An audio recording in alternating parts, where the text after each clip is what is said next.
Welcome, weary travelers, to another tale from Hollow Midnight.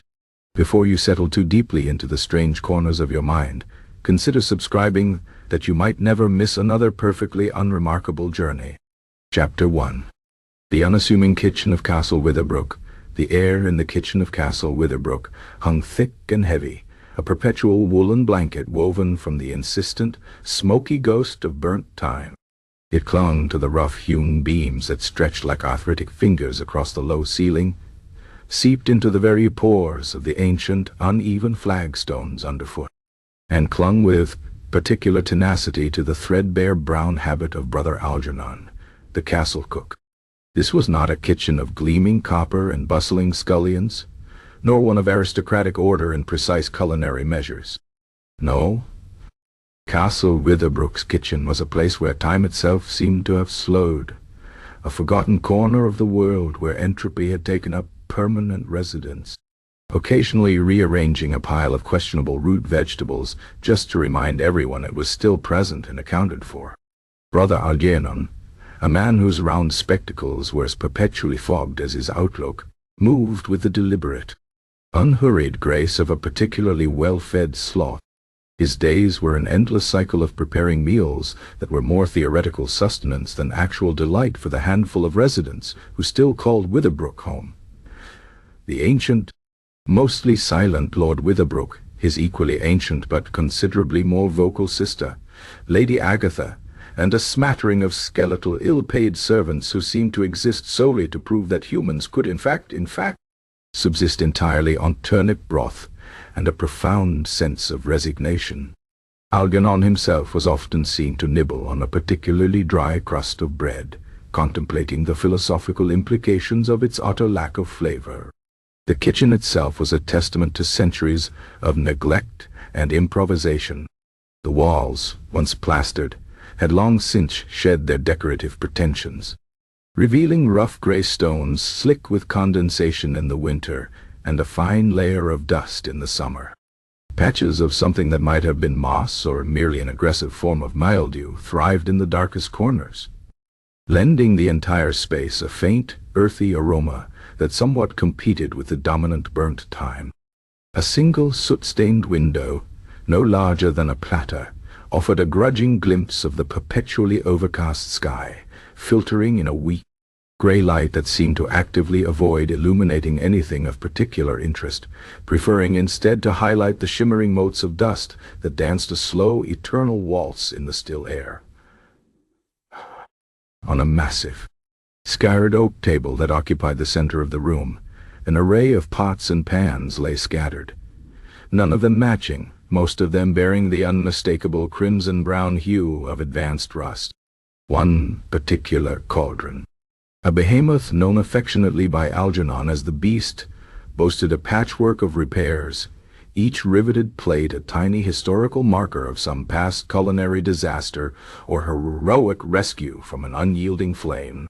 It looked less like a cooking vessel and more like a prop from a forgotten siege, a testament to its enduring, if unglamorous, service.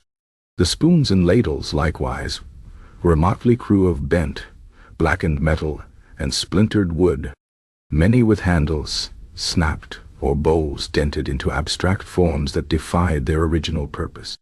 Algernon often found himself stirring with a particularly robust piece of kindling when all else failed, which it frequently did.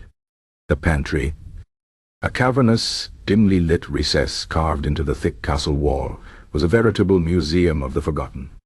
Jars of indeterminate contents, their labels long since faded or devoured by some industrious insect, lined precarious shelves.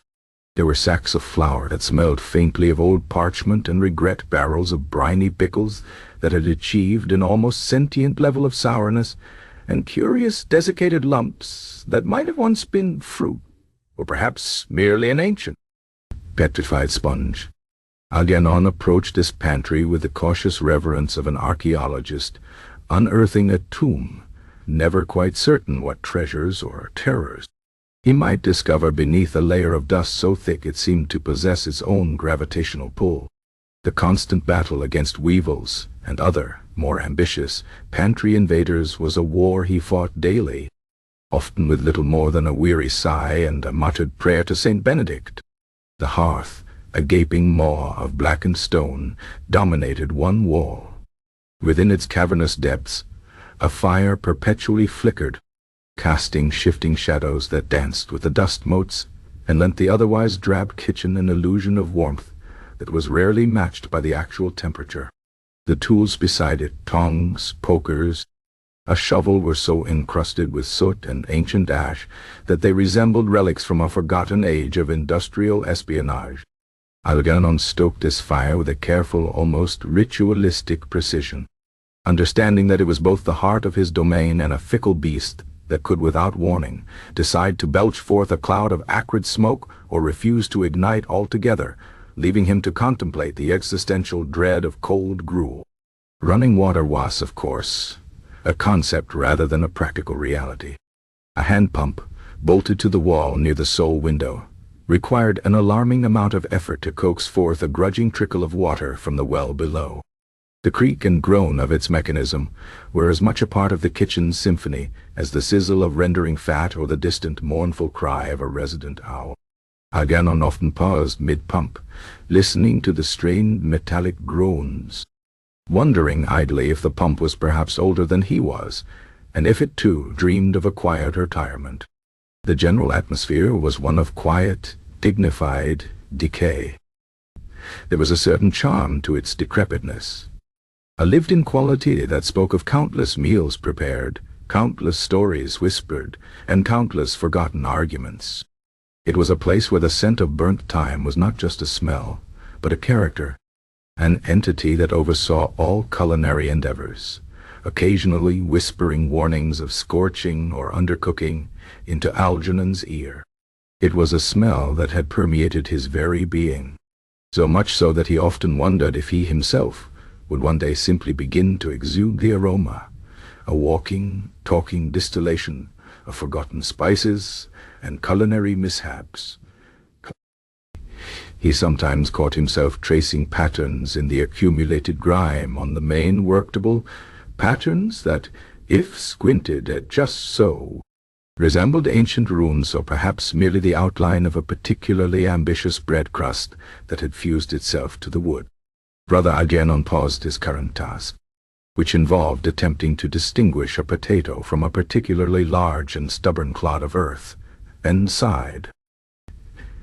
It was a sigh of profound weariness, the kind that came from years of battling both the unyielding nature of ingredients and the equally unyielding apathy of his employers. Lord Witherbrook had recently expressed a desire for something soothing before bed, a vague directive that Algernon had, after much rumination, interpreted as a request for tea. Not just any tea, mind you, but something with a delicate disposition, something that whispered of gentle fields and tranquil evenings. Something, in short, that Castle Witherbrook and its kitchen were demonstrably unequipped to provide. Chamomile, the Lord had mumbled, or something vaguely similar. Chamomile, Borsi, a foreign concept in a kitchen that primarily dealt with root vegetables of dubious origin and meats that were usually one step ahead of total putrefaction. Algernon had spent the better part of the morning rummaging through the more obscure corners of his pantry, stirring up dust motes and disturbing ancient, cobwebbed echoes. He had found a small, unlabeled pouch tucked behind a jar of what was almost certainly forgotten pickled onions. It smelled faintly floral, with an undercurrent of something undeniably earthy, almost metallic. Had decided, with the quiet desperation of a man faced with an impossible task, that this was as close to chamomile as he was likely to get. He called it Witherbrook Wildflower Blend in his mind, knowing full well that Witherbrook, unidentifiable dried matter, would be more accurate. The very idea of brewing something delicate in a cauldron that had seen more battles than some knights was ludicrous. The beast had a permanent aroma of stewed cabbage and regret. Yet the Lord had spoken. And so Algernon had spent a good half-hour scrubbing the beast with a stiff bristle brush and copious amounts of water from the reluctant hand pump, trying to dislodge the ghosts of meals past. Had even used a little lye soap, a precious commodity usually reserved for laundry that was beyond redemption. The resulting clean smell was faint, quickly overtaken by the more familiar scent of damp stone and the ever-present burnt thyme. He squinted at the small pouch again. The dried plant matter within was a curious shade of greenish-gray, with tiny, almost microscopic seed-like structures, and what looked suspiciously like fragments of dried insect wings. He shrugged. Lord Witherbrook was not known for his discerning palate, nor his keen eyesight after dark. He walked over to the ancient, chipped ceramic sink, which drained into a mysterious unseen channel in the floor, and began to fill a smaller, less rusted pot with water from the pump. The water emerged with a series of gurgles and splashes, a sound that always reminded Algernon of a particularly unhappy badger being extracted from its burrow. He placed the pot over the flickering flames in the hearth, watching the gray liquid slowly begin to shimmer and then boil, a testament to the fire's surprising efficiency despite its ancient appearance. The steam rose, carrying with it the faint, almost nostalgic scent of Witherbrook well water, a scent that was equal parts damp earth, subterranean stone, and a hint of rust. Algernon then carefully, almost reverently, untied the string of the small, mysterious pouch. He held it to his nose again. Yes, definitely floral, but also something else. Something metallic and sharp, like the tang of old iron or a forgotten storm. He ignored it.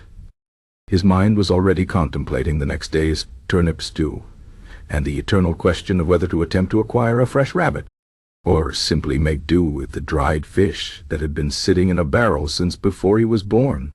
The kitchen, in its unchanging, steadfast decrepitude, continued its low hum of existence around him, a comforting, if slightly malodorous presence.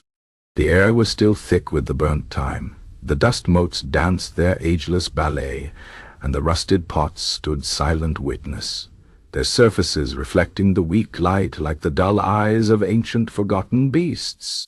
The scene was set, the stage adorned with its usual props of mild despair and perpetual grime, ready for whatever perfectly unexciting event might next unfold within its unassuming walls. Algernon, oblivious to anything beyond his immediate culinary quandary, merely waited for the water to reach a rolling boil, preparing to introduce the mysterious Witherbrook wildflower blend to its watery fate. Little did he know the very nature of that fate, and indeed the fate of Castle Witherbrook itself, was about to take a turn far less unremarkable than any he could possibly have imagined. He simply stood there, a solitary figure in a forgotten kitchen, observing the slow, methodical process of heating water for a cup of tea. A process that had repeated itself countless times over the centuries in this very spot, but which, on this particular evening, carried with it the faint, almost imperceptible scent of something entirely new. Something in us. Chapter 2. Brother Algernon's quest for a decent night's sleep, the steam rising from the less rusted pot, carrying with it the mineral tang of Witherbrook well water, was a familiar sight to Brother Algernon. Yet, as he watched the surface of the water ripple and froth, his mind was not entirely on the Earl's impending cup of Witherbrook wildflower blend. No, his thoughts drifted, as they so often did, to the elusive, the perpetually unattainable, the mythical state of proper, uninterrupted sleep. Algernon had long suffered from what he privately termed the nocturnal visitation of every single decision I have ever made, good or ill, mostly ill, coupled with the relentless creaking of ancient timber and the distant lament of something that might be a draught or perhaps a restless spirit. Insomnia was not merely an inconvenience for Algernon. It was a constant companion, a shadowy cowl that he wore even during the brightest hours of the day, leaving him with eyes that always felt as if they were lined with sand, and a mind that perpetually drifted into the semi-lucid state of profound exhaustion. His nights were a long drawn-out battle against the tyranny of his own thoughts. He would lie on his narrow, straw-stuffed pallet, listening to the cacophony of Castle Witherbrook's nocturnal symphony. There was the rhythmic drip of water from a leaky pipe somewhere above, a sound that started as an innocent plink and gradually escalated into a maddening, percussive assault on his sanity. There were the phantom scuttlings of mice, or perhaps larger, more ambitious creatures in the walls, creating a mental map of their nightly peregrinations. And then there was the wind, a relentless mournful sigh that threaded its way through every ill-fitting window frame and loose slate, sounding like the castle itself was exhaling a sigh of utter weariness. Algernon had tried every conceivable folk remedy, every whispered secret passed down from one weary cook to the next. He had tried warm milk, which only curdled his stomach and left him with the distinct impression that he had ingested a small, disgruntled cloud. He had tried counting sheep, but his mind, ever prone to overthinking, would inevitably drift into complex logistical problems concerning sheep herding, wool production, and the existential angst of a particularly slow ram bat. He had even tried counting the cracks in his ceiling, a task that became increasingly difficult as the number of cracks seemed to multiply exponentially with each passing night, like a cosmic testament to the castle's slow disintegration. Once, in a moment of true desperation, he had even consulted an itinerant peddler who swore by a poultice of crushed nightshade and boiled nettles applied directly to the temples. The resulting skin rash had been a vibrant, angry red, and the only effect on his sleep was to add a persistent itching to his list of nocturnal torments. Another time, he had been convinced that a nightly walk upon the battlements under the pale moonlight would tire him sufficiently.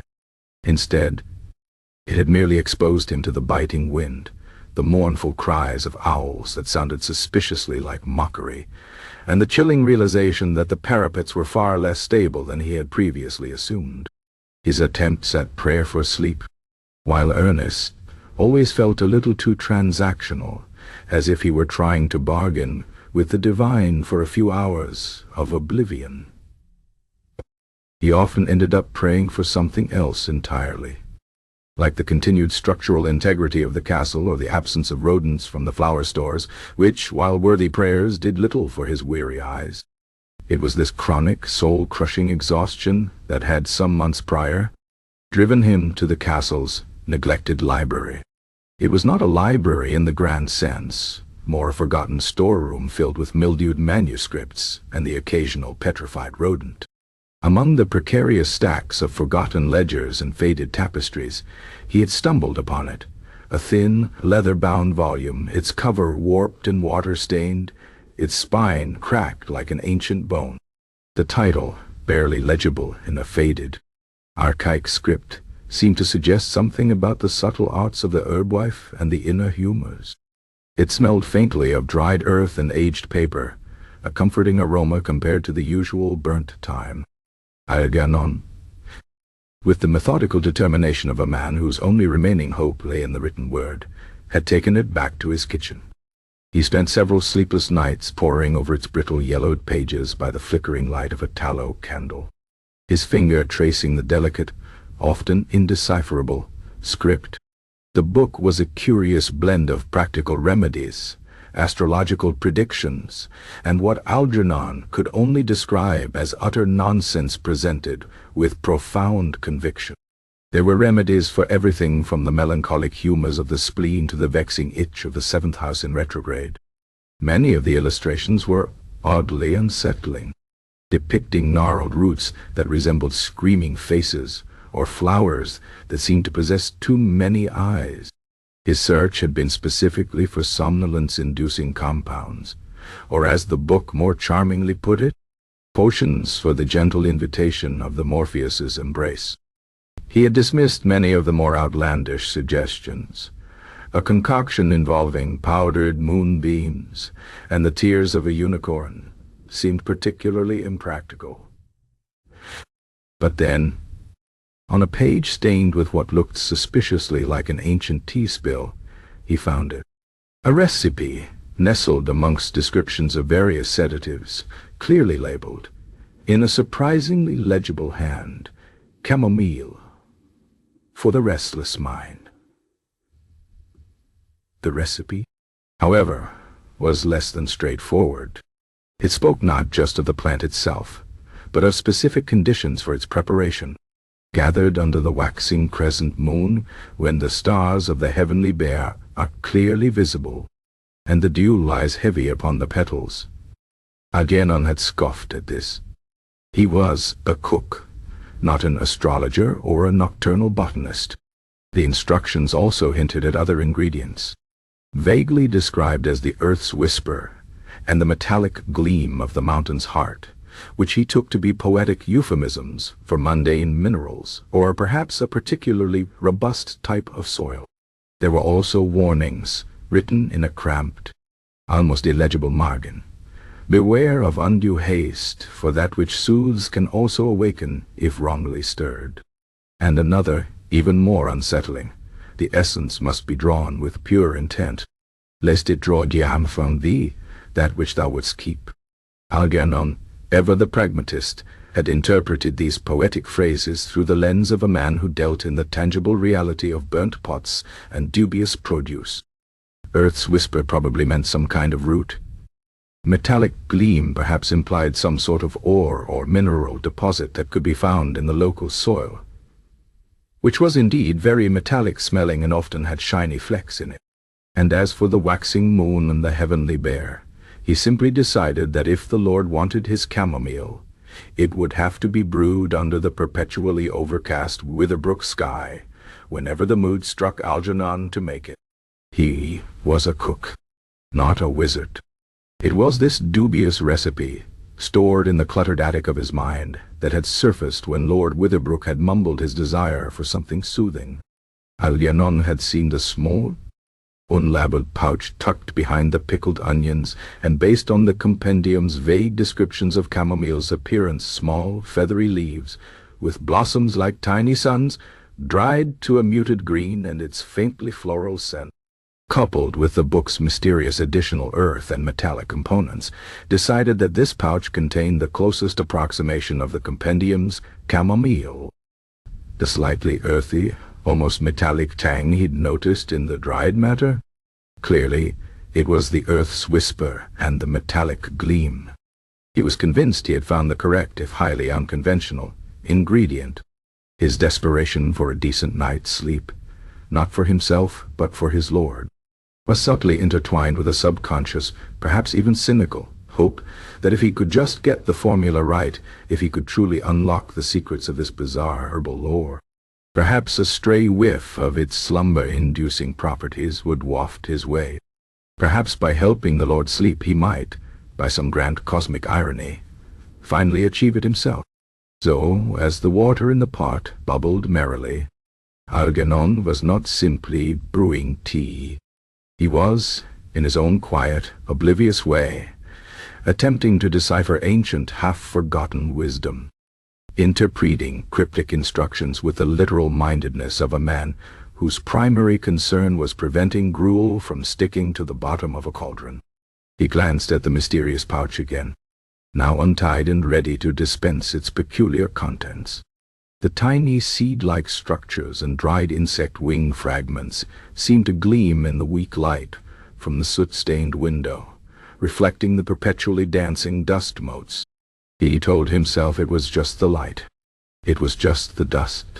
It was just a particularly rustic brand of chamomile, perhaps one that had been harvested during a very peculiar season.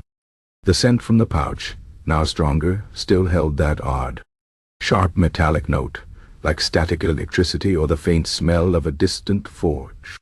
He ignored it, attributing it to the ancientness of the pouch or perhaps some unique Witherbrook terroir. After all, the castle water itself had a hint of rust. Everything here did. The kitchen, meanwhile, continued its slow, silent symphony of decay. The perpetual scent of burnt thyme was still the dominant note, a comforting bass line to the subtle, almost imperceptible shift in the air that accompanied the boiling water and the mysterious dried blend. The rusted pot stood by, silent, indifferent observers to Algernon's quiet, hopeful endeavor. His back was to the hearth, his concentration fixed on the bubbling water, on the task at hand. He was preparing tea. A simple, soothing cup of chamomile for his lord. He was not, in his humble estimation, delving into obscure alchemical texts or inviting strange forces into the very heart of Castle Witherbrook. He was merely a cook, brewing a cup of tea, a mundane act performed countless times in countless kitchens throughout history. And yet, the peculiar nature of the Witherbrook wildflower blend, its cryptic provenance in a water-stained compendium, and Algernon's own deep unspoken yearning for the balm of sleep, were all converging silently in the unassuming kitchen, drawing a line not to slumber, but to something far, far more awake. He reached for the pouch, ready to introduce its contents to the hot water, entirely unaware that the very substance he believed to be chamomile had been misidentified by a forgotten scribe, and that its true nature was far from soothing, far from mundane, and utterly unsuited for a decent night's rest for anyone, least of all the sleep-deprived cook. Chapter 2. Brother Algernon's quest for a decent night's sleep. The steam rising from the less rusted pot, carrying with it the mineral tang of Witherbrook well water, was a familiar sight to Brother Algernon. Yet, as he watched the surface of the water ripple and froth, his mind was not entirely on the Earl's impending cup of Witherbrook wildflower blend. No, his thoughts drifted, as they so often did, to the elusive, the perpetually unattainable, the mythical state of proper, uninterrupted sleep. Algernon had long suffered from what he privately termed the nocturnal visitation of every single decision I have ever made, good or ill, mostly ill, coupled with the relentless creaking of ancient timber and the distant lament of something that might be a draught or perhaps a restless spirit. Insomnia was not merely an inconvenience for Algernon. It was a constant companion, a shadowy cowl that he wore even during the brightest hours of the day, leaving him with eyes that always felt as if they were lined with sand, and a mind that perpetually drifted into the semi-lucid state of profound exhaustion. His nights were a long, drawn-out battle against the tyranny of his own thoughts. He would lie on his narrow, straw-stuffed pallet, listening to the cacophony of Castle Witherbrook's nocturnal symphony. There was the rhythmic drip of water from a leaky pipe somewhere above, a sound that started as an innocent plink and gradually escalated into a maddening percussive assault on his sanity. There were the phantom scuttlings of mice, or perhaps larger, more ambitious creatures, in the walls, creating a mental map of their nightly peregrinations. And then there was the wind, a relentless mournful sigh that threaded its way through every ill-fitting window frame and loose slate, sounding like the castle itself was exhaling a sigh of utter weariness. Algernon had tried every conceivable folk remedy, every whispered secret passed down from one weary cook to the next. He had tried warm milk, which only curdled his stomach and left him with the distinct impression that he had ingested a small, disgruntled cloud. He had tried counting sheep, but his mind, ever prone to overthinking, would inevitably drift into complex logistical problems concerning sheep herding, wool production, and the existential angst of a particularly slow ram. He had even tried counting the cracks in his ceiling, a task that became increasingly difficult as the number of cracks seemed to multiply exponentially with each passing night, like a cosmic testament to the castle's slow disintegration. Once, in a moment of true desperation, he had even consulted an itinerant peddler who swore by a poultice of crushed nightshade and boiled nettles applied directly to the temples. The resulting skin rash had been a vibrant, angry red, and the only effect on his sleep was to add a persistent itching to his list of nocturnal torments. Another time, he had been convinced that a nightly walk upon the battlements, under the pale moonlight, would tire him sufficiently. Instead, it had merely exposed him to the biting wind, the mournful cries of owls that sounded suspiciously like mockery, and the chilling realization that the parapets were far less stable than he had previously assumed. His attempts at prayer for sleep, while earnest, always felt a little too transactional, as if he were trying to bargain with the divine for a few hours of oblivion. He often ended up praying for something else entirely, like the continued structural integrity of the castle, or the absence of rodents from the flower stores, which, while worthy prayers, did little for his weary eyes. It was this chronic, soul-crushing exhaustion that had, some months prior, driven him to the castle's neglected library. It was not a library in the grand sense, more a forgotten storeroom filled with mildewed manuscripts and the occasional petrified rodent. Among the precarious stacks of forgotten ledgers and faded tapestries, he had stumbled upon it. A thin, leather-bound volume, its cover warped and water-stained, its spine cracked like an ancient bone. The title, barely legible in a faded, archaic script, seemed to suggest something about the subtle arts of the herbwife and the inner humors. It smelled faintly of dried earth and aged paper, a comforting aroma compared to the usual burnt thyme. Algernon, with the methodical determination of a man whose only remaining hope lay in the written word, had taken it back to his kitchen. He spent several sleepless nights poring over its brittle yellowed pages by the flickering light of a tallow candle, his finger tracing the delicate, often indecipherable, script. The book was a curious blend of practical remedies, astrological predictions, and what Algernon could only describe as utter nonsense presented with profound conviction. There were remedies for everything from the melancholic humors of the spleen to the vexing itch of the seventh house in retrograde. Many of the illustrations were oddly unsettling, depicting gnarled roots that resembled screaming faces or flowers that seemed to possess too many eyes. His search had been specifically for somnolence-inducing compounds, or as the book more charmingly put it, potions for the gentle invitation of the Morpheus's embrace. He had dismissed many of the more outlandish suggestions. A concoction involving powdered moonbeams and the tears of a unicorn seemed particularly impractical. But then, on a page stained with what looked suspiciously like an ancient tea spill, he found it. A recipe, nestled amongst descriptions of various sedatives, clearly labeled, in a surprisingly legible hand, Chamomile for the restless mind. The recipe, however, was less than straightforward. It spoke not just of the plant itself, but of specific conditions for its preparation, gathered under the waxing crescent moon, when the stars of the heavenly bear are clearly visible, and the dew lies heavy upon the petals. Algernon had scoffed at this. He was a cook, not an astrologer or a nocturnal botanist. The instructions also hinted at other ingredients, vaguely described as the earth's whisper and the metallic gleam of the mountain's heart, which he took to be poetic euphemisms for mundane minerals, or perhaps a particularly robust type of soil. There were also warnings written in a cramped, almost illegible margin. Beware of undue haste, for that which soothes can also awaken, if wrongly stirred.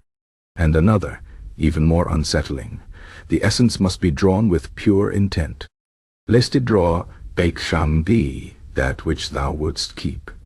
Algernon, ever the pragmatist, had interpreted these poetic phrases through the lens of a man who dealt in the tangible reality of burnt pots and dubious produce. Earth's whisper probably meant some kind of root. Metallic gleam perhaps implied some sort of ore or mineral deposit that could be found in the local soil, which was indeed very metallic-smelling and often had shiny flecks in it.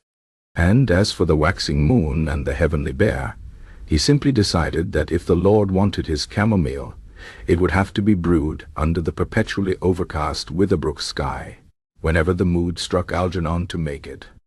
He was a cook, not a wizard. It was this dubious recipe, stored in the cluttered attic of his mind, that had surfaced when Lord Witherbrook had mumbled his desire for something soothing. Algernon had seen the small, unlabeled pouch tucked behind the pickled onions, and based on the compendium's vague descriptions of chamomile's appearance, small, feathery leaves, with blossoms like tiny suns, dried to a muted green and its faintly floral scent, coupled with the book's mysterious additional earth and metallics components, decided that this pouch contained the closest approximation of the compendium's chamomile. The slightly earthy, almost metallic tang he'd noticed in the dried matter. Clearly, it was the earth's whisper and the metallic gleam. He was convinced he had found the correct, if highly unconventional, ingredient. His desperation for a decent night's sleep, not for himself, but for his lord, was subtly intertwined with a subconscious, perhaps even cynical, hope that if he could just get the formula right, if he could truly unlock the secrets of this bizarre herbal lore, perhaps a stray whiff of its slumber-inducing properties would waft his way. Perhaps by helping the Lord sleep he might, by some grand cosmic irony, finally achieve it himself. So, as the water in the pot bubbled merrily, Algernon was not simply brewing tea. He was, in his own quiet, oblivious way, attempting to decipher ancient, half-forgotten wisdom, interpreting cryptic instructions with the literal mindedness of a man whose primary concern was preventing gruel from sticking to the bottom of a cauldron. He glanced at the mysterious pouch again, now untied and ready to dispense its peculiar contents. The tiny seed-like structures and dried insect wing fragments seemed to gleam in the weak light from the soot-stained window, reflecting the perpetually dancing dust motes. He told himself it was just the light. It was just the dust. It was just a particularly rustic brand of chamomile, perhaps one that had been harvested during a very peculiar season. The scent from the pouch, now stronger, still held that odd, sharp, metallic note, like static electricity or the faint smell of a distant forge. He ignored it, attributing it to the ancientness of the pouch, or perhaps some unique Witherbrook terroir. After all, the castle water itself had a hint of rust. Everything here did. The kitchen, meanwhile, continued its slow, silent symphony of decay. The perpetual scent of burnt thyme was still the dominant note, a comforting bass line to the subtle, almost imperceptible shift in the air that accompanied the boiling water and the mysterious dried blend. The rusted pots stood by, silent, indifferent observers to Algernon's quiet, hopeful endeavor. His back was to the hearth, his concentration fixed on the bubbling water, on the task at hand. He was preparing tea. A simple, soothing cup of chamomile for his lord. He was not, in his humble estimation, delving into obscure alchemical texts or inviting strange forces into the very heart of Castle Witherbrook. He was merely a cook, brewing a cup of tea, a mundane act performed countless times in countless kitchens throughout history. And yet, the peculiar nature of the Witherbrook wildflower blend, its cryptic provenance in a water-stained compendium, and Algernon's own deep, unspoken yearning for the balm of sleep, were all converging silently in the unassuming kitchen, drawing a line not to slumber, but to something far, far more awake. He reached for the pouch, ready to introduce its contents to the hot water, entirely unaware that the very substance he believed to be chamomile had been misidentified by a forgotten scribe, and that its true nature was far from soothing, far from mundane, and utterly unsuited for a decent night's rest for anyone, least of all the sleep-deprived cook. Chapter 3. The forbidden herb garden. Brother Algernon paused, his fingers brushing the rough, tied string of the mysterious pouch. The water in the pot on the hearth continued its enthusiastic rumbling boil, sending up plumes of steam that briefly obscured the soot-stained window. He had told himself quite firmly that this Witherbrook wildflower blend was the Lord's chamomile. He had convinced himself that its vaguely floral scent, mixed with that odd, almost metallic tang, simply pointed to a particularly robust, perhaps even ancient strain of the herb. Yet, as his thumb traced the tiny, almost microscopic seed-like structures, and what might have been, if one squinted hard enough, minute fragments of dried insect wings within the pouch, a tiny, insistent whisper of doubt began to prickle at the edges of his weariness. The compendium. His mind, ever the inconvenient librarian, had begun to rifle through its mental archives. Beware of undue haste, for that which soothes can also awaken, if wrongly stirred. And more chillingly, the essence must be drawn with pure intent, lest it draw away from thee that which thou wouldst keep. He looked at the boiling water, then at the pouch. Poor intent. He simply wanted to make tea. But the metallic tang, so similar to the castle water's own rusty hint, suddenly seemed less like terroir and more like something else. Something not quite right for a soothing bedtime drink. He certainly didn't want anything drawing shea from him. He had so little left to give, beyond a ceaseless supply of turnip broth and a profound sense of quiet resignation. No, this wouldn't do. The Lord might not be discerning, but Algernon had a deep-seated professional pride, however battered it was by years of culinary compromise. If the Lord wanted chamomile, he would have chamomile. Pan paporish chamomile. Not some ancient, vaguely floral, metallic-smelling mystery blend that might have been gathered by a particularly deranged alchemist. He recalled, then, a fleeting mention from old Silas, the castle groundskeeper, a man whose conversational contributions were as rare and unpredictable as a sunny day in Witherbrook. Silas, while ostensibly in charge of the grounds, spent most of his days in a state of advanced contemplation, occasionally interrupted by bouts of slow, methodical whittling. He had once years ago, when Algernon had inquired about a particularly persistent rash, mumbled something about the old herb garden out past the crumbling east tower. Chamomile grows there, brother, Silas had wheezed, his eyes distant. But mind ye, it's a fickle thing. And some say it's best left alone. A shiver, not entirely due to the kitchen's pervasive damp, traced its way down Algernon's spine. Best left alone was usually a euphemism for infested with very large angry spiders, or patrolled by a particularly vindictive ghost.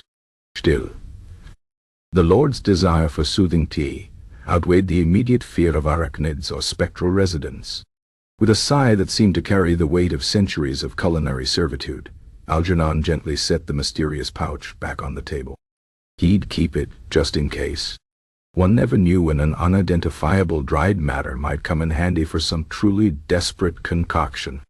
He smoothed his habit, adjusted his spectacles, and with a sense of embarking on a grand, if slightly absurd, pilgrimage, he left the relative familiarity of the kitchen. The castle's interior was a maze of echoing corridors, each one smelling faintly of damp stone, decaying tapestry, and the phantom scent of long-departed occupants.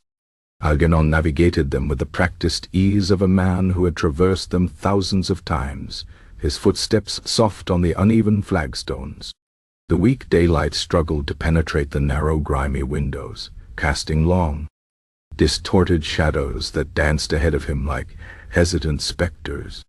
Cobwebs, thick and laden with the dust of forgotten decades, hung like tattered banners from the unseen reaches of the vaulted ceilings.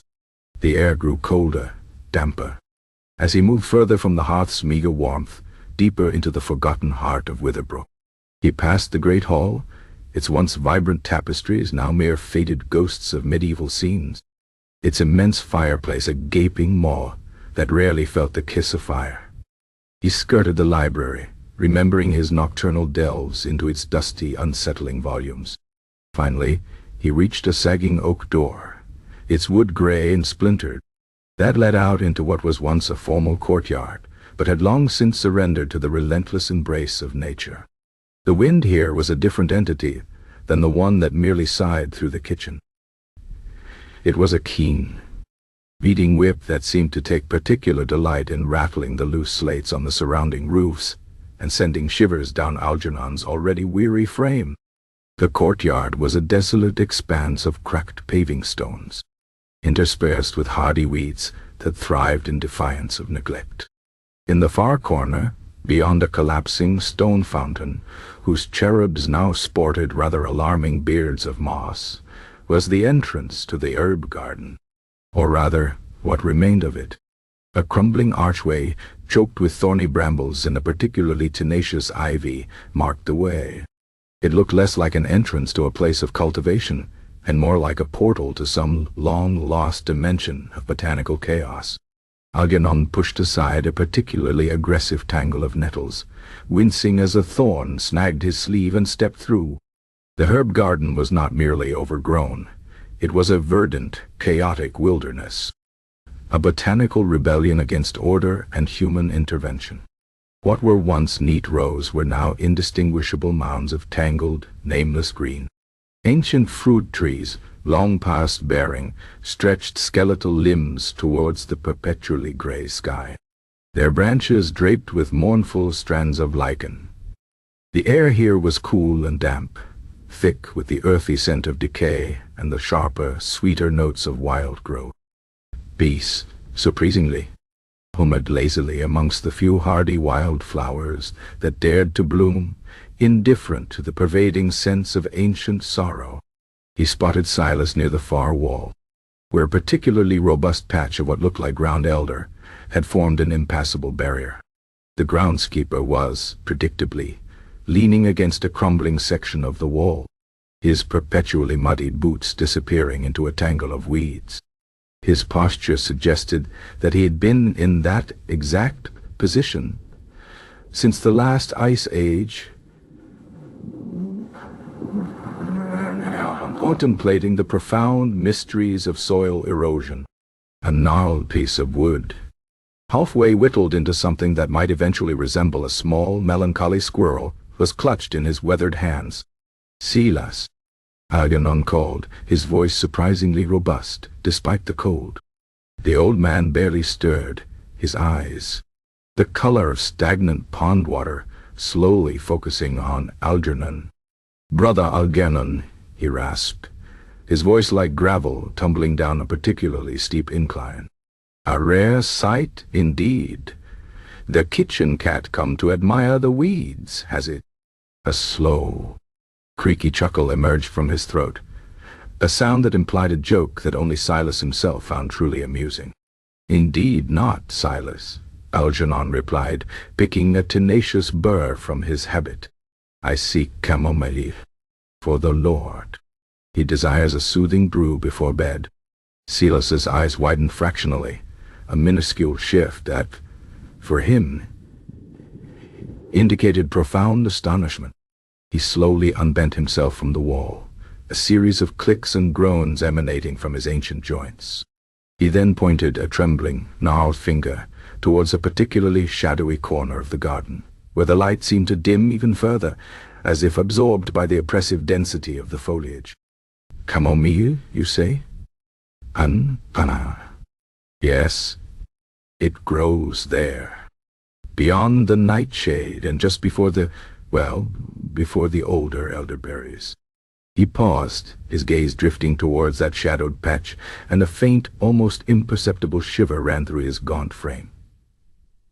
"But I wouldn't touch it, brother. Not that patch." Algernon's heart sank a little. "And why not, Silas? Is it infested with particularly aggressive beetles? Or perhaps a nest of unusually territorial toads?" Silas shook his head slowly, a grim, knowing look settling upon his face. No, worse, brother. Much worse. That patch is cursed." His voice dropped to a conspiratorial whisper, as if the weeds themselves had ears. "They say it grows from the very sorrow of the castle. Old Mother Elspeth, the cook before me, she tried to use it. Said it was the finest chamomile she ever saw. Made a brew for Lord Witherbrook's father, the old Lord Horatio. And what happened?" Silas leaned closer, his breath smelling faintly of damp earth and something indefinable. The old Lord Horatio, a man who slept like a rock through siege and famine. He didn't sleep a wink that night. Not a wink. Heard him pacing, muttering, until the sun rose. And then he started speaking in tongues, Brother Algernon, languages no one had heard in 1,000 years. And the very next morning, his prize hunting hound, Bartholomew, started levitating whenever he tried to chase a rabbit. True story. The chamomile, it woke things up. Woke things that were better left sleeping. Algernon blinked. Levitation, speaking in tongues. Silas, despite his usually stoic nature, seemed genuinely disturbed. Silas, with all due respect, that sounds like an anecdote. Perhaps the Lord had a bad dream? Or Bartholomew had a particularly enthusiastic flea infestation. A flea infestation doesn't make a dog float 3 feet off the ground, Brother Algernon. Silas retorted, a rare spark of indignation in his watery eyes. And the old lord, he usually just grumbled in his sleep about taxes or the perpetually damp socks. No, that chamomile. It has a way about it. It doesn't put things to sleep. It calls to things. Things from below or perhaps from beyond the veil of night. He gestured vaguely upwards, then downwards, as if indicating the entire cosmic order. It brings the restless closer. Algernon, despite his weariness, felt a familiar battle begin to brew within him. The practical man versus the persistent, illogical folklore of Castle Witherbrook. Silas, he said with a sigh, the Lord merely desires a cup of tea. He has no intention of summoning anything. And frankly, this kitchen has no room for any more things from below or beyond the veil.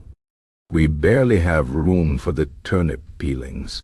You've been warned, brother, Silas said, slowly resuming his leaning posture against the wall, his whittling forgotten. A cook's fate is a curious thing. Sometimes it's the pot that stirs the man. Ignoring the cryptic warning, Algernon threaded his way deeper into the shadowed corner, pushing aside thick, unfamiliar foliage that clung to his habit. The air here was noticeably cooler, and a faint, almost imperceptible hum seemed to a man vibrate from the very soil beneath his worn boots. He finally located the patch Silas had indicated. It was indeed chamomile, or at least it bore a striking resemblance to the illustrations in his water-stained compendium. Small, daisy-like blossoms with white petals and sunny yellow centers dotted the feathery green leaves. But there was something about them. They seemed to shimmer faintly in the weak light, and their scent, while undeniably floral, held a strange underlying coolness, like freshly turned earth after a winter rain, mixed with something else, something metallic and sharp, very similar to the scent of the mystery pouch back in the kitchen. He knelt, his knees protesting, and began to carefully pluck a handful of the blossoms and leaves, trying to ignore the subtle vibration he felt through his fingertips as they touched the plants. He also tried to ignore the faint whisper that seemed to ride on the breeze, a sound that was too soft to be word, but too distinct to be merely the wind. It was the earth's whisper from the compendium, perhaps, or merely Silas's superstitions playing tricks on his sleep-deprived mind. He also noticed that the soil around the chamomile patch was unusually dark, almost black, and seemed to glitter with tiny, almost imperceptible metallic flecks. The metallic gleam of the mountain's heart, perhaps right here in the herb garden. He gathered a small, fragrant, and unsettlingly cool bundle, feeling a peculiar tingle in his hands. As he rose, the brief moment of silence that had accompanied his gathering was broken by a sudden sharp crack from the castle walls above. A small cascade of stones, dislodged by the incessant wind or perhaps some other unseen force, tumbled down nearby, narrowly missing his head. Algernon froze, heart pounding. Was it just the decrepitude of Witherbrook? Or was the chamomile, even now, beginning to awaken things?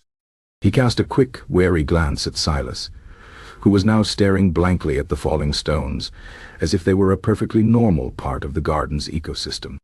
Just the wind, brother, Silas rasped, without looking at Algernon, his eyes fixed on the distant horizon. Always the wind, or sometimes the castle just sighs, means nothing. Nothing at all. Algernon, clutching his damp, peculiar chamomile, decided not to press the issue. The ground he walked on felt subtly different on the way back, almost as if the castle itself was holding its breath. The silence of the courtyard seemed more profound, the shadows longer. He clutched the small bundle of green leaves and white petals tightly, the metallic earthy floral scent clinging to his fingers. He had come to the garden seeking a simple solution, and he had found it. Or so he hoped. Back in the kitchen, the familiar scent of burnt thyme was a welcome, if slightly malodorous, embrace. The water in the less rusted pot was still boiling merrily on the hearth.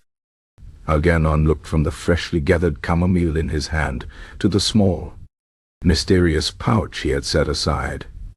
The Witherbrook wildflower blend now seemed even more suspect, even more unidentifiable dried matter after his encounter with Silas and the unsettling feel of the garden's cursed patch. He picked up the pouch, holding it to his nose. It had the same strange metallic earthy undertone as the garden chamomile, but the garden chamomile also had that distinct, fresh, vibrant floral note that the pouch lacked. No.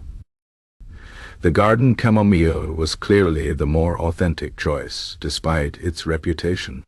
He had overcome his initial trepidation, and even Silas's ominous warnings, in his quest for a truly soothing tea for his lord.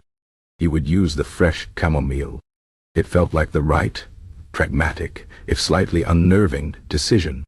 He stood over the bubbling pot, the newly gathered herb ready in his hand, ready to introduce the supposedly soothing chamomile to the boiling water, entirely unaware that the true nature of that particular patch of Witherbrook chamomile was far more potent, far more awake than any chamomile he, or indeed any cook in Castle Witherbrook's long and weary history, had ever dared to imagine. Chapter 4. A recipe written in questionable Latin. Brother Algernon stood by the hearth, the water in the pot still boiling with a determined rumble, and in his hand a freshly plucked, slightly damp cluster of Witherbrook chamomile.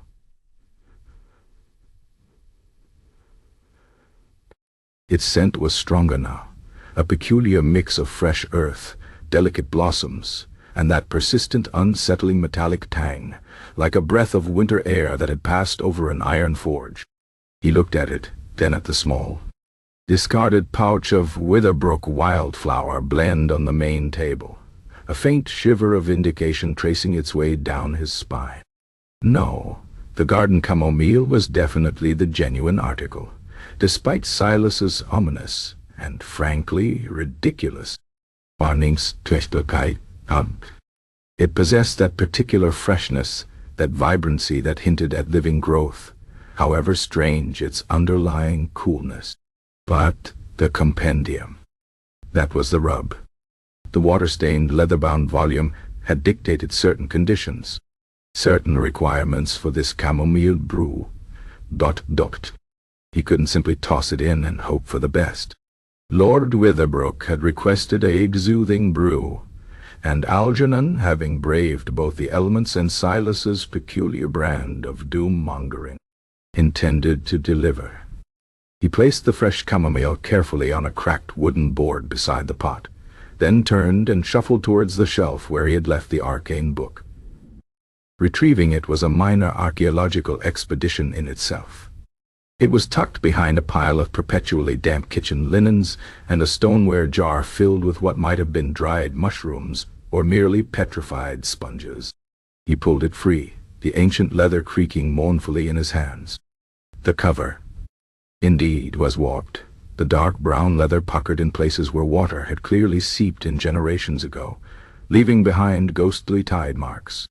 The spine, once robust, was now a precarious collection of frayed threads and splintered wood, threatening to give way entirely with each careful turn of a page.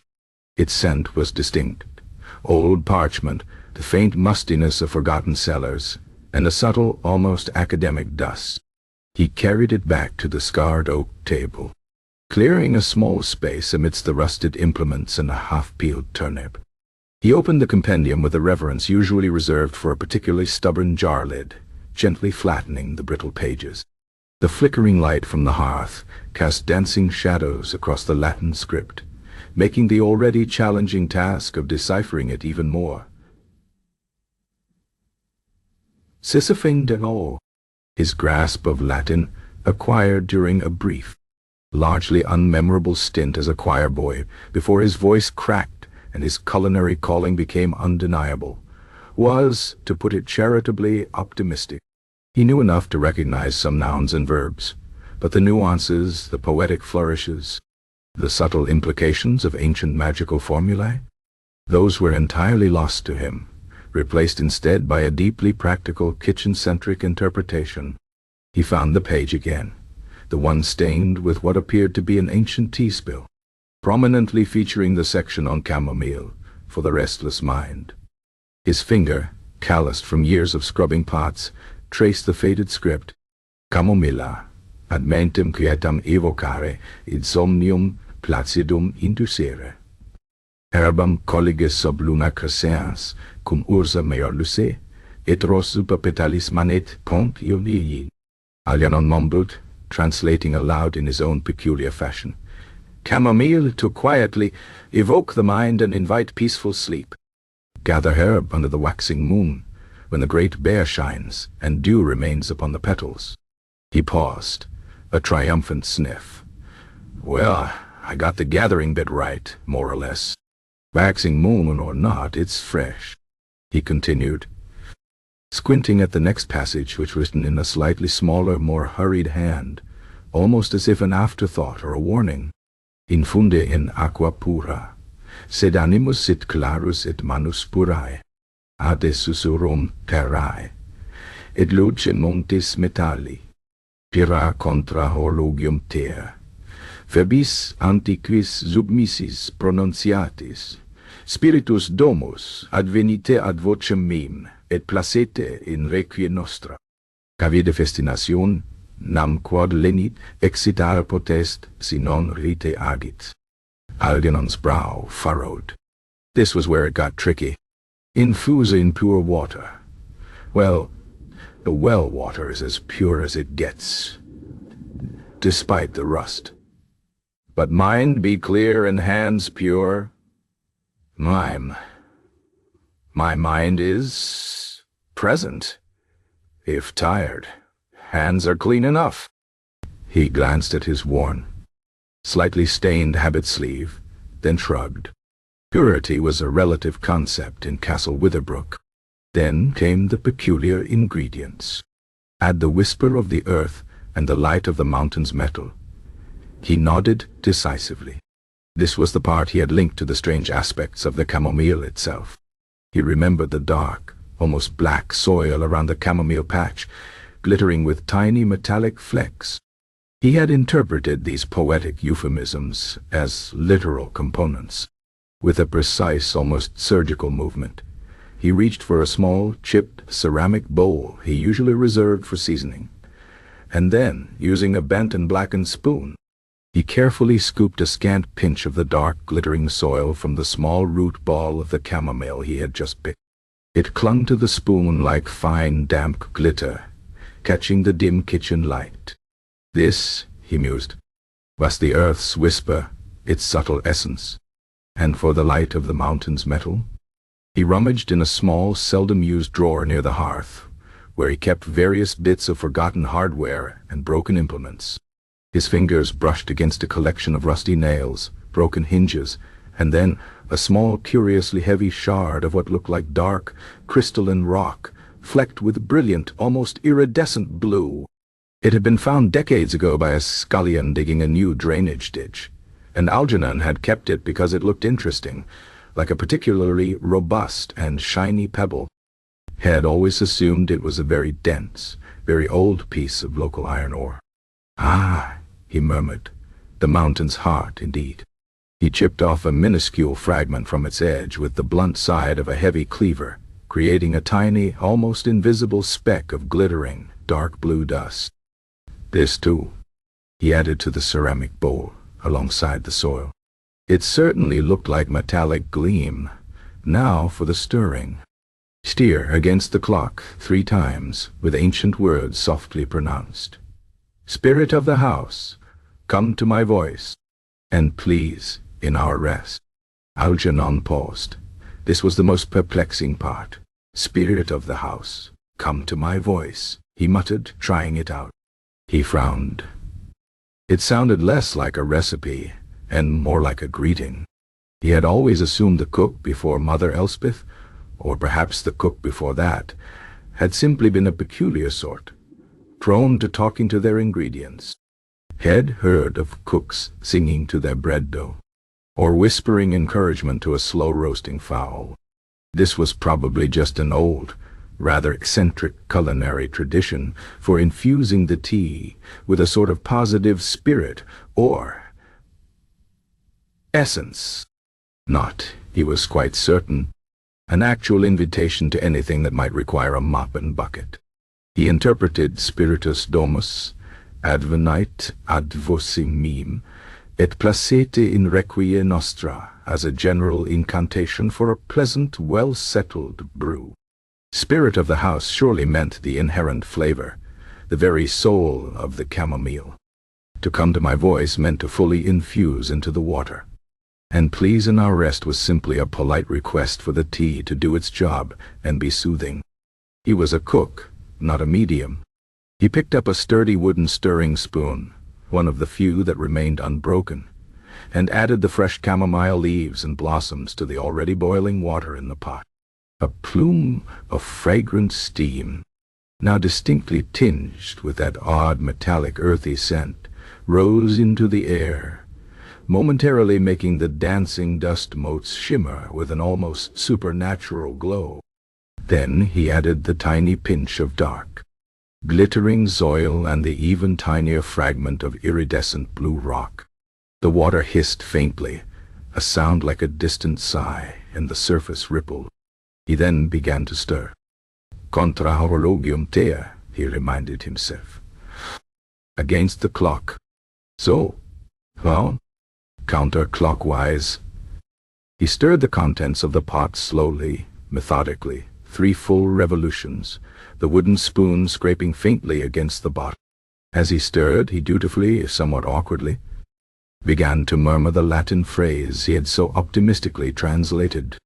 Spiritus Domus, he intoned, his voice a low rumble in the quiet kitchen. The steam, he imagined, rose more vigorously, catching the light from the soot-stained window. He watched the chamomile leaves begin to unfurl, their feathery edges softening in the hot water, releasing their peculiar essence. Advenite ad vocem meum.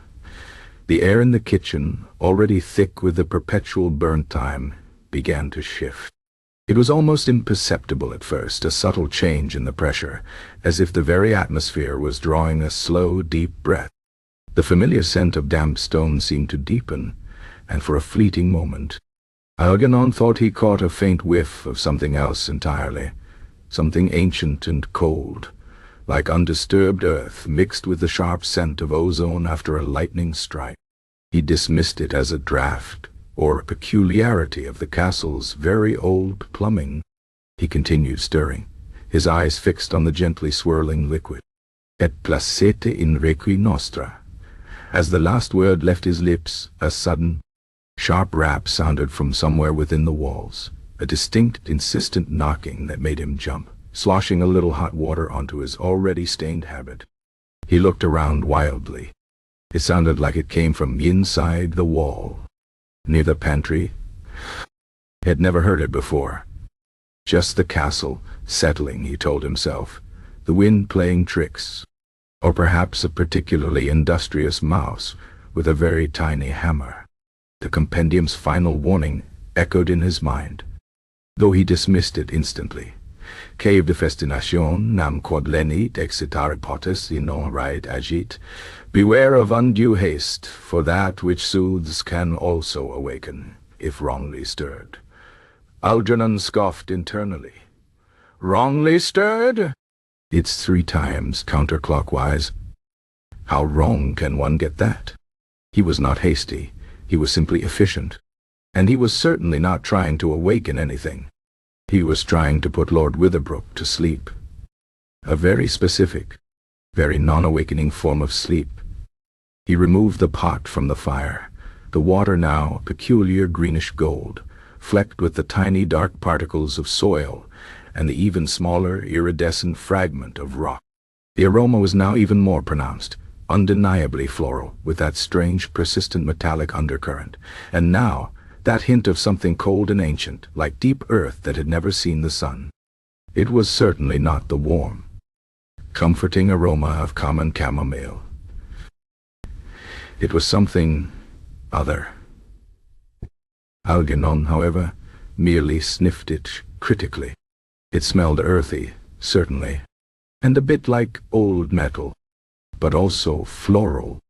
He decided it was simply a particularly rustic indeed, a particularly Witherbrookian chamomile. It certainly bore no resemblance to the burnt thyme that usually permeated his life, and for that he was grateful. He poured the liquid carefully into a chipped stoneware mug, the steam rising in a thick, almost viscous column. The small particles of soil and the iridescent fleck settled at the bottom like miniature cosmic dust. He held it up to the weak light, observing its opaque, almost muddy color. Not quite the clear amber of store-bought chamomile, but then very little in Castle Witherbrook resembled its store-bought counterpart. It was organic, authentic, perhaps a bit too authentic. He wiped his hands on his habit, adjusted his spectacles, and picked up the mug. He had done it. He had navigated the murky waters of ancient herbal lore, braved the whispers of a skeptical groundskeeper, and successfully brewed a cup of Castle Witherbrook's very own unique chamomile tea. He felt a profound sense of weary accomplishment. He had no idea that the spiritus domus he had so nonchalantly attempted to evoke with his well-intentioned, albeit fantastically incorrect, Latin, was not a metaphor for flavor, but a very literal entity, and that the faint knocking in the walls had not been a mouse, but a very polite, if somewhat insistent, answer to his invocation. The unassuming kitchen, now filled with the unsettling, new aroma, seemed to hold its breath, waiting. Algernon, oblivious, merely turned to carry the tea to the Lord, his tired mind already drifting to the inevitable cold morning and the endless battle against turnip blight. Chapter 5. The incorrect incantation, Brother Algernon, having successfully navigated the treacherous terrain of Castle Witherbrook's neglected herb garden and the equally treacherous warnings of Silas, now stood before the hearth. The water in the less rusted pot continued its vigorous, untiring boil, a constant, comforting rumble in the otherwise quiet kitchen. In his hand, the freshly plucked cluster of Witherbrook chamomile exuded its curious perfume. Fresh earth, delicate blossoms, and that persistent, almost electric metallic tang. He had, with the self-assuredness of a man who believed himself to be a master of pragmatic compromise, dismissed the small, ancient pouch of Witherbrook wildflower blend as an inferior, less authentic option. This garden chamomile, despite Silas' absurd tales of levitating dogs and lords speaking in forgotten tongues, felt right. It felt ingriulon.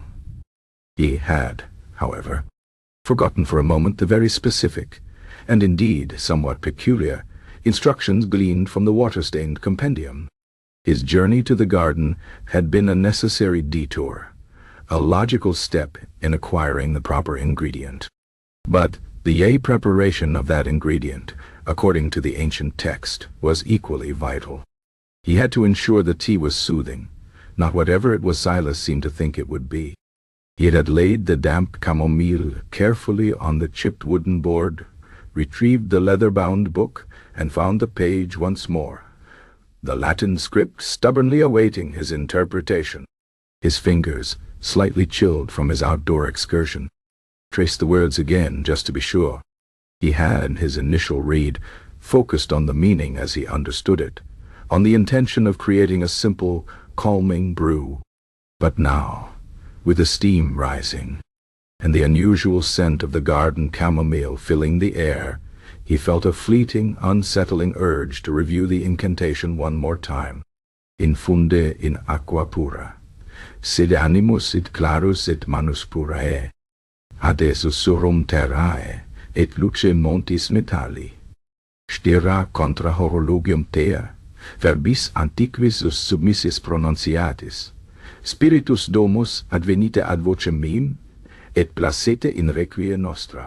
He muttered the Latin phrase to himself, testing the words on his tongue, his brow furrowed in concentration. Spiritus domus advenite ad vocem meam, et placete in requie nostra. Had been so convinced that placete in requie nostra meant something akin to please and settle into our rest. A gentle invitation for the tea's soothing properties to take effect. His Latin, as established, was more wishful thinking than scholarly precision. He had heard variations of the verb placeo many times, used in contexts of appeasing, pleasing, settling. It made perfect sense for a bedtime drink. Yet, there was another verb, similar in sound, lurking in the forgotten corners of his memory from those choir-boy days, a word that suggested something far less tranquil, a word that had a sharper edge, a more active, less passive meaning. He had always been prone to misplacing a vowel or slurring a consonant when tired, and tonight, exhaustion clung to him like a damp shroud. As he leaned over the simmering pot, the heat from the hearth warming his spectacles until they fogged, his mind attempting to connect his pragmatic understanding of pleasing with the soothing qualities of chamomile, stumbled. Instead of the soft round of placate, his weary tongue, combined with a lifetime of mumbling and the resonant echoes of the kitchen, shifted it ever so subtly. The P sound softened, almost to a vive. The lingered. The A became a sharper A sound, followed by a fleeting, almost imperceptible X. The C became a harder G, and the E a softer I. What emerged, not quite a mispronunciation but a whispered corruption born of fatigue and acoustic peculiarities, was less placete and more vagexy or vigit or excitar. In the cavernous, echoing kitchen, amidst the hiss of steam and the faint sizzle of the fire, it sounded like a ghost of another word entirely. The word that Algernon truly meant, placete, meaning to please or appease, was lost in the ether, replaced by a phonetic echo of something closer to exciter, meaning to awaken, to rouse, to stir up. So, as he stirred the pot counterclockwise, the three prescribed revolutions of the wooden spoon scraping against the bottom of the less rusted pot, his lips formed the words Spiritus domus advenite ad vocem meam et citare in requie nostra. The meaning in his mind was still please in our rest, but the sound that vibrated through the air, unheard by his own tired ears, was awaken in our rest. An instruction, rather than a polite request. An invocation of rousing, not of slumber. As the final, subtly altered word faded from his lips, the kitchen, already a place of peculiar atmosphere, seemed to hold its breath. The air, thick with the constant scent of burnt thyme and the newer, sharper aroma of the chamomile, suddenly grew heavier, almost viscous. It wasn't merely a change in pressure. It was as if an unseen presence had just entered the room, drawing a vast, slow breath that consumed the very air. The 4 tallow candles, perched precariously in their rusted sconces on the kitchen walls, responded immediately. Their flames, which had hitherto burned with a lazy yellow flicker, suddenly elongated, stretching upwards into thin, unnaturally bright needles of light. They quivered, not with a draught, but with an intense, agitated energy, casting long, writhing shadows that danced across the walls and ceiling like restless, elongated limbs. The shadows of the rusted pots seemed to grow and shrink, twisting into grotesque, momentary forms that were not quite inanimate. The familiar outline of the beast, the patched cauldron, seemed to momentarily morph into the profile of a leering ancient face before settling back into its mundane, corroded shape. Algernon, his back to the most agitated of the candles, was too focused on the now simmering tea to notice the frantic ballet of light and shadow. He felt a faint, inexplicable shiver trace its way up his spine, a sensation he immediately dismissed as the lingering chill from the herb garden, or perhaps the castle's notoriously unreliable internal climate. Then came the sounds. The knocking that had briefly echoed from the wall near the pantry at the end of the previous chapter returned, but with a new insistence. It was no longer a polite rap, but a series of quick, deliberate thumps, as if something large and impatient was trying to gain egress. Tump, tump, tump it went, rhythmic and low, like a slow, heavy heartbeat within the very stones of the castle. It was close enough to make the wooden shelves containing questionable pantry items vibrate faintly. A jar of petrified pickles rattled in sympathy. Algernon paused, stirring spoon poised above the pot. He squinted towards the pantry wall, his spectacles still slightly fogged. Just the castle settling, he mumbled to himself. The age-old refrain of Witherbrook inhabitants, or perhaps a particularly robust squirrel. They do get in everywhere. He had always attributed strange noises to rodents or structural decay, and this was merely a louder, more ambitious version of the same. He chose to believe it was a very large, very athletic squirrel attempting to construct a winter residence within the ancient masonry. The candles, however, continued their frenetic display. One flame, in the sconce nearest the now thumping pantry, suddenly flared, momentarily burning with an eerie bluish hue, casting the already grim kitchen in a pallid, unearthly light, before shrinking back to a frantic, nervous yellow. The others dipped and surged, sending gusts of hot air and wax droplets across the dusty surfaces. The air itself seemed to hum with an almost imperceptible vibration, like a distant low-frequency drone that settled deep in Algernon's bones, making his teeth ache faintly. The strange, cold, ancient smell he had noticed earlier, mixed with the chamomile and burnt thyme, intensified. It was the scent of disturbed earth, yes, but also of old, static electricity, and something else, something sharp and mineral, like the taste of raw iron on the tongue, or the smell of a forgotten, rusted anchor that had lain undisturbed for centuries at the bottom of a cold, dark well.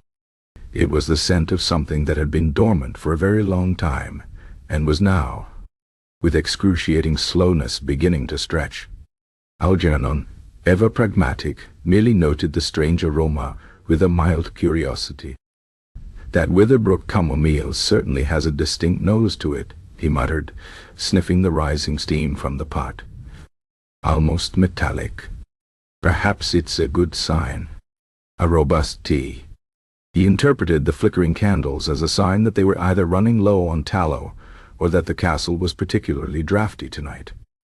The thumping, he decided, was probably Lord Witherbrook's sister, Lady Agatha, whose nocturnal peregrinations sometimes involved vigorous, if misguided, attempts to dislodge dust from ancient tapestries.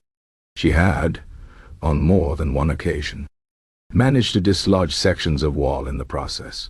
He watched the chamomile leaves bobbing in the greenish-gold liquid, the tiny metallic flecks from the soil and the shard of iridescent rock glinting faintly.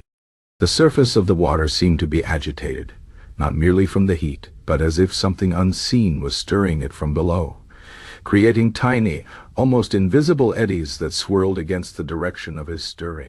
He dismissed it as the natural chaos of boiling water. A faint, almost ethereal whisper seemed to drift on the newly charged air. It wasn't words, not exactly, but a suggestion of sound, like the rustle of dry leaves on a windless night, or the soft breath of a sleeping beast. It was the earth's whisper from the compendium. Perhaps only now it felt less like a poetic euphemism and more like a barely audible, almost reverent sigh emanating from the very stones of the kitchen. Algernon merely tilted his head, listening. Is that the wind? He wondered aloud. Or has that leaky pipe finally given up the ghost? He chose to believe it was the pipe. A leaky pipe was a familiar, manageable problem. Whispering walls were not. He felt a peculiar prickling sensation on the back of his neck, a feeling he attributed to the dampness of the castle. His chronic lack of sleep had long ago dulled his sensitivity to the subtle shifts in reality that often accompanied the truly bizarre. He was too tired, too weary, too utterly focused on the simple, mundane task of brewing tea to truly perceive the profound shift occurring around him. The very space of the kitchen, so long a bastion of mundane domesticity and perpetual grime, was now charged, subtly vibrating with a new, unseen energy. He carefully lifted the pot from the hearth, setting it on a fire-blackened trivet. The steam, now tinged with that unsettling ancient odor, continued to rise in a thick column, reaching towards the low ceiling.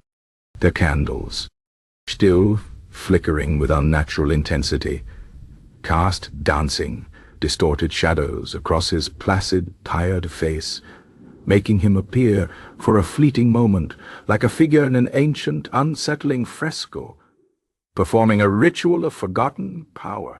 He reached for the chipped stoneware mug, poured the murky, greenish-gold liquid, and watched as the last of the strange, glittering particles settled at the bottom. He gave a satisfied nod. The tea was ready. He had, in his optimistic Latin and his pragmatic approach to ancient mysticism, simply brewed a cup of tea. He had no notion that the precise mispronunciation, the subtle shifting of a vowel sound in the cavernous, resonant space of Castle Witherbrook's ancient kitchen had not merely evoked a spirit as he intended, but had instead awakened something far older, far more potent, and certainly far less inclined to please in anyone's rest. The quiet knocking in the walls had subsided, replaced by an even subtler hum.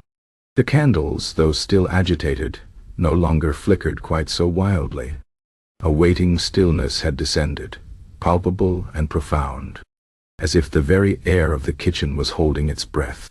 And Brother Algernon, oblivious to the subtle momentous shift in the very fabric of his reality, merely picked up the mug, its contents now glowing faintly with an inner light that was not, to his eyes, a light at all, but merely the way the last rays of the dying day caught the peculiar liquid. He turned, ready to deliver the soothing brew to the Lord, entirely unaware that the most restless of minds in Castle Witherbrook were about to experience anything but rest. Chapter 6. The first omen. The talking ladle brother Algernon, mug of peculiar greenish-gold chamomile tea clutched in his hand, stood by the scarred oak table. The faint, inner glow that his weary eyes perceived as merely the last vestiges of twilight catching the liquid was in fact something entirely different. The steam rising from the mug, carrying with it the unsettling ancient aroma of disturbed earth, metallic tang, and something cold and impossibly old, curled delicately towards the low ceiling. He felt a quiet satisfaction, a sense of weary triumph. He had brewed the tea. He had overcome the vagaries of ancient texts and the dire warnings of a skeptical groundskeeper. He had fulfilled his lord's vague request for something soothing. Now all that remained was the delivery. His mind was already drifting to the inevitability of dawn and the ceaseless, mind-numbing repetition of castle life. He took a slow, deep breath, intending to fortify himself for the cold corridors and the usual nocturnal creaks of Castle Witherbrook. Instead of the familiar scent of damp stone and burnt thyme, the new, unsettling aroma from the tea seemed to expand, filling the air, mingling with the old, established smells.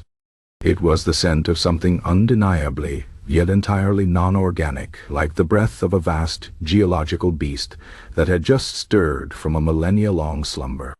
The 4 tallow candles in their rusted sconces, though no longer flaring with the unnatural intensity of moments before, still burned with an agitated, nervous flicker, casting restless shadows that twitched and writhed around the kitchen. The subtle, low-frequency hum that Algernon had felt deep in his bones, a vibration he had dismissed as structural decay, was still present, a faint, insistent drone that seemed to emanate from the very bedrock of the castle. He turned to leave. His worn boots silent on the uneven flagstones, the mug held steady in his hand. As he passed the cluttered worktable, A voice, raspy and oddly resonant, like old oak grating against granite, broke the silence. About time someone bothered to clean the bottom of this thing. The crust of ages, I call it. A culinary disgrace is what it is. Algernon froze.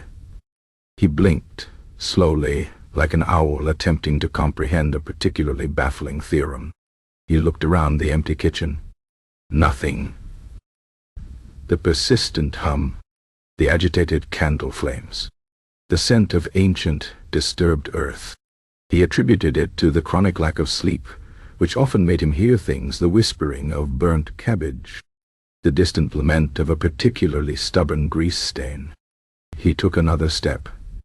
"And don't even get me started on the gruel from Tuesday," the voice continued, louder this time, with an almost aggrieved tone. Thin as a beggar's promise, that was. Not a grain of substance to it. You call that sustenance for a working man? My splinters recoiled in disgust. Algernon turned slowly, his spectacles fogging, his mind struggling to categorize this new auditory hallucination. The voice seemed to emanate from the immediate vicinity of the worktable. His gaze swept over the array of rusted pots, bent spoons, and various forlorn culinary implements. His eyes landed on a particularly ancient wooden ladle, its bowl deeply scarred, and its handle worn smooth with centuries of use. It lay amongst a pile of other disused kitchenware, seemingly inert. This ladle, a veteran of countless mediocre stews, was so old its wood had achieved the hardness of petrified stone. He often used it to scrape the stubborn remains from the beast cauldron, a task for which its resilience was uniquely suited. It had been resting by the pot, from which he had just poured the tea. "Are you quite done staring, Brother Algernon?" The ladle's voice rasped, carrying a surprising note of exasperation. A body could wither away waiting for a bit of acknowledgement. Not that a bit of wither wouldn't improve the flavor of your vegetable stock, mind you. Too much water, not enough conviction, that's your problem. Algernon felt a peculiar sensation, not of fear, but of profound, bone-deep exhaustion mixed with an almost comedic disbelief. He set the mug of tea down very carefully on the table. His hands, usually so steady, trembled slightly. He reached out a hesitant finger and poked the wooden ladle. Did you just speak?" Algernon asked, his voice a reedy whisper. The question felt profoundly idiotic, even to his own sleep-addled ears. He half expected to wake up on his straw pallet, the culprit being a particularly vivid dream. "Of course. I spoke, you simpleton," the ladle retorted, its voice crackling with an almost palpable annoyance. "Who else would? The burned thyme. Though it does have a good deal to say about your seasoning habits, if one cares to listen. Which you clearly don't. That's why everything always tastes vaguely of regret and scorched herbs." Algernon withdrew his finger as if burned. The ladle had not moved, not even twitched. Yet the voice, undeniably, came from it. He stared at it, his brain attempting to process this unprecedented event. A talking ladle. It was simply not possible. Perhaps the lack of sleep had finally fractured his mind. Perhaps he had inadvertently inhaled some particularly potent mold from the pantry. This is preposterous," Algernon murmured, more to himself than to the loquacious utensil. "Ladles do not speak. They ladle. They stir. They are inanimate objects, designed for the practical purpose of conveying liquids and solids from one vessel to another." "Oh, is that what we are, then?" The ladle scoffed, a dry, woody sound that might have been a chuckle. "Inanimate? After centuries of silently witnessing your culinary mediocrity? After having every single one of your watery soups and under-roasted meats sloshed into my very being? We absorb, Brother Algernon. We observe. We have opinions, strong opinions, especially about the consistent lack of salt in your winter broth." Algernon felt a flush rise to his cheeks, an unfamiliar sensation. Critiques from the Lord or Lady Agatha he could ignore, They were merely nobility with refined, if arbitrary, tastes. But a ladle, a wooden implement whose sole purpose was his own convenience? This was an indignity. My winter broth is perfectly adequate, Algernon bristled, momentarily forgetting the impossibility of the situation in his defensive pride. It is subtle, and good for the humors. Subtle, he calls it. The ladle scoffed, a creaking sound that suggested deep-seated cynicism. It's so subtle. It's practically invisible. I've seen more flavor in a particularly damp cobweb. And don't even mention the humors. Your humors are clearly out of whack if you think that broth is anything but a watery penance. Algernon paced a short, tight circle around the table, his mind spinning like a poorly oiled millstone. He needed to rationalize this. He had to. There had to be a logical explanation. A ventriloquist rat? Unlikely. A hallucination brought on by extreme fatigue? Highly probable. He pinched himself hard on the arm. Nothing. The ladle continued its tirade. And that tea you just brewed, the ladle continued, its voice now tinged with a faint, almost gleeful malice. Oh, that's a special one, that is. You think that's chamomile? You think that's going to soothe anything? Brother Algernon, you've managed to take something that it could have been a simple, forgettable mistake, and turn it into a magnificent, epoch-making blunder. A culinary masterpiece of disaster, if you will. Algernon stopped pacing. What do you mean? Not chamomile? I plucked it myself from the garden. Silas said it was chamomile, despite his fanciful notions. Silas is a fool, but even a fool can point to the right plant, if only by accident, the ladle retorted. It's why chamomile, yes, but not your chamomile. Not the kind for delicate sleep. Oh no. That patch is different. Always has been. The old ones, they knew. They called it Vigilante's bloom for a reason. And those little bits of earth and rock you added? And those words you bumbled? Oh, my wooden heart, you've done it now. You've truly woken up the house. Algernon's face, usually a mask of weary placidity, paled slightly beneath the grime. Woken up the house? What are you babbling about? I merely asked the spirit of the house to please in our rest. He pronounced the Latin again, carefully, his voice quavering slightly. The ladle gave another of its dry, creaking laughs. Oh, Algernon, Algernon. Your Latin is as watery as your gruel. You didn't ask it to please in your rest. You asked it to awaken in your rest.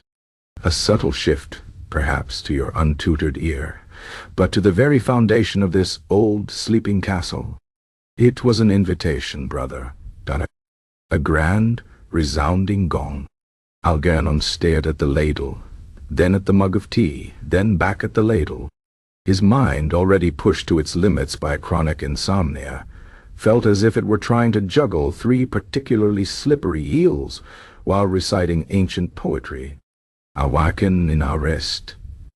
But the Lord needs to, I sleep, and so he shall, the ladle said, its voice suddenly softer, almost empathetic, but with an undeniable undertone of chilling glee. But not in the manner you intend. Oh no. Hell, be quite awake. Indeed.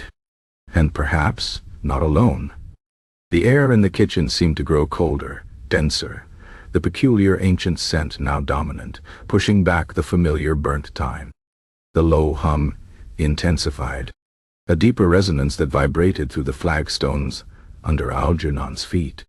He noticed with a growing sense of dread that the other kitchen implements, a particularly bent fork, a cracked clay pot, even the immense, roasted beast cauldron seemed to be subtly shifting, almost imperceptibly, as if stretching after a long slumber. The shadows they cast on the walls flickered, seeming to deepen and waver, taking on fleeting, ill-defined forms. He imagined he heard a faint, almost inaudible sigh emanating from the beast, a sound like ancient, protesting metal. "This is a trick of the light," Algernon muttered, rubbing his temples with a hand that now felt strangely numb. "A fever dream. I need sleep." The irony of his own chronic condition now seemed to mock him, a cruel punchline from a cosmic comedian. "Sleep will not save you now, brother Algernon," the Ladle replied, its tone regaining its sardonic edge. "Not when you've invited the very essence of sleeplessness into the living quarters. And quite loudly, too. We've been quiet for so long, you see. So very, very long. One gets restless. And bored. Terribly bored. Especially with the same watery stew. Day in, day out." Algernon, despite the profound strangeness of the situation, felt a flicker of exasperation. "Is that all you can talk about?" "My cooking. It's a passion, Algernon," the Ladle declared, sounding genuinely offended. "A central pillar of the very fabric of this household. And yours is inadequate. Now, if you'll excuse me, I believe I hear the salt cellar stirring. We have some notes to compare regarding your next batch of turnip broth. A pinch of this, a dash of that. Perhaps some actual enthusiasm. It's not just about sustenance, you know. It's about experience. And ours, thanks to you, has been utterly devoid of anything approaching palatable for the last 2 decades. A faint, almost musical clink sounded from the shelf where the ceramic salt cellar sat, a sound Algernon had always attributed to the natural settling of objects, or perhaps a particularly large and clumsy mop. Now it sounded almost like a tiny, appreciative cough. Algernon felt a cold sweat prickle on his brow. He looked at the mug of tea, then at the ladle, then at the quivering candle flames. He was either completely insane, or the castle kitchen was undergoing a profound, unsettling transformation.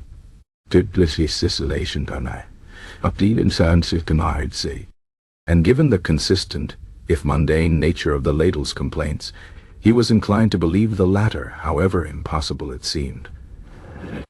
The idea that his culinary deficiencies were the primary concern of newly sentient inanimate objects was almost more terrifying than the sentience itself.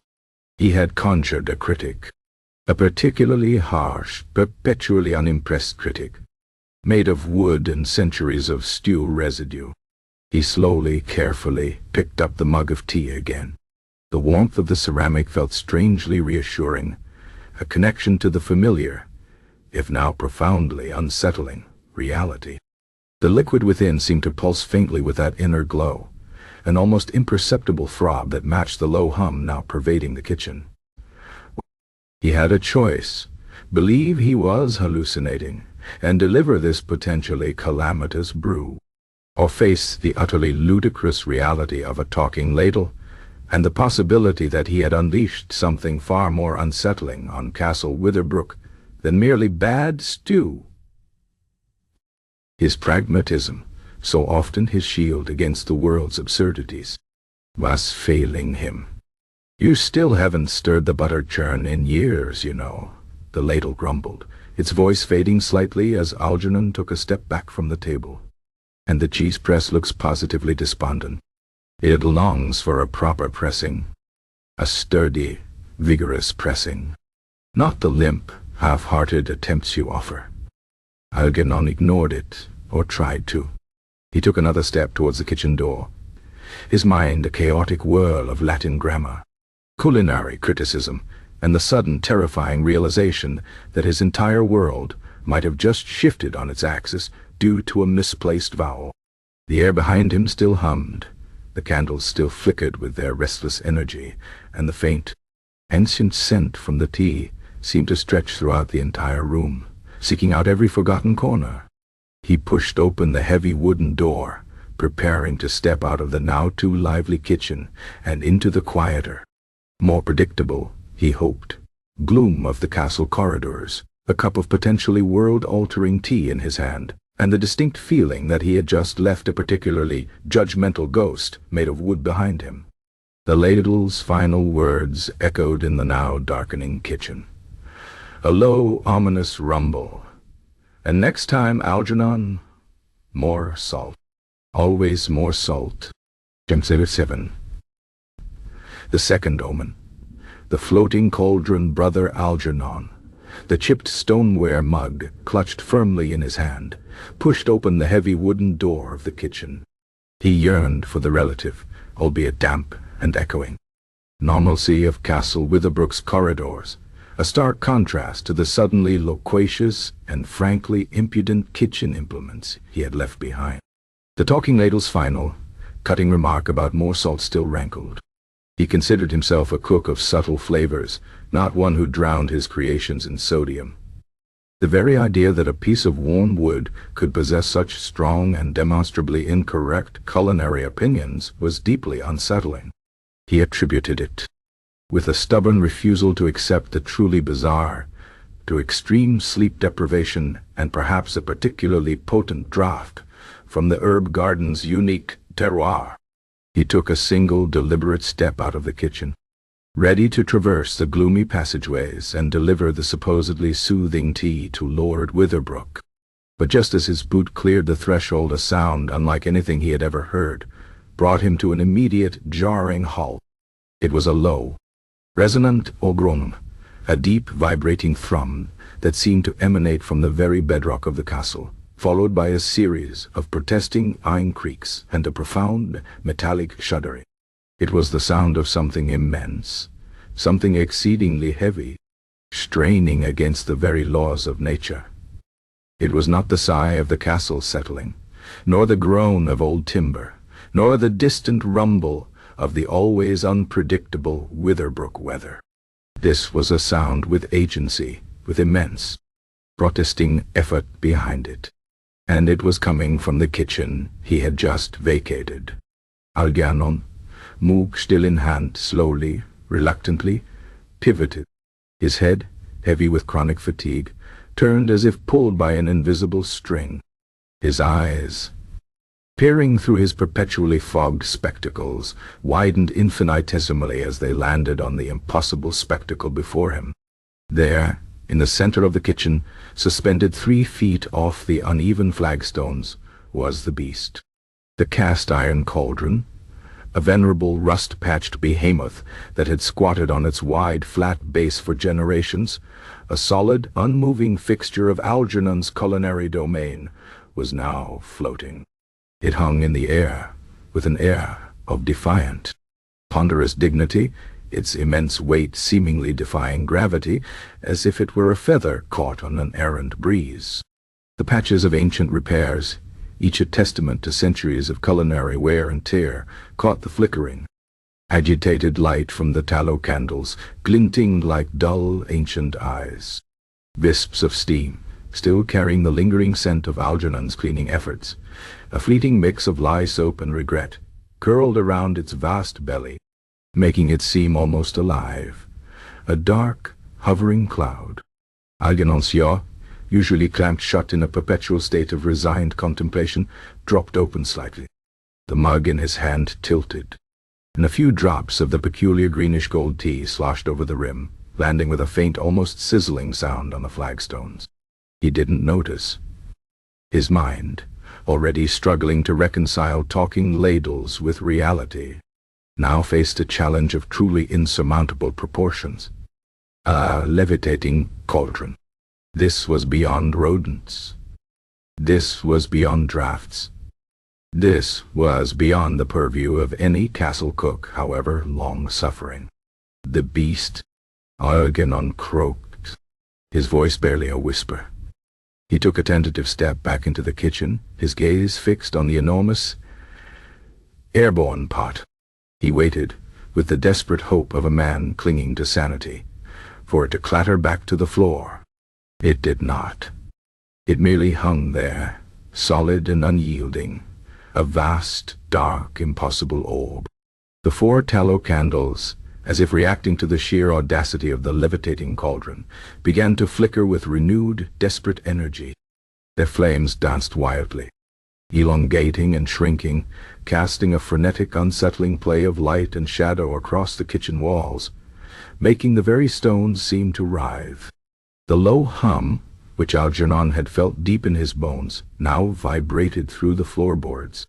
A distinct, resonant thrum that seemed to emanate directly from the levitating cauldron itself. The air grew colder, the strange, ancient scent of disturbed earth and metallic tang intensified, mixing with the usual burnt thyme, creating an olfactory assault that was both alien and deeply familiar. "Come down, beast," Algernon pleaded, his voice gaining a desperate edge, though he still felt a profound sense of the ridiculousness of the situation. He felt as though he was addressing a particularly stubborn donkey, rather than a several hundred-pound cast-iron pot. "You'll hurt yourself. Or worse, you'll scratch the ceiling. Lord Witherbrook will have my head. He's very particular about the ceilings, even the ones he never looks at." The cauldron, however, remained stubbornly suspended. It emitted another deep, guttural groan, a sound that echoed through the kitchen, resonating with something akin to deep-seated indignation. It wasn't a verbal communication, not like the ladle, but it conveyed a clear message of absolute refusal. It was the groan of something that had been asked to perform an unwelcome task after a long, well-deserved rest. Algernon, ever the pragmatist, tried a different approach. He extended a tentative hand, as if to pat a recalcitrant dog. Now, beast, we need you. Tomorrow is turnip stew day. You're the only pot large enough. You know how important the turnip stew is. Without you, it's simply not turnip stew. It's a very small amount of turnip. Another groan, this one deeper, more resonant, filled the kitchen. It was punctuated by a distinct ete humper from within the cauldron's depths, as if something heavy had shifted inside it. Algernon suddenly remembered that he had left a particularly stubborn turnip, half-peeled, inside the beast after his earlier cleaning efforts. Was it the turnip, expressing its dissatisfaction at being trapped in an airborne vessel? The thought was so absurd it almost made him chuckle. But the cold dread that was now creeping up his spine quickly extinguished any mirth. "Is this about the turnip?" Algernon asked, his voice betraying a hint of genuine bewilderment. "I can remove it. I can promise you a good, clean scrub after tomorrow's stew. Perhaps even a soak in lye for extra gleam. You'd like that, wouldn't you?" The cauldron swayed slightly, a ponderous, almost dismissive motion. It was still silent, save for the profound, rumbling hum and the occasional metallic creak. Ducks simply hung there, a massive, unmoving statement of defiance. It conveyed an air of ancient weariness, as if it had endured centuries of thankless culinary servitude and had finally decided, with a sudden, overwhelming surge of newfound sentience, that enough was enough. It was tired of gruel. It was tired of turnips. It was tired of being used. Algernon, desperation beginning to creep in, glanced wildly around the kitchen. The talking ladle remained silent, perhaps observing the spectacle with quiet wooden satisfaction. The other implements, the bent forks, the chipped platters, the rust-streaked knives, all seemed to be leaning slightly towards the beast, as if paying silent homage to its sudden, magnificent rebellion. The general atmosphere of mild despair and perpetual grime that usually characterized the kitchen now seemed charged with an almost crackling energy, a latent power that hummed just beneath the surface of reality. He remembered Silas's words echoing in his mind like a particularly annoying earworm. "A cook's fate is a curious thing. Sometimes it's the pot that stirs the man." Algernon now felt profoundly stirred, though not in any way that would lead to a well-seasoned broth. He felt a profound, aching weariness. This was simply too much. First the ladle, now the cauldron. What next? The very flagstones rising up to offer their critique on his sweeping technique? The cupboard demanding a better brand of mothball? Look, beast. Algernon tried again, abandoning all pretense of logical persuasion and resorting to basic negotiation. I understand. You're having a moment. Perhaps you're tired of being on the floor. But we simply cannot have a levitating cauldron. It's unhygienic, for one. Dust mortis, you see. And it's a tripping hazard. Think of Lord Witherbrook wandering down for a midnight snack. He'd walk right into you. Another low, resounding githumph from within the cauldron's depths. It was a sound that clearly stated, "Not my problem." Algernon, defeated, leaned against the scarred oak table, the mug of tea still clutched in his hand, its strange inner glow now seeming to mock him. He looked at the levitating cauldron, then at the frantic candle flames, then back at the mug. The tea. It had to be the tea.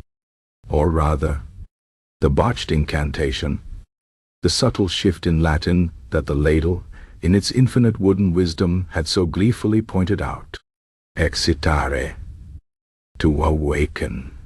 He had not merely asked the spirit of the house to please in their rest, he had demanded it awaken in their rest. And the house, in its ancient, literal-minded way, had responded. With gusto. He thought of Silas' tale, of Lord Horatio's levitating hound, Bartholomew.I. It had seemed like a whimsical, impossible exaggeration at the time, a mere folk tale to deter Algernon from the supposedly cursed Chamomile patch.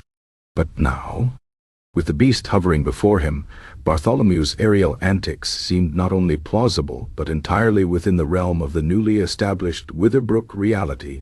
The old herb garden was indeed potent, and its effects were not confined to the Lord's sleep or the occasional canine. They were affecting the very inanimate objects of Castle Witherbrook, granting them a peculiar agitated sentience. The low hum in the kitchen deepened, becoming almost audible, a resonant drone that filled every corner of the vast space.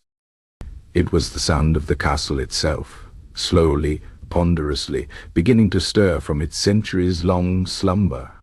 Every creak, every groan, every rattle of a forgotten pot now seemed imbued with a new, unsettling significance. The air felt heavy, charged with an invisible energy, as if the very molecules were vibrating with a newfound consciousness. Algernon felt a profound, almost bone-deep weariness, a fatigue that went beyond mere lack of sleep. It was the fatigue of a man whose understanding of the world had just been irrevocably shattered. He, Brother Algernon, the humble cook, whose greatest daily struggle was preventing burnt offerings and ensuring the turnips lasted until spring, had inadvertently stumbled into the role of an accidental summoner. And what he had summoned was not some grand, terrifying demon, but something far more insidious, far more Witherbroocian, a collection of perpetually dissatisfied, highly opinionated, and now strangely mobile kitchen implements. He looked at the beast again. It seemed to have settled into its new, elevated position, a colossal, unyielding presence. It was, Algernon realized with a sinking heart, not coming down. Not now. Perhaps not ever. What would he tell Lord Witherbrook? That the cauldron was indisposed? That it had decided to pursue a career in aerial contemplation? The sheer absurdity of it all threatened to tip him over the edge into a fit of hysterical laughter, a rare and alarming occurrence for Brother Algernon. He suppressed it, choosing instead to focus on the immediate, practical problem, the turnip stew. How would he make the turnip stew? A faint, almost imperceptible clinking sounded from the shelf where the salt cellar had been. Algernon didn't dare look. He imagined the salt cellar, perhaps a grumbling mortar and pestle, joining the chorus of culinary critique, offering unwelcome advice on the appropriate sodium content of levitating stew. The butter churn might even chime in, bemoaning its long disuse. He sighed, a long, drawn-out exhalation that seemed to deflate him entirely. He still had the mug of tea in his hand. The Lord's tea. the very cause of this entire bewildering state of affairs. He looked at the greenish-gold liquid, its peculiar inner glow seeming to pulse in rhythm with the kitchen's newfound hum. It certainly wasn't going to soothe anyone into a peaceful slumber. On the contrary, it seemed to have quite the opposite effect on its immediate surroundings. Algernon, in his infinite sleep-deprived wisdom, made a decision. He couldn't possibly give this tea to the Lord. Not if it caused his hunting hound to levitate, or, worse, caused his ancestral armchair to start critiquing his posture. He had inadvertently woken the house, and the house, in turn, had decided to voice its considerable pent-up grievances. The immediate task was clear: get rid of the tea. The next task: figure out how to unlevitate a 300-pound cauldron and appease a highly critical wooden ladle. And the task after that: possibly retire to a very, very quiet monastery, far, far away from any speaking utensils or floating kitchenware. He turned, the mug now held with a grim resolve, his eyes fixed on the kitchen door, determined to put an end to this bizarre chain of events before Castle Witherbrook itself decided to awaken and offer its own, surely scathing, review of his entire career. Chapter 8. The third omen. The shadows that whisper recipes. Brother Algernon, mug of peculiar greenish-gold chamomile tea, still clutched firmly in his hand, stood poised at the kitchen door. The warmth of the chipped stoneware mug, however, offered little comfort against the growing chill that permeated the kitchen, a cold that seemed to emanate not from a draught, but from the very stones themselves. He had just endured the profoundly unsettling experience of a talking ladle, critiquing his seasoning habits, and a several hundred-pound cast-iron cauldron, defying the fundamental laws of physics by levitating 3 feet off the ground. His mind, already stretched thin by years of chronic insomnia, felt as though it were a fragile, overtaut string threatening to snap. He yearned for the dull, predictable gloom of the castle corridors, a place where inanimate objects typically remained inanimate, and the loudest complaint was usually a distant, mournful creak of settling timber. He had to get this tea out of here. He had to dispose of it before it could cause any more awakenings. As he turned to make his escape, a faint, sibilant sound drifted from the darkest, most neglected corner of the kitchen, near the crumbling, damp-stained wall, behind the perpetually overflowing woodpile. It was a whisper. Not quite a voice, but a dry, rustling murmur, like 1,000 brittle leaves skittering across a forgotten graveyard, or the scuttling of unseen creatures behind ancient wainscoting. Algernon froze, one foot still half lifted. He blamed the wind, or perhaps the sudden onset of profound oral hallucinations brought on by the combined stress of levitating cauldrons and opinionated cutlery. Then the whispers solidified, coalescing into discernible words, though still as dry and unsettling as parched parchment.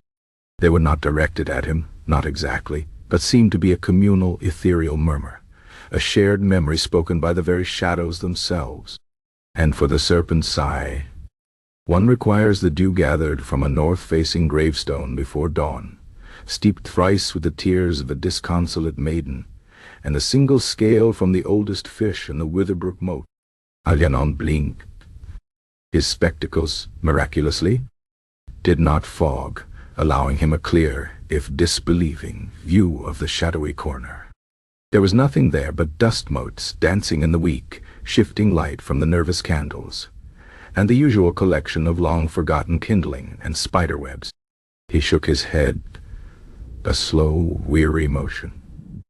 This was clearly the final descent into madness. Serpent's sigh, tears of a disconsolate maiden. His own maidens, such as they were entirely too practical for such sentimental effusions, usually weeping only when tasked with scrubbing the beast.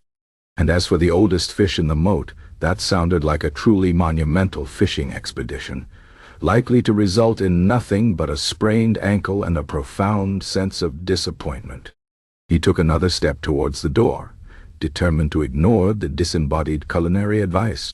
But then, from another corner, Beneath the sagging shelves where jars of questionable contents resided, a new whisper arose, softer, more ancient, like sand shifting in a forgotten hourglass.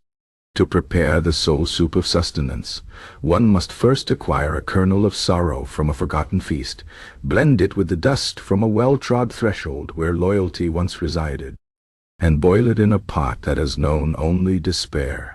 Algernon's foot faltered. A kernel of sorrow? Dust from a well-trod threshold? His kitchen had known plenty of despair, certainly, but this was getting ridiculous, and the very idea of a soul soup filled him with a professional revulsion. His soups, while bland, were at least made from identifiable vegetables. He wondered briefly how one would go about sourcing a kernel of sorrow. Was it harvested like a particularly rare truffle? Did it have a specific ripening season? He pictured himself presenting a requisition form to Lord Witherbrook. 1 kernel of sorrow, please, for the soul soup of sustenance. Estimated cost, existential dread. The very thought was enough to make him sigh, a deep, tired sound. The air in the kitchen, already heavy with the strange, ancient scent of the chamomile and the ever-present burnt thyme, seemed to thicken further. The low hum, which now felt less like structural vibration and more like a collective resonant sigh from the castle itself, thrummed through the flagstones, making the very soles of Algernon's worn boots tingle. The levitating beast cauldron, still suspended in the center of the room, emitted a low, resonant Witherbrook, a sound that seemed to punctuate the ethereal whispers, as if approving of the spectral recipes. Suddenly, the talking ladle, still lying innocently on the work table, cleared its throat with a dry, woody rasp. Aha! Now we're getting somewhere, Algernon, you see. Real ingredients. This be hidden. Not just bland turnips. Though I do question the longevity of the sorrow kernel. Tends to go rancid quickly if not properly preserved with, let's see, a dash of unresolved resentment, perhaps. Algernon turned aghast. You heard that too? He whispered, his voice incredulous. His previous attempts to dismiss the ladle as a hallucination were crumbling rapidly in the face of shared auditory phenomena. Of course I heard it, you witless wonder, the ladle scoffed. We maligh hear it. It's been coming from the walls for centuries. Just most of you haven't been attuned. Or perhaps you weren't quite so careless with your Latin. They're the castle's memories, you see. The forgotten culinary desires of cooks long past. Some of them quite ambitious. Algernon felt a cold knot tighten in his stomach. Forgotten culinary desires. These sounded more like forgotten curses. He looked at the shadows, which seemed to writhe with a newfound, subtle life. The faint whispers intensified, overlapping, creating a chaotic chorus of unsettling culinary instructions. For the broth of boundless memory, take a strand of hair from a sleeping child, a tear from a widowed stone, and the last breath of a dying ember, simmered until the moon bleeds. And to conjure the feast of whispered fortunes, crush the bones of a betrayed oath, grind them with the dust of a broken promise, and bake until the stars themselves begin to weep. Algernon shuddered. Bones of a betrayed oath, he mumbled, rubbing his temples. And how does one collect a tear from a widowed stone? Do I simply stand there with a spoon? The practical absurdity of the ingredients was almost as disturbing as the metaphysical implications. These were not recipes for sustenance, they were recipes for something else entirely. Something ancient and ill-advised.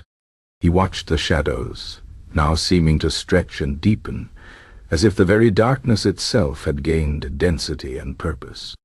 They clung to the corners, writhed under the shelves, and seemed to coalesce momentarily into indistinct forms along the rough-hewn beams. Each whisper brought a new wave of impossible ingredients, of methods that twisted the mundane acts of cooking into something arcane and disturbing. And for the pudding of perpetual vigilance, Capture the reflection of a sleepless eye. Mix with the ashes of a forgotten dream. And sweeten with the honey from a hive of sorrow bees. Sorrow bees, Algernon croaked. He imagined a hive of perpetually weeping insects, producing bitter, melancholic honey. The idea was so preposterous, so utterly divorced from the sensible world of butter and flour, that it almost made him dizzy. The candles, as if sensing his growing despair, flickered violently, their flames dancing with renewed urgency. One nearest the pantry flared, casting an impossibly long skeletal shadow across the floor, before dimming abruptly, almost to nothing. The air vibrated with a palpable energy, a silent hum that felt like a vast, unseen engine slowly roaring to life.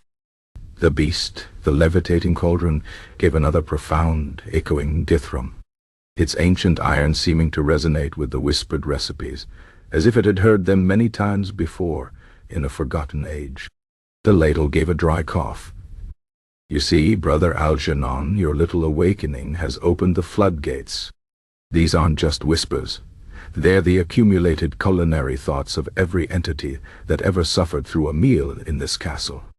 And they're not happy about the lack of flavor, even in the metaphysical sense.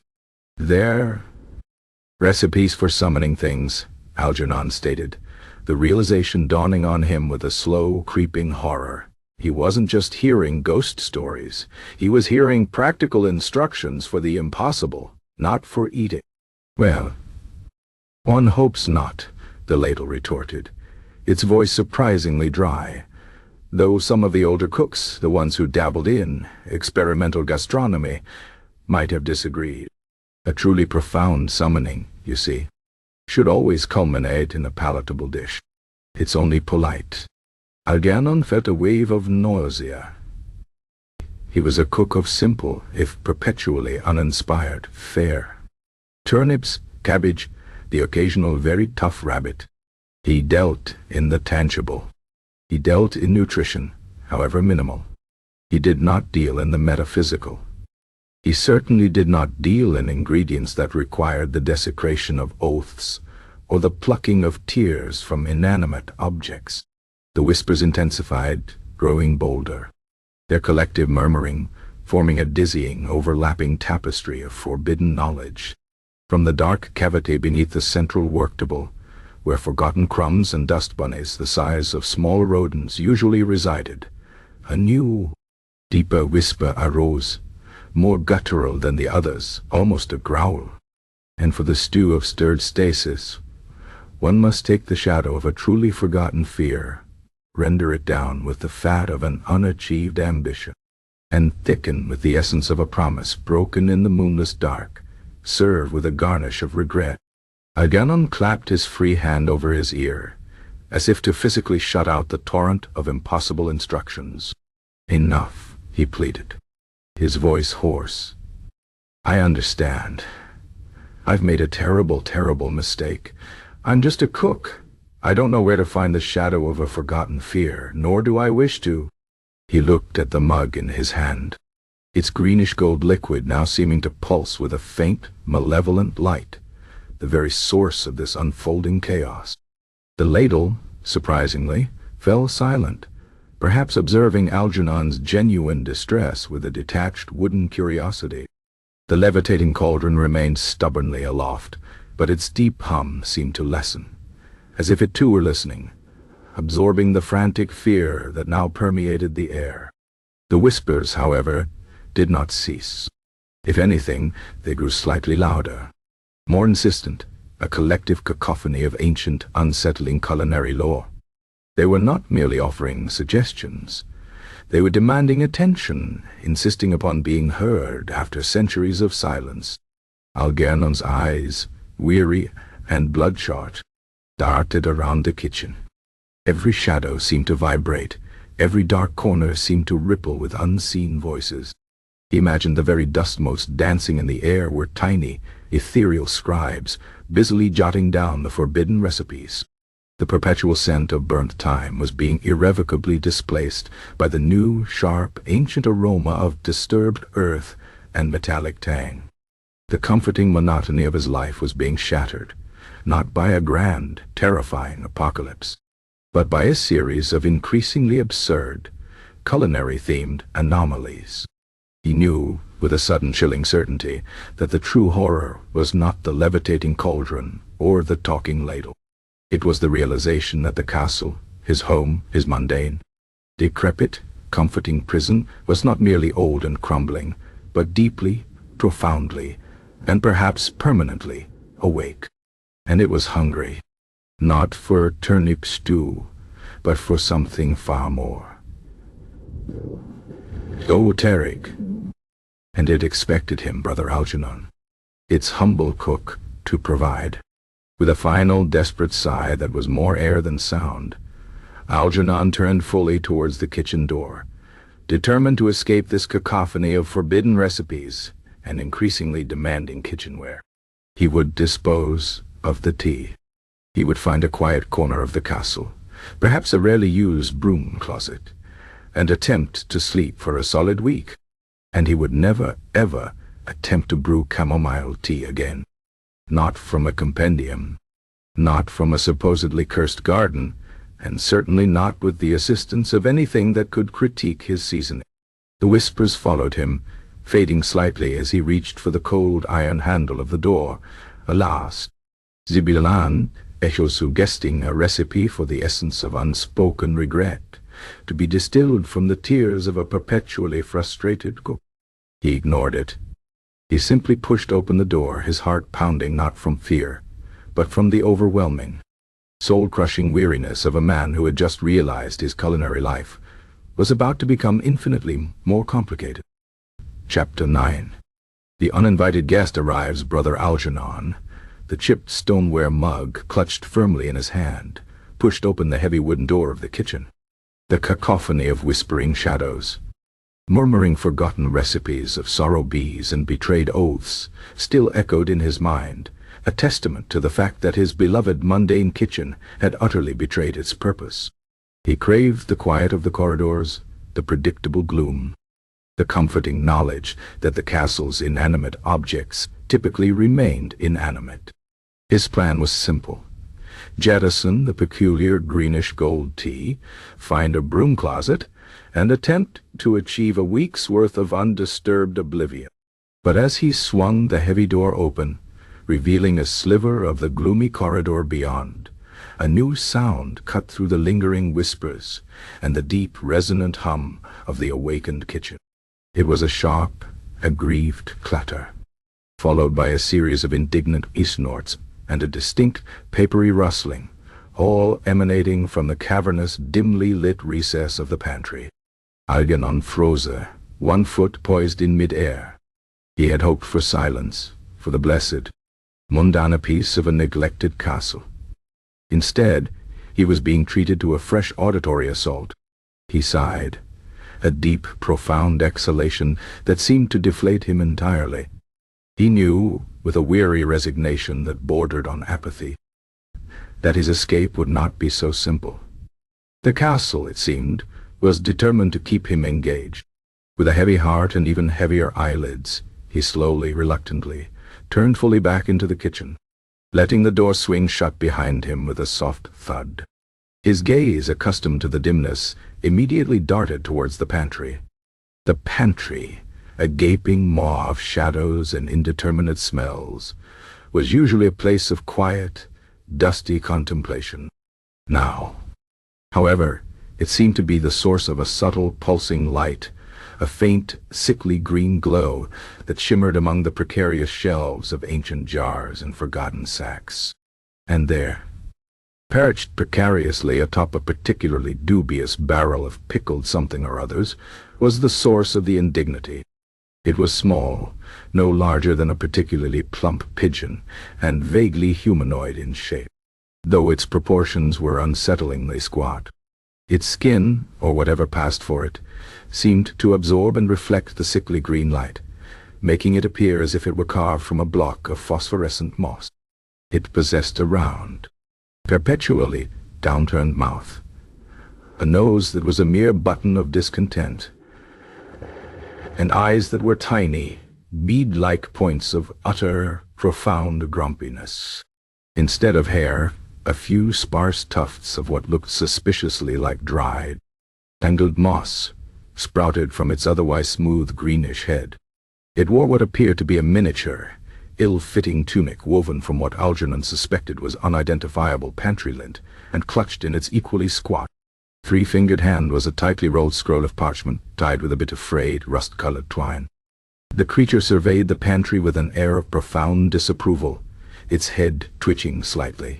It then turned its tiny, bead-like eyes towards Algernon, and let out an audible, exasperated sigh, a sound like air escaping from a particularly deflated bladder.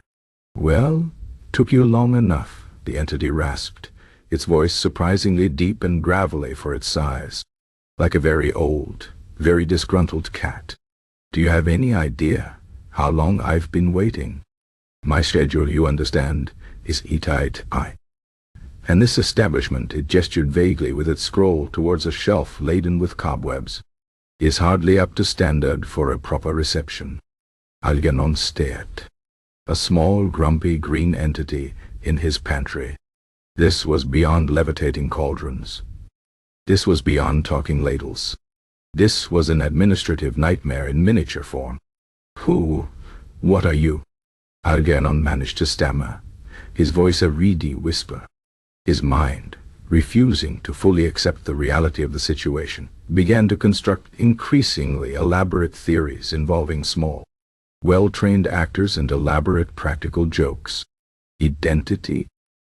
The creature scoffed, its tiny mouth pursing further. "Is that what passes for decorum these days? No formal summoning, no proper invocation, just a bumbled phrase and a rude awakening.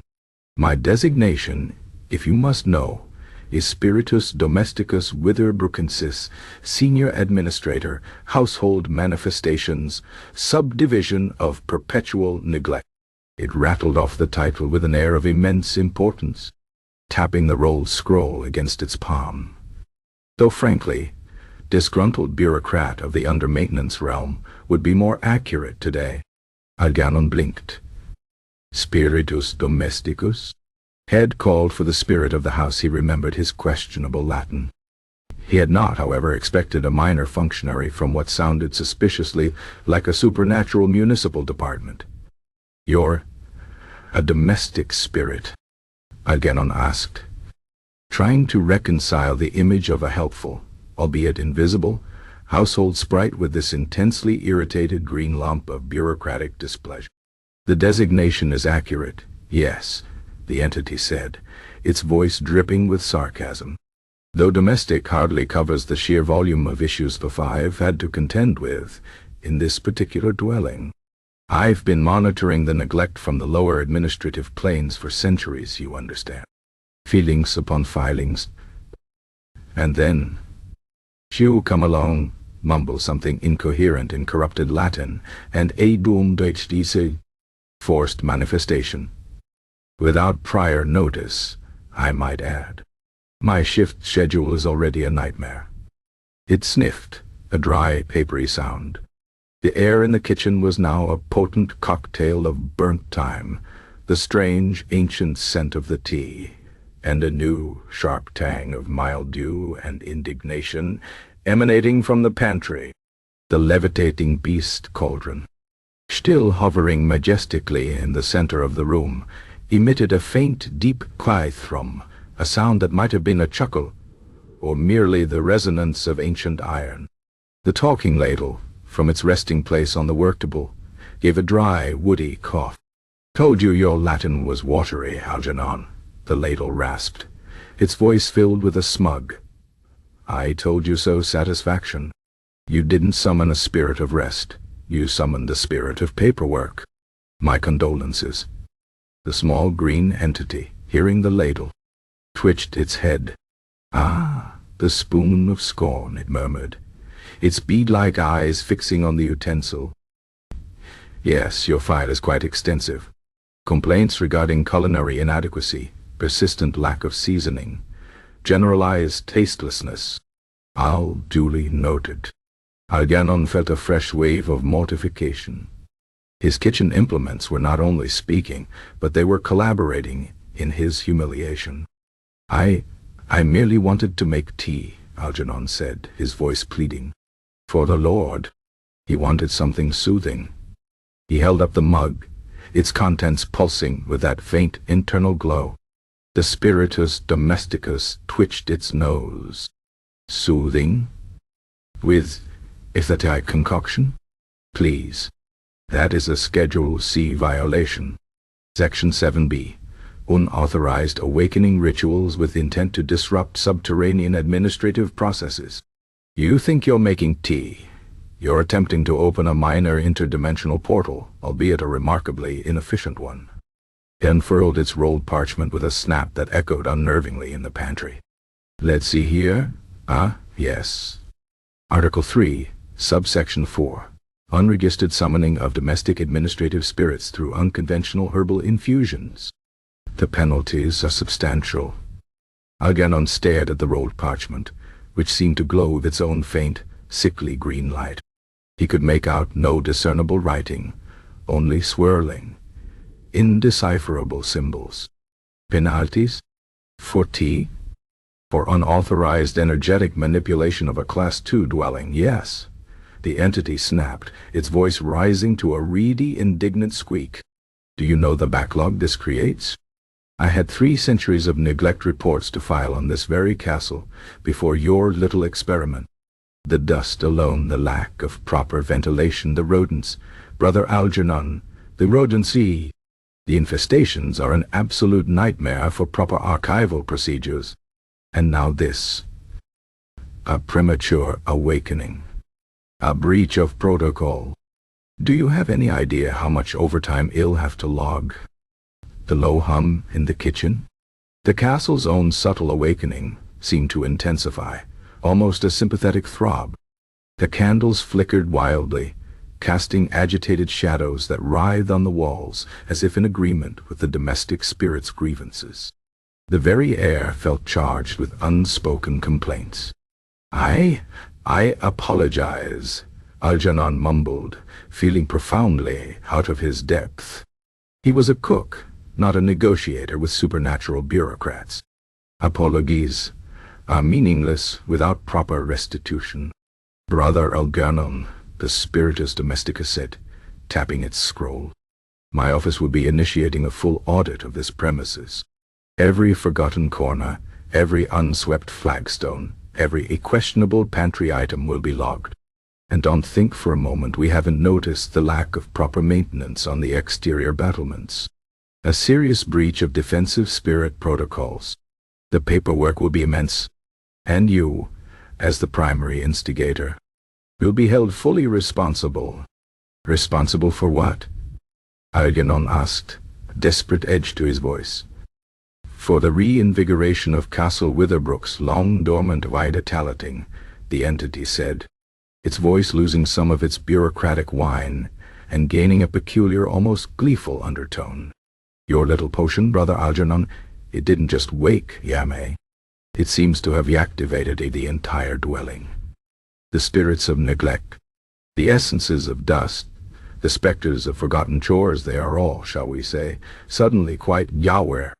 And they have many, many grievances. As if on cue, a faint metallic clinking sounded from beneath the wooden floorboards near the hearth, followed by a soft, almost imperceptible groan, as if a particularly rusty pipe had just remembered centuries of forgotten leaks. From the very walls themselves, a chorus of dry, papery sighs could be heard, subtle yet distinct, like ancient complaints finally escaping their stone prisons. The whispers, Algernon exclaimed, his eyes wide. He now understood. The recipes for sorrow bees and betrayed oaths were not merely distant echoes. They were the nascent thoughts of the reawakened castle, its very fabric stirring with long-dormant, utterly bizarre desires. Precisely, the spiritus domestica said with a nod, a motion that sent a few tufts of moss hair fluttering. The house has many opinions on how things should be run. And now, thanks to your little tea party, it has a voice, or rather, many voices. And I, as the senior administrator, am tasked with mediating the transition. A full inventory of all latent spectral energy, outstanding grievances, and projected supernatural maintenance requirements. It tutted, shaking its head. This is going to be a nightmare. It'll need a quill, some fresh ink, and a truly robust ledger. And perhaps, for once, a clean surface to write on, rather than the accumulated grime of centuries. It eyed the scarred oak table with profound distaste. Talking Ladle from its perch interjected, "You could always start by dealing with the stagnant water in the well, Administrator. It's positively putrid, and the pantry itself is a biohazard. I've seen cultures growing in here that would turn a philosopher's stomach." The spiritus domesticus nodded sagely. Duly noted, spoon of scorn. Item 1A on the audit report. Water purity and potability assessment. Item 1B. Pantry microbial and insectoid infestation levels. You see, Brother Algernon, this isn't just about the levitating cauldron anymore. This is about systemic neglect. Centuries of it. And my office is, if you're very particular about systemic neglect. It looked at Algernon, its bead-like eyes glinting with a new bureaucratic zeal. It'll also require a full accounting of all foodstuffs, past and present. Any unauthorized decomposition will result in severe fines. And your records, Algernon? I trust they're impeccable? We'll be reviewing everything. Every single meal, every single ingredient, every single burnt crust. Algernon felt a profound despair settle upon him, heavier than any fatigue he had ever known. His life, once a monotonous cycle of bland nourishment and quiet solitude, had now become an administrative battlefield, overseen by a minuscule, green, utterly disgruntled spirit, with an endless supply of forms and complaints. He looked at the mug of tea in his hand. It had not brought peace or rest to Lord Witherbrook. Instead, it had brought an administrative audit from the netherworld, a symphony of disgruntled kitchenware, and the waking nightmares of a castle demanding a proper spring cleaning. He had wanted sleep. Now it seemed he would never know it again. Not with this level of bureaucratic oversight. He imagined the years stretching before him, filled not with the quiet drudgery of turnip stew, but with endless forms, spectral inspections, and the ceaseless nagging complaints of every disgruntled dust, bunny, and offended cobweb in Castle Witherbrook. The idea of preparing the pudding of perpetual vigilance suddenly seemed far less absurd, and far more like a potential job requirement. His tea, the very catalyst of this chaotic awakening, still pulsed faintly in his hand, a beacon of improbable energy. He looked at the spiritus domesticus, who was already muttering about triplicate forms and the inherent inefficiency of unsorted grievances, and then at the floating cauldron, still stubbornly aloft. He placed the mug back on the table, carefully. He had meant to dispose of it, but now he hesitated. It seemed, after all, to be the key to this unfolding bureaucratic nightmare. And Algernon, despite his profound weariness, had a growing, if deeply unwanted, feeling that he was going to need a very strong cup of something to get through the coming centuries. But certainly not Witherbrook tea. He simply stood there, a cook trapped in a bureaucracy of the bazaar, while his kitchen, now fully awake, began to rattle with the combined weight of centuries of neglect and an unexpected and entirely unwelcome administrative review. Chapter 10. Negotiations over tea and Sol's brother Algernon, having gingerly placed the peculiar mug of greenish gold tea back on the scarred oak table, faced the small, disgruntled green entity that called itself Spiritus Domesticus Witherbrookensis, Senior Administrator, Household Manifestations. The air in the kitchen, still thick with the bizarre new aroma that displaced the perpetual burnt thyme, hummed with a low, resonant thrum that vibrated through the flagstones beneath Algernon's worn boots. The levitating beast Cauldron hovered majestically in the room's center, a ponderous, silent monument to the castle's sudden, inexplicable defiance of gravity. The 4 tallow candles in their rusted sconces flickered with an agitated, nervous energy, casting long, writhing shadows that seemed to mock Algernon's rapidly dwindling sense of normalcy. The Spiritus Domesticus, perched precariously on a barrel of what might have once been brined cabbage, unfurled its glowing parchment scroll with another indignant snap, its bee-like eyes, points of pure bureaucratic displeasure, fixed on Algernon. Right then, it rasped, its voice like gravel being dragged across old slate. Now that we've established the primary instigator and the breach of protocol, we must address the matter of restitution. Unscheduled manifestations, especially those involving the activation of Class 2 dormant dwelling sentience, incur significant administrative overheads. My time, Brother Algernon, is not without value, and the sheer volume of paperwork generated by centuries of systemic neglect, now suddenly vocal and demanding.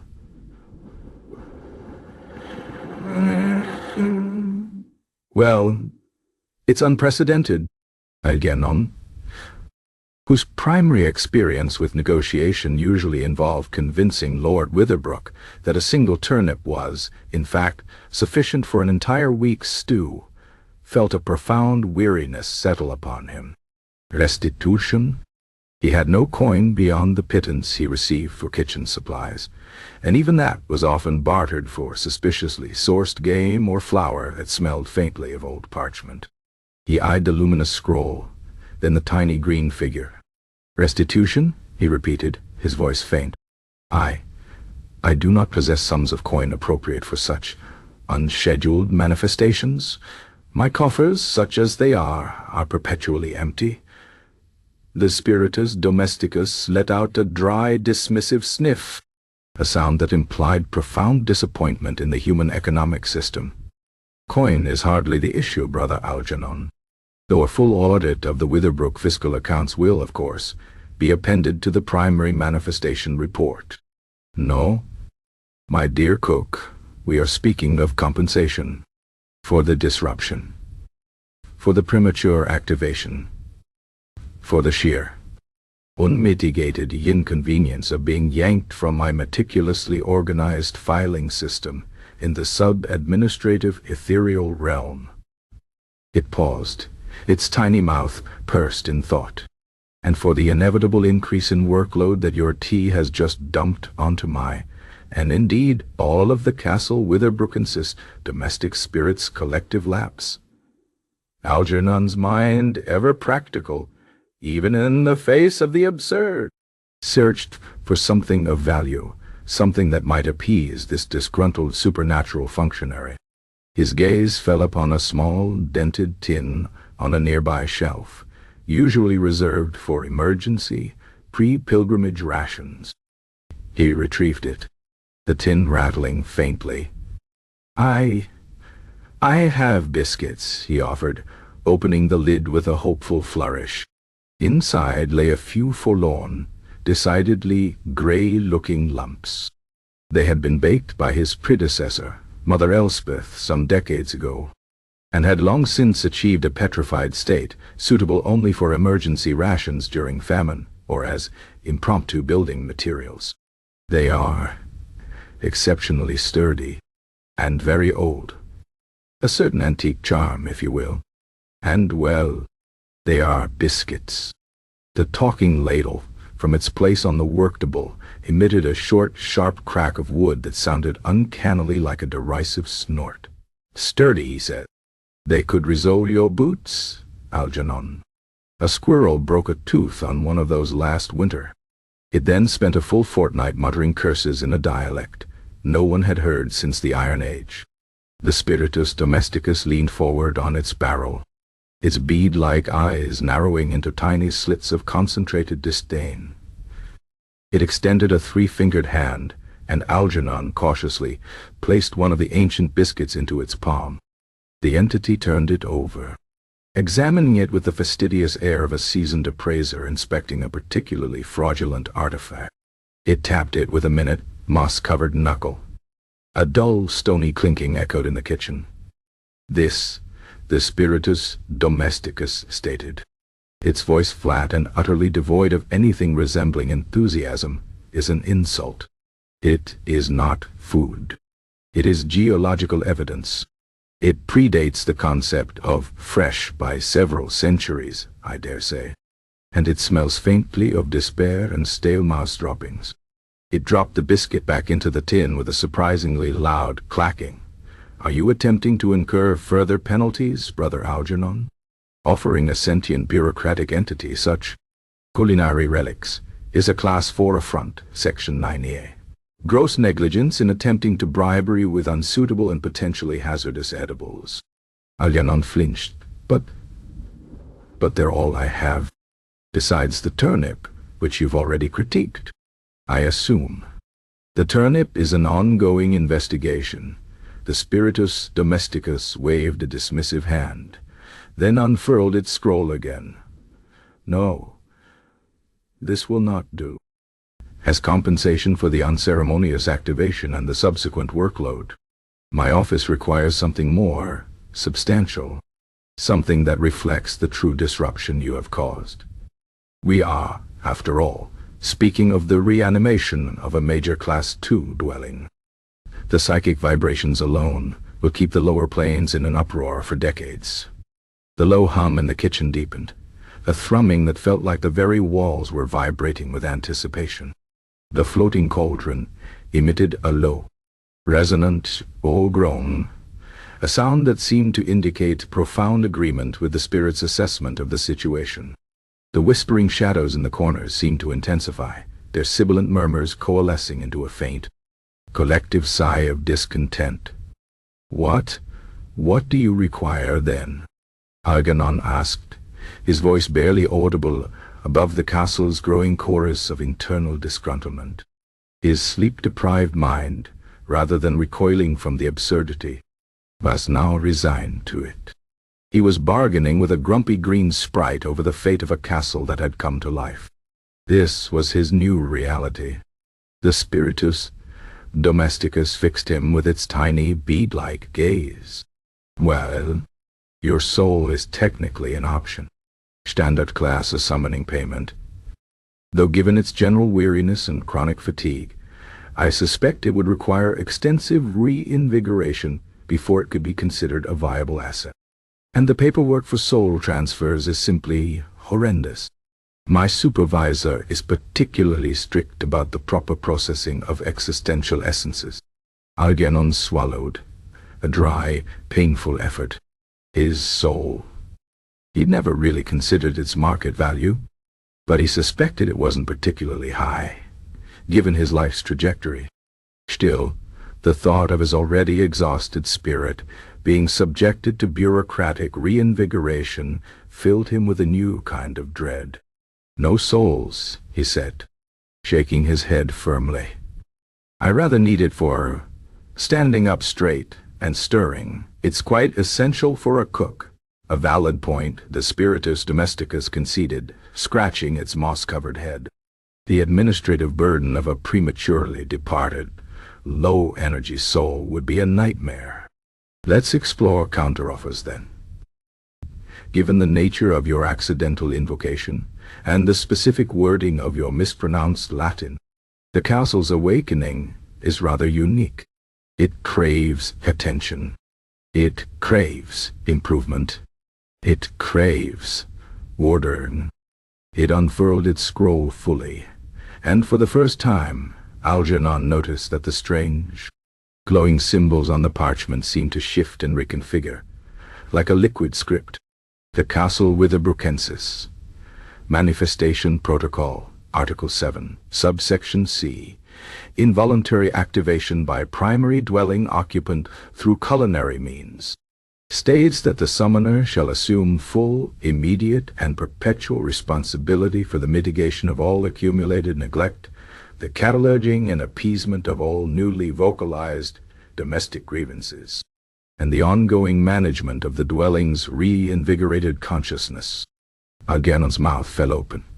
Perpetual responsibility? But I'm just the cook.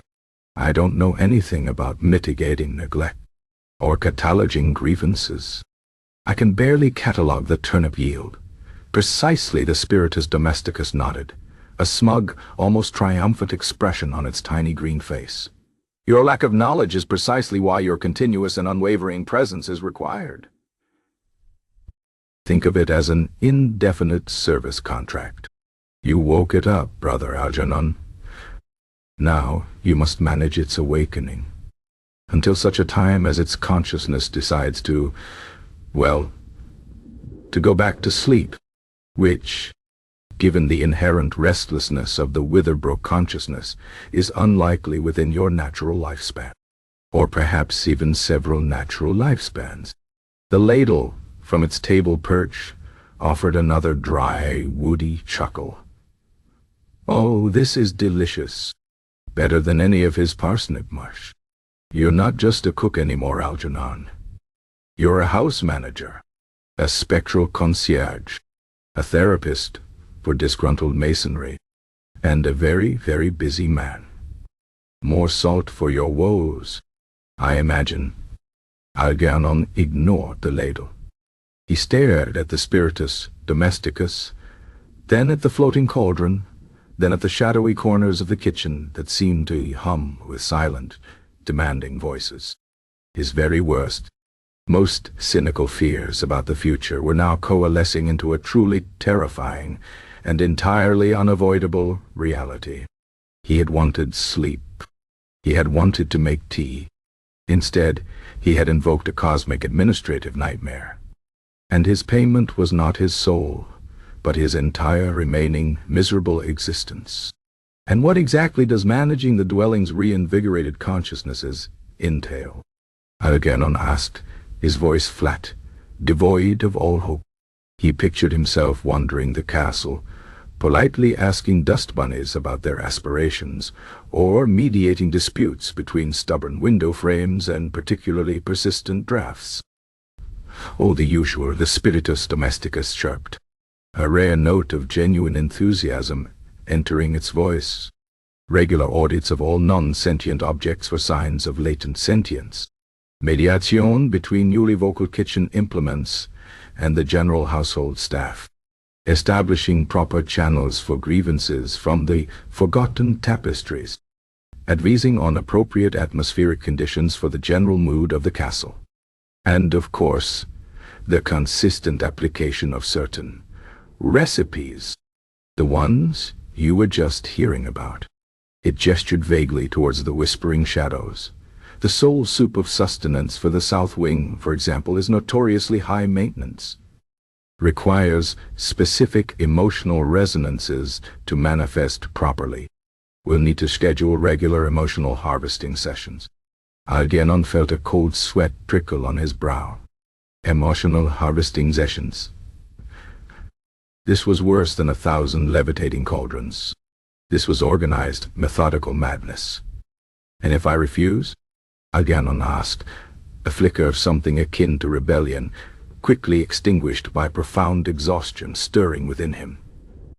The spiritus domesticus tutted, a rapid, papery sound. Refusal is not an option, Brother Algernon. The invocation is binding. Non-compliance would result in an immediate transfer of your essence to the sub-administrative re-education and reallocation department. And their re-education processes are quite thorough. Not to mention the paperwork. You wouldn't like the paperwork. It shuddered, a tiny, mossy tremble. They haven't updated their forms since the last glacial period. Truly barbaric. The low hum in the kitchen pulsed, a powerful, undeniable force. The levitating cauldron seemed to dip slightly, then rise again as if nodding its approval. The shadows, still whispering their unsettling recipes, seemed to lean closer, their murmurs growing more distinct, more demanding. The very air was charged with a profound expectation. Algernon looked at the mug of tea on the table, its inner glow still pulsing. It had been the key, the accidental catalyst. And now it sat there, silent, glowing testament to his unwitting doom. He was trapped. Trapped by a mispronounced Latin phrase, a cursed chamomile patch, and a perpetually disgruntled supernatural bureaucrat. His life, once a predictable cycle of gruel and burnt time, was now irrevocably bound to the absurd, the arcane, and the administrative. He was no longer just the castle cook. He was the castle Witherbrook's senior manifestation manager, without pay, without training, and without any hope of a decent night's sleep ever again. The thought made him almost long for the simplicity of merely trading his soul. At least that would be a clean break. This was prolonged engagement, and it came with paperwork. Right, Algernon sighed. Sound of utter defeat. Where do we begin? And do you have a spare quill? Mine snapped in half last month trying to scrape burnt porridge. The spiritus domesticus's eyes brightened infinitesimally, a subtle shift that indicated profound satisfaction. Excellent. A man who understands the necessity of proper tools. We'll start with the inventory, and then we'll discuss the overdue pudding of perpetual vigilance. It's been craving attention, and frankly, its psychic output is starting to interfere with the lower administrative planes. It requires immediate attention. And Algernon? Yes? Algernon mumbled, his gaze fixed on the glowing mug, which now seemed to be mocking him with its very existence. More salt on the next batch of turnip broth. It's in the audit report already. Item 1A, subsection Delta Botui. Your previous attempts were, to put it mildly, an existential affront. Algernon merely nodded, his eyes closing briefly in a silent, weary prayer to a deity that surely had better things to do than listen to the complaints of a newly sentient Ladle. The kitchen hummed around him, a symphony of awakened objects and administrative demands, as the dark, absurd, and undeniably busy new era of Castle Witherbrook truly began. Chapter 11. The castle's chaplain gets involved. Brother Algernon, a man whose life had been one long, monotonous exercise in the quiet drudgery of turnip stew, now found himself contemplating the profound administrative complexities of a perpetually disgruntled spirit and an awakened castle. He had just agreed, with a sigh that could have deflated a hot air balloon, to become the castle Witherbrook's senior manifestation manager, a position for which he possessed absolutely no qualifications, training, or enthusiasm. The spiritus domesticus, a minuscule green lump of bureaucratic indignation, was already muttering about inventory forms and the psychic output of an overdue pudding of perpetual vigilance. The levitating beast cauldron still hung in the air, a silent, weighty testament to Algernon's accidental foray into arcane tea brewing. The air in the kitchen, a potent blend of burnt thyme, ancient metallic tang, and a fresh note of bureaucratic mildew, thrummed with the castle's newfound, restless consciousness. He was about to inquire about the precise nature of an emotional harvesting session, a concept that filled him with a professional dread far deeper than any fear of levitating iron, when the kitchen door, which Algernon had just closed, suddenly burst inward with a resounding crash that rattled the very flagstones. Dust, disturbed from its centuries-long slumber on the high beams, rained down in a fine choking mist. Framed in the doorway, silhouetted against the slightly less profound gloom of the corridor, stood Father Reginald. Father Reginald was the Castle Witherbrook's chaplain, a man whose countenance was perpetually etched with an expression of deep-seated exasperation. He was tall and gaunt, his cassock usually immaculately, if rather threadbarely, clean, but now slightly askew, as if he had dressed in a hurry or perhaps been startled from a particularly vivid dream of bureaucratic inefficiency in the celestial spheres. His thin, ascetic face was pale, his eyes, usually narrowed in a perpetual squint of mild disapproval, were wide and bloodshot, fixed upon the impossible scene before him. In one bony hand, he clutched a small, rather ordinary wooden crucifix, its once polished surface now dull with age. In the other, held aloft like a sacred chalice, was a small, ornate silver vial, stoppered with an unlikely cork. It shimmered faintly in the flickering candlelight, containing a meager, almost pathetic, amount of what Algernon knew to be the castle's holy water, a precious commodity usually reserved for blessing the occasional reluctant pig or warding off particularly ambitious mildew. Father Reginald's gaze swept over the kitchen, the agitated, dancing candle flames, the unsettling aroma that now dominated the space. Algernon standing slack-jawed by the table, the small glowing mug of tea, and then, most spectacularly, the immense rust-patched cauldron floating 3 feet off the ground, casting an impossibly vast, quivering shadow. His eyes finally landed on the small, grumpy green entity perched on the pickled cabbage barrel, tapping its glowing parchment scroll. By the saints above and the blessed martyrs below. Father Reginald's voice, usually a dry, pedantic drone, now rose to a reedy, indignant shriek, like a particularly offended heron. What in the very name of all that is holy is going on in this unhallowed chamber?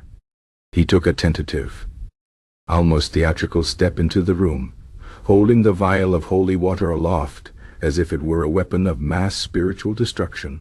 Algernon, what dark sorcery have you unleashed upon this blessed domicile? I heard a clamor, a most ungodly racket, and the very stones of the chapel felt as if they were gwythrumming. He cast a withering, accusatory glare at Algernon, who instinctively hunched his shoulders, clutching his spectacles. The spiritus domesticus, who had been mid-sentence about the proper filing of ancient grievances, paused. Its tiny, bead-like eyes slowly rolled upwards in its moss-covered head, a motion of profound, world-weary exasperation that spoke volumes about its opinion of mortal interventions. It then slowly rolled them back down, fixing them on Father Reginald with a look that suggested the chaplain was merely another tedious, uninvited complication in an already overloaded bureaucratic process. Oh, for the love of all that is administratively efficient, the spiritus domesticus rasped, its voice tinged with immense annoyance. Is it absolutely necessary? Just as we were about to establish the proper chain of command for the overdue pudding of perpetual vigilance, it cast a withering glance at Father Reginald's vial. And is that holy water? From the well with the dubious, ferrous content? Honestly, Father, that's barely class for spiritual determent. It wouldn't deter a particularly determined field mouse, let alone an authorized administrative manifestation. Father Reginald gasped, a sound of unadulterated outrage. How dare you, vile fiend? I am Father Reginald, chaplain of Castle Witherbrook. I am here to cleanse this place of your unholy taint. I am armed with the sacred waters, blessed by my own hand, and consecrated under the purest of intentions. He shook the vial, causing the meager contents to slosh with an almost pathetic sound. The ladle, from its perch on the worktable, gave a low, dry chuckle. He tried. For what it's worth. Though his intentions, like his sermons, tend to drift towards the overly dramatic rather than the truly impactful. The spiritus domesticus merely sniffed, a sound of pure disdain. Intentions are irrelevant when the proper permits are not filed, Father. And purest intentions are notoriously difficult to quantify for bureaucratic purposes. Furthermore, this is not an unholy taint. This is an accidental, albeit remarkably inefficient, invocation of domestic administrative entities. A matter of procedure, not damnation. And a Class 2 dwelling activation, for which it jabbed a stubby finger at Algernon, who winced, is now singularly responsible. Responsible for what? You imp of the unholy depths. Father Reginald bellowed, taking another step forward. He sprinkled a few drops of holy water with a flourish, aiming vaguely at the floating cauldron. The drops, rather than sizzling or evaporating, merely landed with faint aplinxy on the iron surface, running in tiny dark streaks down the rust, looking remarkably like spilled gravy.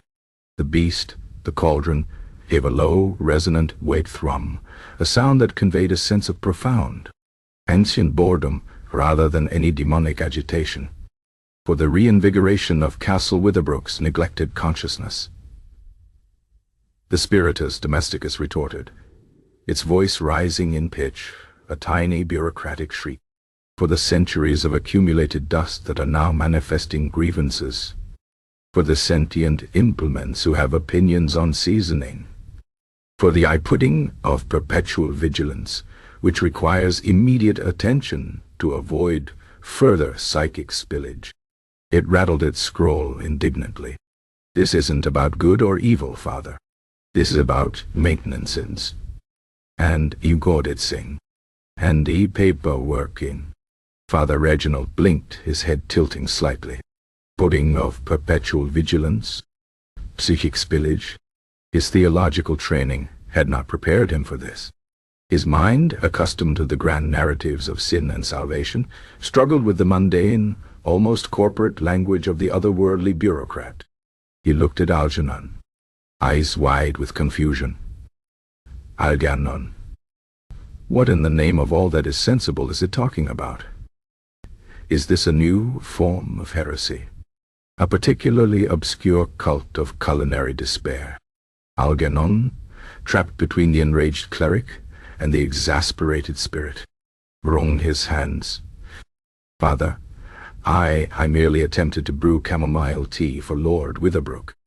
For sleep, you see. And I used an old compendium, and well, my Latin, it seems to have been somewhat optimistic. He gestured vaguely at the glowing mug on the table. And then the ladle spoke, and the beast floated. And now there are whispers, and this spiritus domesticus is demanding audits of the dust. Optimistic Latin? Father Reginald repeated. Aghast. Algernon, you cannot simply mumble liturgical phrases you barely comprehend for the brewing of tea. That is a gross dereliction of spiritual duty. Do you have any idea the chaotic energies you might have unleashed? The eidemonic entities that thrive on such negligence? He made the sign of the cross somewhat shakily.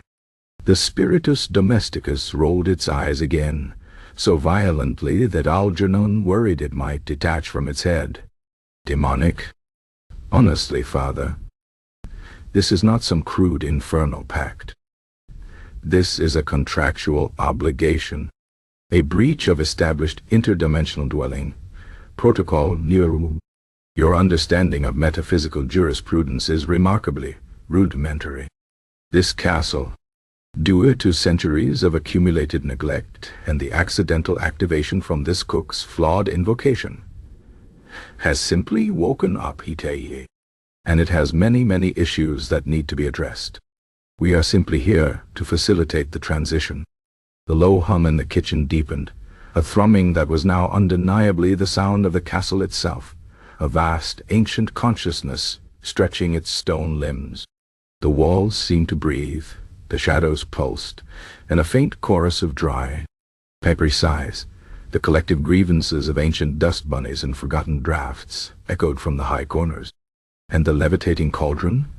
Father Reginald demanded, pointing his crucifix at the beast, which merely swayed slightly, still stubbornly aloft. Is that part of your administrative transition?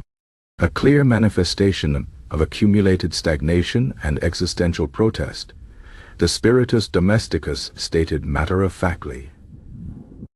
The beast, as you call it, has centuries of unexpressed grievances about substandard ingredients and inadequate cleaning.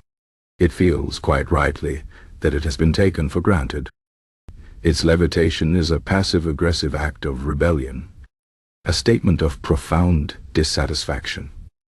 And it's only the beginning, Father. We anticipate further such demonstrations. As if on cue, A faint, metallic groan emanated from the shelf where Algernon's collection of bent forks resided. One particularly gnarled fork, whose tines were twisted into a permanent expression of despair, seemed to vibrate faintly, emitting a high-pitched, almost imperceptible whine that sounded remarkably like a suppressed sob. Father Reginald stared at the vibrating fork, then back at the floating cauldron, then at the unapologetic green entity, then at Algernon, whose face was a mask of profound, weary resignation. The chaplain's neatly ordered theological worldview was crumbling around him, replaced by a chaotic landscape of bureaucratic spirits, opinionated kitchenware, and culinary-themed existential protest. This is madness, Father Reginald exclaimed, his voice cracking. He splashed more holy water towards the spiritus domesticus, but the tiny entity merely ducked, as if avoiding a particularly annoying fly, and the drops landed with another eye plink on the pickled cabbage barrel.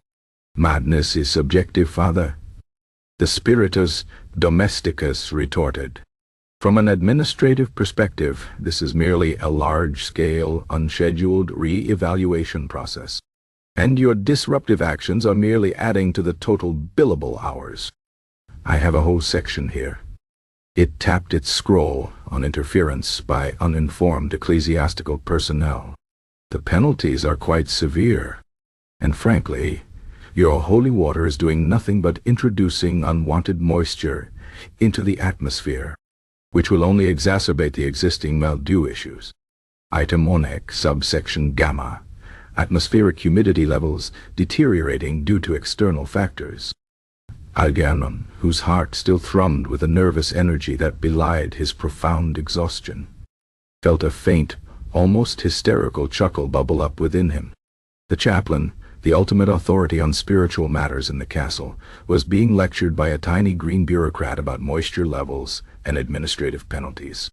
This was precisely the sort of absurd, darkly humorous situation he had long suspected lay just beneath the veneer of Witherbrook's mundane decay. So, what exactly do you propose we do? You spiritual tax collector? Father Reginald demanded, lowering his crucifix slightly, a flicker of genuine bewilderment replacing his outrage.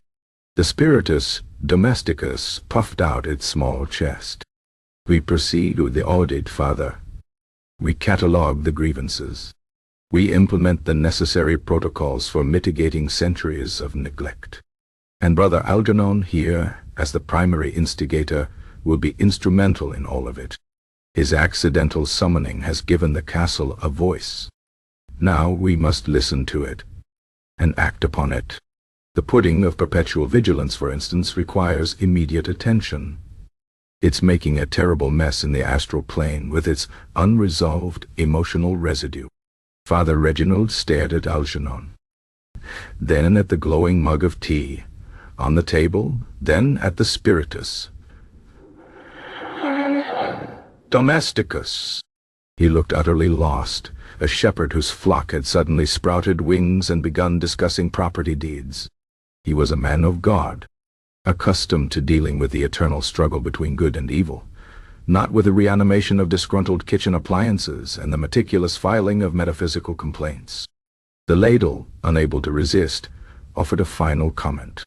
And if you're going to stay, Father, perhaps you could offer some counsel on the appropriate use of seasoning. His sermons may be bland, but his food is truly an affront to the senses. Even the dead objects complain. Father Reginald turned a horrified gaze on the Ladle. The Ladle, it speaks. Oh, that's just the spoon of scorn, the spiritus domesticus said dismissively. Its file is already quite thick. Item 2A. Persistent culinary criticism. Now, if we could move on, I have a preliminary assessment of the castle's structural complaints to begin. The south wall is particularly vocal about its draft problem. Algernon merely sighed, a profound, weary sound that echoed in the newly awakened kitchen. His life, which had once been a predictable, if bland, journey towards a quiet, unnoticed end, had now become a chaotic, endless administrative meeting. And it seemed, whether he liked it or not, that he was the central, eternally exhausted, point of contact for the entire, suddenly vocal Castle Witherbrook. The chaplain, meanwhile, remained frozen, the vial of holy water still clutched in his trembling hand, his mind grappling with the horrifying realization that his quiet, spiritual life had just collided head-on with the bureaucratic nightmare of the afterlife's zoning department. Chapter 12. A brief history of kitchen hauntings. Brother Algernon, having surrendered his culinary autonomy to a diminutive green bureaucrat from the nether administrative planes, stood slumped by the scarred oak table. The peculiar mug of greenish-gold tea, the accidental catalyst for this unfolding absurdity, rested beside him, its faint inner glow now seeming less like a magical beacon and more like a permanent, mocking reminder of his ill-fated attempt at brewing chamomile. The air in the kitchen, still thick with the cloying scent of burnt thyme and the sharper, ancient tang of disturbed earth, hummed with a low, resonant thrum that vibrated through the very flagstones underfoot. The beast, the immense cast-iron cauldron, remained stubbornly levitated 3 feet off the ground, a silent, weighty testament to the castle's sudden, profound wakefulness. Father Reginald, the castle's chaplain, stood aghast by the door, his wooden crucifix held aloft like a poorly aimed divining rod, his vial of holy water still clutched in his trembling hand, his face a mask of theological bewilderment. The Spiritus Domesticus Witherbrookensis Senior Administrator, Household Manifestations, subdivision of Perpetual Neglect, perched imperiously on the barrel of pickled cabbage. It had just extracted Algernon's agreement to a lifetime, or several lifetimes if its grim prognosis was accurate, of managing Castle Witherbrook's reinvigorated consciousness. Now, it unfurled its glowing parchment scroll with an imperious snap. Its bead-like eyes, points of pure, concentrated bureaucratic displeasure, fixed on Algernon. "Excellent," the entity rasped, its voice like dry leaves skittering across a long-abandoned courtyard. "Now that we have established your perpetual contract, Brother Algernon, it is imperative that you understand the historical context of your current predicament. This is not, as your excitable chaplain seems to believe, an act of dark sorcery, nor is it, as you, with your delightful naivete, seem to think, merely a series of unfortunate coincidences. No, my dear cook, this is merely a particularly robust example of Class II dwelling manifestation, a phenomenon with a rich, if often unappreciated, history, particularly within the culinary arts." Father Reginald, roused from his state of catatonic shock by the mention of dark sorcery, sputtered, "Unappreciated? This is an abomination. A direct affront to divine order. What history could possibly justify a levitating stew pot and a talking wooden spoon?" He gestured wildly with his crucifix, nearly poking himself in the eye. The Spiritus Domesticus sighed, a sound of profound world-weariness. Its tiny head tilted, and its bead-like eyes rolled upwards, then back down to fix on Father Reginald, with an air of immense, patient disdain. "Father, your theological framework is simply inadequate for grasping the nuances of interdimensional domestic protocols. As for history, allow me to enlighten you. Brother Algernon, perhaps you should fetch a clean piece of parchment and a reliable quill. You'll be taking notes. This will be on the audit." Chapter 1. The Inherent Sentience of Utensils. Algernon, too tired to argue, meekly shuffled towards a dusty shelf where he kept a few precious scraps of clean parchment and a somewhat splintered quill. He dipped it in the eternally congealed inkpot. The scratch of the quill against the parchment, a surprisingly loud sound in the charged silence of the kitchen. Right then, the Spiritus Domesticus began, clearing its throat with a dry, papery rattle. Our archives are quite extensive, stretching back to the earliest recorded instances of domestic life. You see, any dwelling, especially one as ancient and neglected as Castle Witherbrook, accumulates not just dust and mildew, but also a considerable amount of psychic residue. Unfulfilled desires, unspoken thoughts, persistent grumbles about the lack of proper ventilation, it all lingers. And kitchens, being the heart of any household, the locus of sustenance and regrettably often gastronomic disappointment, are particularly susceptible to such accumulations. The ladle, from its perch on the work table, emitted a dry, woody chuckle. Hear, hear. The sheer volume of unexpressed culinary outrage in this room alone could power a small village. The spiritus domesticus nodded sagely. Precisely, spoon of scorn. For example, consider the unfortunate case of the baker of Blackwood Fen. Circa 9th century, a man renowned for his exceptionally dense and unpalatable bread. His kneading trough, after centuries of his heavy-handed dough-destroying efforts, spontaneously combusted one morning. But not before it began to scream when approached, a high-pitched wail that caused every loaf within a mile radius to turn to stone. They called it the Lament of the Loaf. Required a Class 3 exorcism and a formal apology from the local guild of bakers. It was quite a scandal. Algernon's quills scratched furiously. Baker of Blackwood Fen, 9th C, screaming bread. Use gentle kneading, or avoid bread altogether. He wrote his notes in the cramped utilitarian hand of a man who usually jotted down shopping lists for questionable root vegetables. Then there was the notorious Fork of Fury from the monastery of St. Grimbald, 12th century. The spiritus domesticus continued warming to its subject. A common dining fork, mind you, used for countless watery lentil stews. Over time, it developed a profound resentment for its monotonous diet. One day, during a particularly bland Lenten meal, it simply leaped from the abbot's plate and attempted to stab him. Fortunately, the abbot was wearing exceptionally thick vestments, but it led to a complete re-evaluation of the monastic diet. The Fork of Fury became a symbol of culinary rebellion for centuries. The abbot learned to season his lentils. Father Reginald blanched.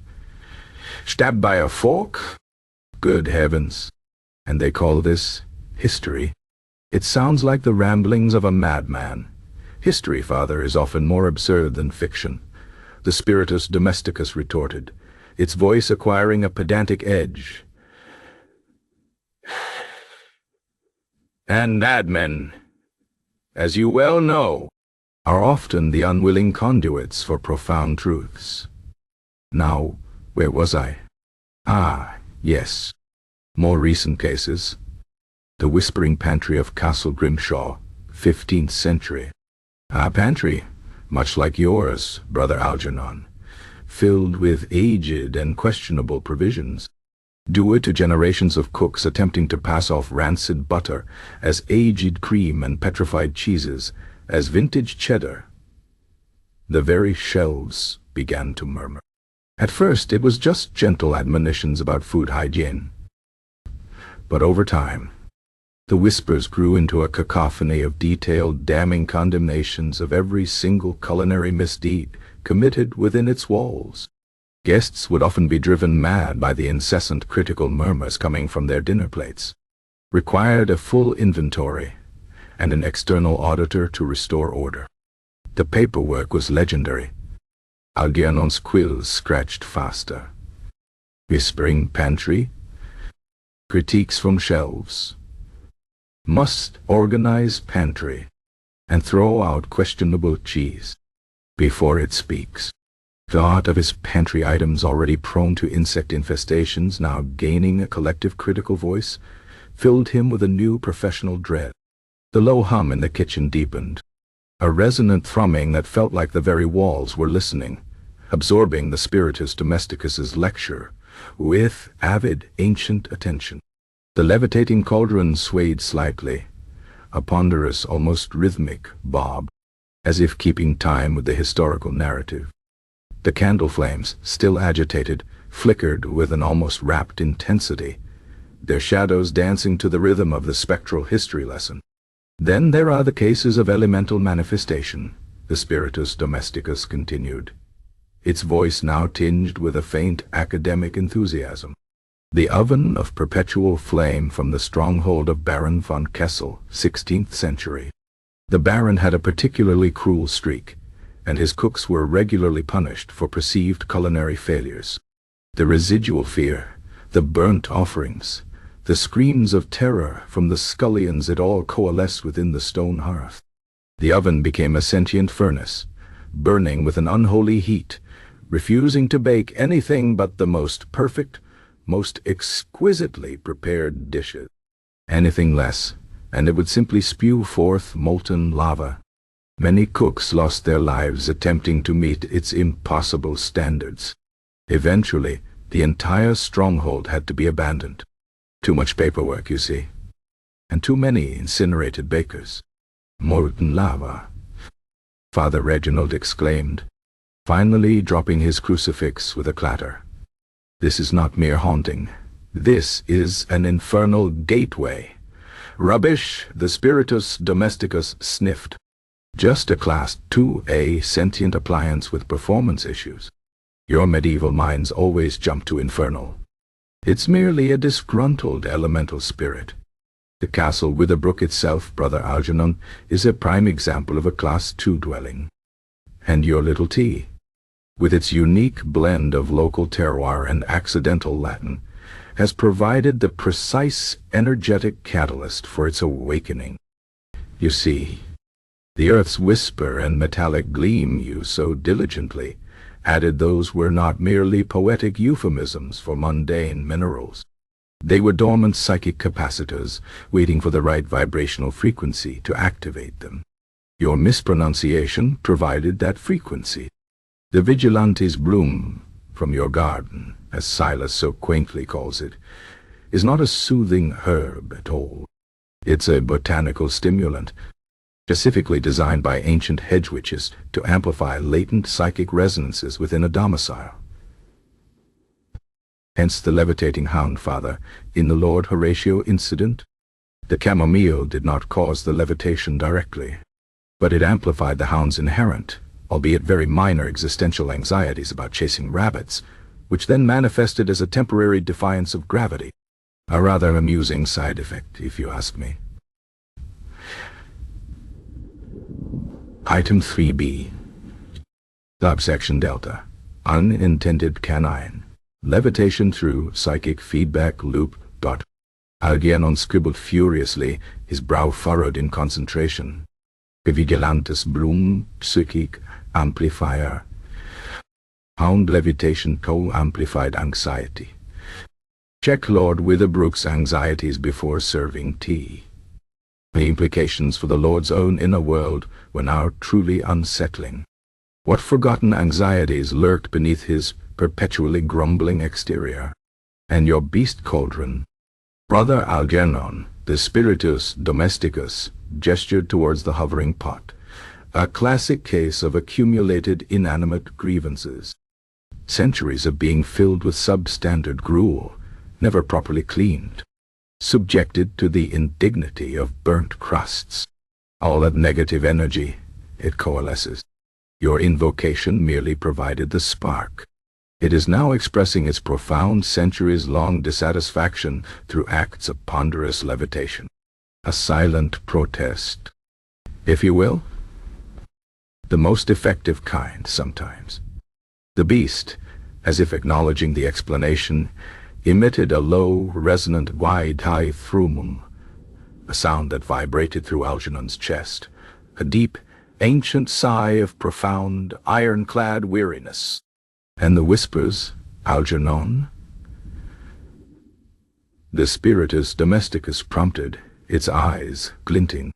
The recipes for sorrow bees and betrayed oaths. Those are the castle's own memories, the latent desires for more, esoteric sustenance. Every corner, every stone, every discarded scrap of parchment holds a memory. And now they're vocalizing them. After centuries of neglect, they demand to be heard, and potentially to be prepared. Algernon looked at his notes. Soul soup of sustenance. Pudding of perpetual vigilance. Emotional harvesting sessions. Baby felt a profound, almost cosmic, exhaustion. He was a humble cook. His greatest ambition was a perfectly roasted fowl, a rare and fleeting triumph. Now he was being asked to procure sorrow kernels and distill the essence of broken promises. This is beyond my ken, Father Reginald finally declared, throwing his hands up in despair. I am a man of God, not a spiritual sanitation engineer. You expect Brother Algernon to accommodate these culinary abominations? He has signed the contract, Father. The Spiritus Domesticus stated matter-of-factly. And refusal is not an option. We have protocols, and the castle is, shall we say rather, insistent. Its consciousness, once awakened, requires active management. Think of it as a very, very old patient with a complex set of historical grievances and peculiar dietary requirements. And Algernon, as the primary instigator of its awakening, is now its primary caregiver. It's a binding, interdimensional agreement. The paperwork is quite clear on this. The ladle from the table gave another dry wooden rasp, and the sooner he gets on with it, the better. I'm still waiting for that salt cellar audit. And the cheese press is looking despondent again. It longs for vigorous pressing. I tell you, Brother Algernon, neglected implements are the most vocal, especially those that deal with fermentation. They have very strong opinions on the proper management of anaerobic decay.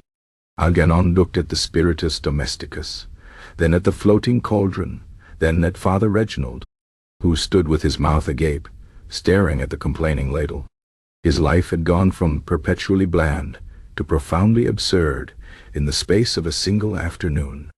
He, the simple cook, was now the manager of an awakened, complaining castle, responsible for its emotional well-being and its arcane dietary needs.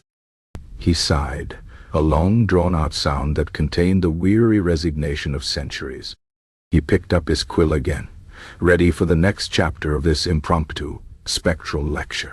He had a feeling it was going to be a very long, very complicated audit, and he suspected that, despite all the chaos, he still wouldn't get a wink of sleep. Not with all this paperwork, and the persistent complaints about the turnip broth. Chapter 13.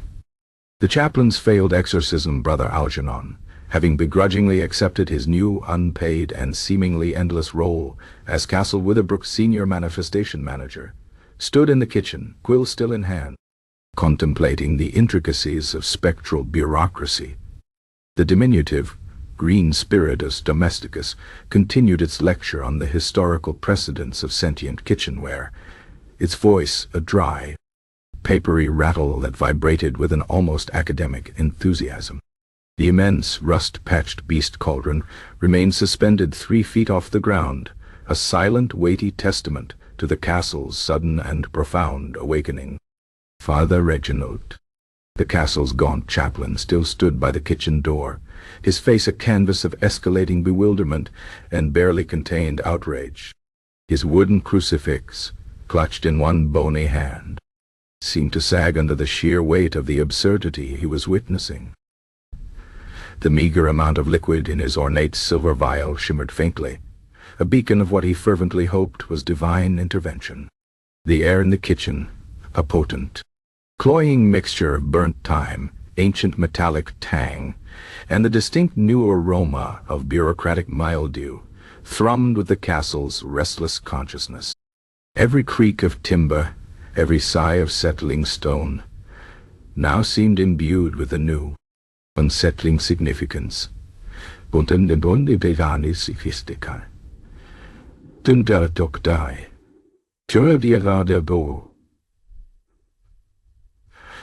Chaplain Lord is asked.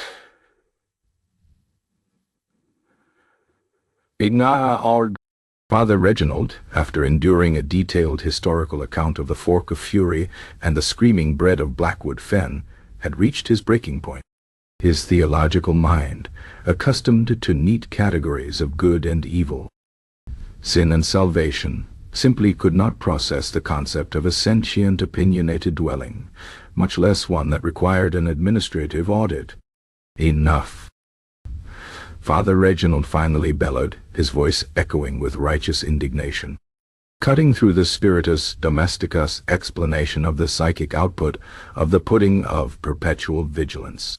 This is a perversion, a direct assault on the natural order.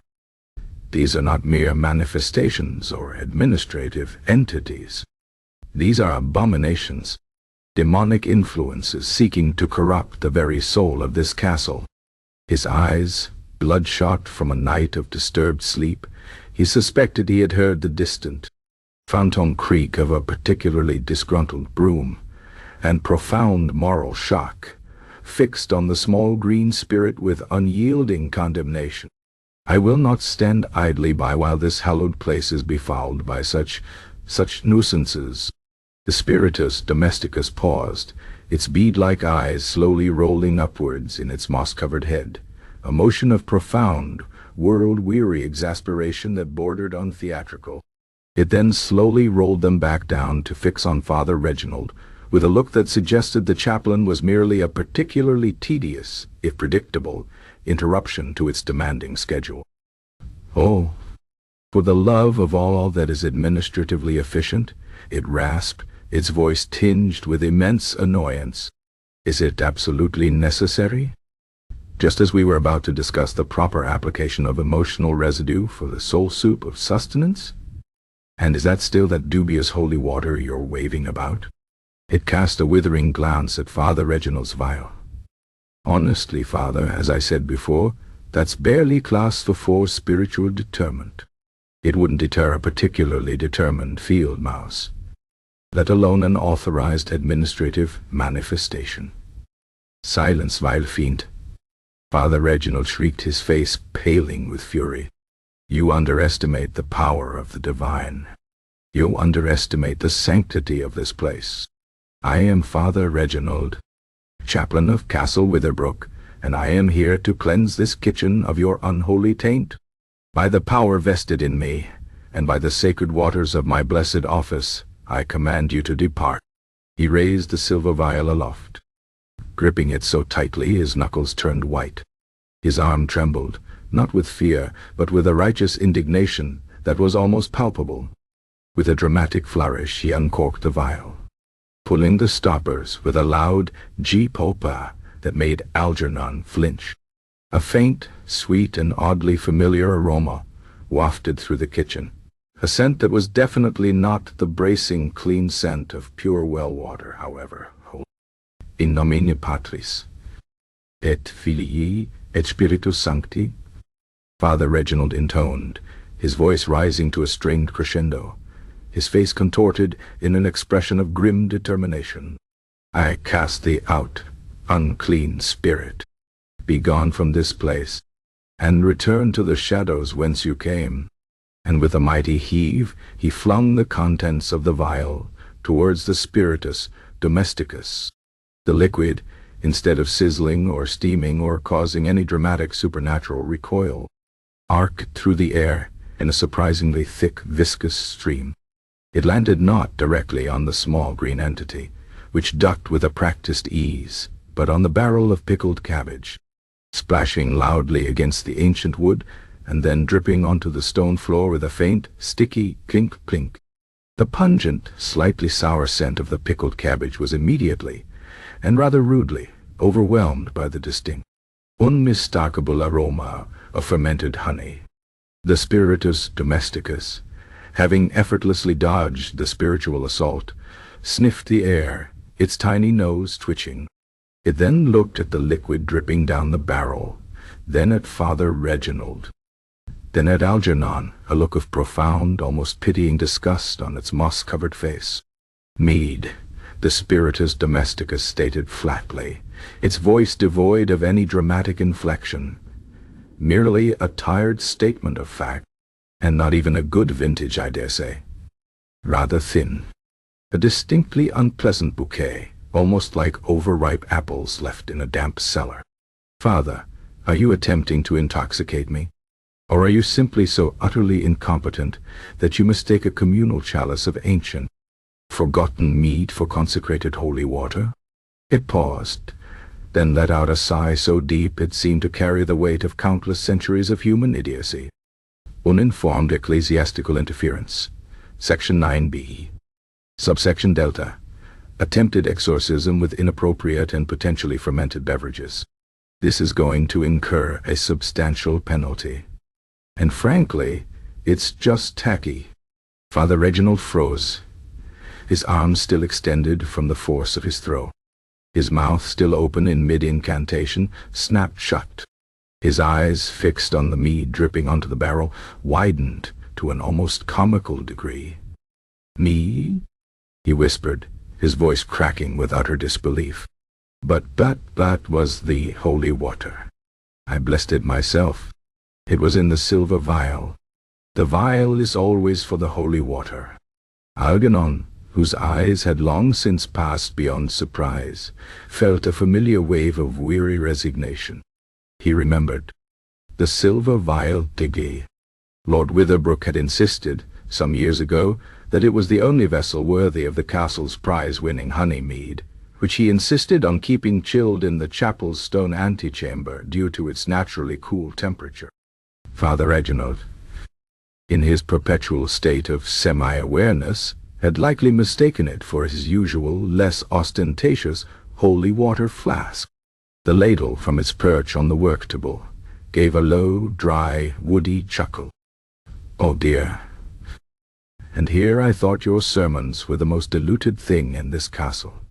At least the mead has ixoma flavor. Not much, mind you, but certainly more than that last batch of turnip soup." "Silence, you wooden abomination!"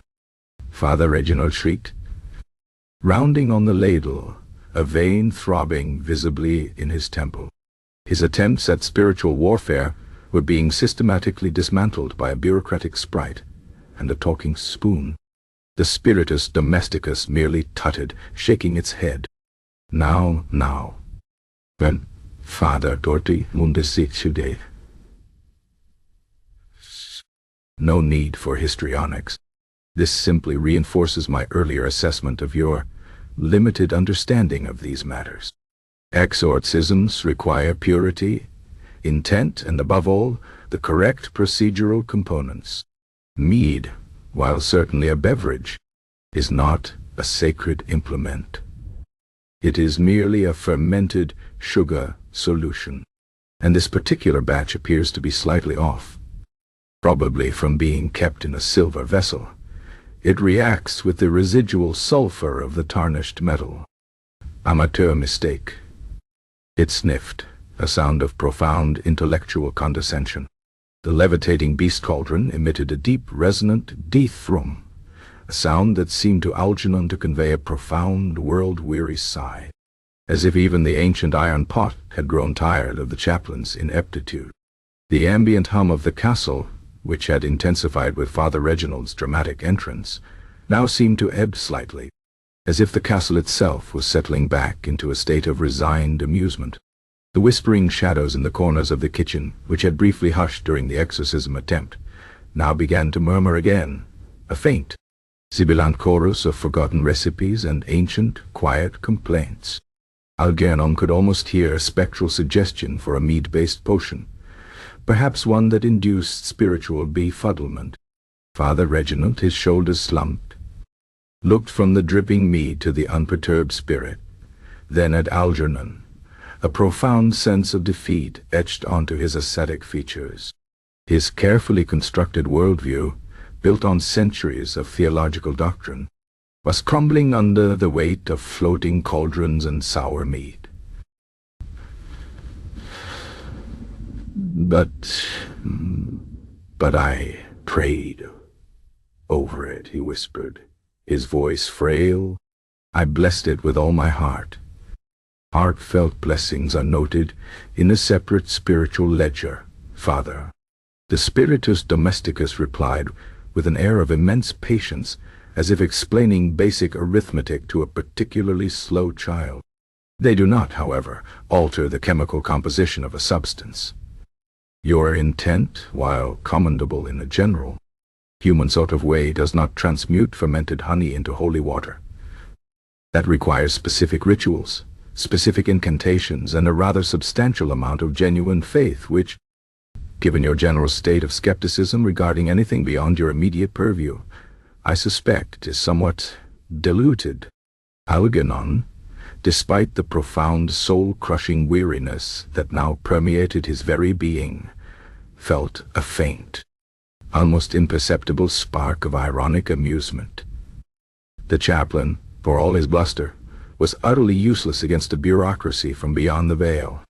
His faith, so absolute in matters of salvation, was entirely insufficient against the practicalities of interdimensional administration. He looked at the mug of greenish-gold tea on the table, its inner glow still pulsing faintly. This was the true catalyst, the product of his own optimistic Latin, and the potent vigilante's bloom. Not holy water, not sermons, but a simple, botched brew. Now, the Spiritus Domesticus continued, its attention firmly back on Algernon. Where were we? Yes. The pudding of perpetual vigilance. Its psychic output is still causing considerable distress to the astral filing system. We need to address its emotional residue immediately, and it'll need a full breakdown of the castle's accumulated regret. Ideally, in triplicate. We have forms for that, thankfully. Slightly water-stained but legible. It peered at Algernon, its bead-like eyes glinting with renewed bureaucratic zeal. And perhaps, Father, if you insist on remaining in the kitchen, you might consider offering actual assistance. Perhaps you could, for example, identify the source of that persistent mildew on the south wall. My office considers it a Class 3 environmental hazard. Father Reginald, still reeling from the meat revelation, simply stared, mouth agape, at the tiny green entity, then at the mold on the wall. His holy war had devolved into a discussion of mildew and paperwork. Algernon merely sighed, picked up his quill, and began to ready himself for the next chapter of his utterly bizarre, eternally exhausting, and suddenly very, very, very busy life. He had no doubt that the Spiritus Domesticus had many more administrative indignities planned. And he, Brother Algernon, the cook who had simply wanted to make a soothing cup of tea, was now entirely at its mercy. The kitchen, meanwhile, hummed, a vast, complex machine slowly roaring to life, its every creak and groan a testament to its long-awaited and utterly unexpected awakening. Chapter 14. The Groundskeeper's unexpected solution. Brother Algernon, quill still clutched in his trembling hand, felt the profound weight of his newly appointed, utterly unsolicited title as Castle Witherbrook's senior manifestation manager. The diminutive green Spiritus Domesticus, perched with imperious authority on the barrel of pickled cabbage, continued its lecture on the finer points of spectral administration, its voice a dry, papery rattle that punctuated the kitchen's newfound unsettling hum. The immense, rust-patched beast Cauldron remained stubbornly suspended 3 feet off the ground, a silent, weighty testament to the castle's profound and inexplicable defiance of gravity. Father Reginald, the castle's chaplain, still stood by the kitchen door, his face a contorted mask of theological bewilderment and outraged disbelief, his crucifix sagging, his now empty silver vial of former holy water, currently mead, held forgotten in his hand. The kitchen air, a potent and cloying mixture of burnt thyme, ancient metallic tang, the distinct new aroma of bureaucratic mildew, and a faint, sweet whiff of fermented honey, thrummed with the castle's restless consciousness. A low, resonant vibration that seemed to emanate from the very bedrock. Algernon's mind, battered by centuries of sleepless nights and the recent onslaught of the absurd, struggled to comprehend the Spiritus Domesticus' latest pronouncements on the optimal psychic output of the pudding of perpetual vigilance. He imagined himself, in the coming years, attempting to coax emotions from forgotten tapestries or arbitrating disputes between sentient dust bunnies and a particularly territorial broom. The sheer, overwhelming administrative burden was far more daunting than any demon Father Reginald might have inadvertently summoned. He was about to inquire if the Spiritus Domesticus had a ledger for the accumulation of existential dread, when the kitchen door, which Algernon had closed with such desperate hope moments ago, slowly, deliberately creaked open. Framed in the doorway, amidst a cascade of fine, ancient dust, stood Silas, the castle's groundskeeper. A man whose movements were usually as swift as a glacier's advance ambled into the kitchen with an air of profound unhurriedness, as if he had merely paused for a particularly long contemplation before deciding to continue his journey. His perpetually muddied boots scraped faintly on the flagstones. His face, a landscape of wrinkles and weathered resolve, seemed to register the scene with the same placid, distant gaze he usually reserved for a particularly stubborn weed or a slowly decomposing rabbit carcass. He clutched his gnarled piece of whittling wood, halfway to becoming a melancholy squirrel, its tiny, unfinished ears seeming to droop in shared world weariness. Silas' eyes, the color of stagnant pond water, moved slowly across the tableau. Algernon, quill poised, looking utterly defeated. The furious chaplain, sputtering silent protests. The levitating cauldron, a monumental defiance of gravity. And finally, the tiny, glowering green entity perched on the pickled cabbage barrel, its parchment scroll glowing faintly. Silas let out a slow, wheezing sigh, a sound that seemed to carry the accumulated wisdom of millennia of quiet observation. "Bit lively in here for a kitchen," Silas rasped, his voice like gravel being slowly ground into fine powder. He said it not as a question, but as a statement of profound, understated observation, as if noting a slight increase in the usual background hum of cosmic entropy. He leaned against the doorframe, his posture one of perpetual, patient waiting. Father Reginald, momentarily distracted from his spiritual confrontation with the Spiritus Domesticus, rounded on Silas. "Lively, Silas. Lively? This chamber is infested by unholy fiends, and Brother Algernon here, the simple cook, has inadvertently unleashed them all." He pointed a trembling finger, not at the Spiritus Domesticus, but at Algernon, as if the cook were solely responsible for the current cosmological imbalance.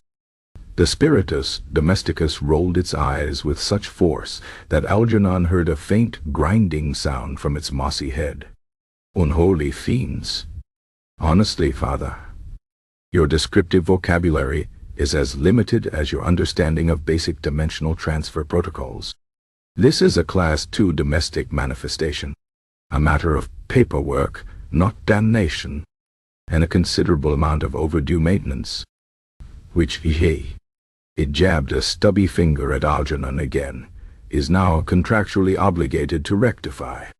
Silas merely nodded, his gaze fixed on the beast cauldron, which was still hovering with immense ponderous dignity. "Aye," he wheezed, "the beast looks restless. Heard it groaning earlier. More than usual. Been a long time for that one. It remembers the gravy, the thick gravy, from before the turnips took over." Algernon blinked. The beast remembered the gravy? The idea that his primary cooking vessel possessed culinary memories, especially ones critical of his current fare, was a new and unwelcome layer of absurdity. The Spiritus Domesticus twitched its nose. "Precisely. Item 4C. Subsection Beta. deep-seated gravy-related resentment. It's all here in the preliminary audit. One of the primary drivers of its current levitational protest, I dare say, along with the perpetual under-seasoning of the root vegetables. The ladle, from its perch on the worktable, vibrated faintly. Z? I told you. Always the gravy. And the seasoning. It cuts to the core, Silas. Cuts right to the core. Silas, ignoring the chattering utensils and the outraged chaplain, slowly shifted his gaze from the floating cauldron to the tiny green spiritus, domesticus. He contemplated the entity for a long, silent moment, his expression unreadable. Then looked at Algernon. "You've gone and woke them up, brother," he stated, as if observing a change in the weather. "The things that were sleeping. They do get cross when they're roused without proper invitation, especially the ones that had grudges. And the kitchen has many grudges. Oh, many." "And what do you suggest, Silas?" Algernon asked, a desperate, almost pathetic hope flickering in his weary eyes. Silas, for all his eccentricities, possessed a deeply rooted, earthy pragmatism that occasionally cut through the castle's pervasive strangeness. He was a man who understood the fundamental principles of cause and effect, even if his explanations tended towards the folkloric. Silas slowly scratched his chin, the sound of his rough fingers against his stubble surprisingly loud in the humming kitchen. He looked around the kitchen, his gaze lingering on the various sentient implements, the flickering candles, the agitated shadows. He then looked at the glowing mug of tea on the table, the source of this peculiar chaos. "Well," he wheezed, "when a beast is roused and it's cross, and it has grievances and it remembers good gravy, you don't wave a stick at it, father." He nodded dismissively towards Reginald's abandoned crucifix. "And you don't give it dusty paperwork, administrator." He glanced at the spiritus domesticus. "You give it food." Father Reginald scoffed. "Food?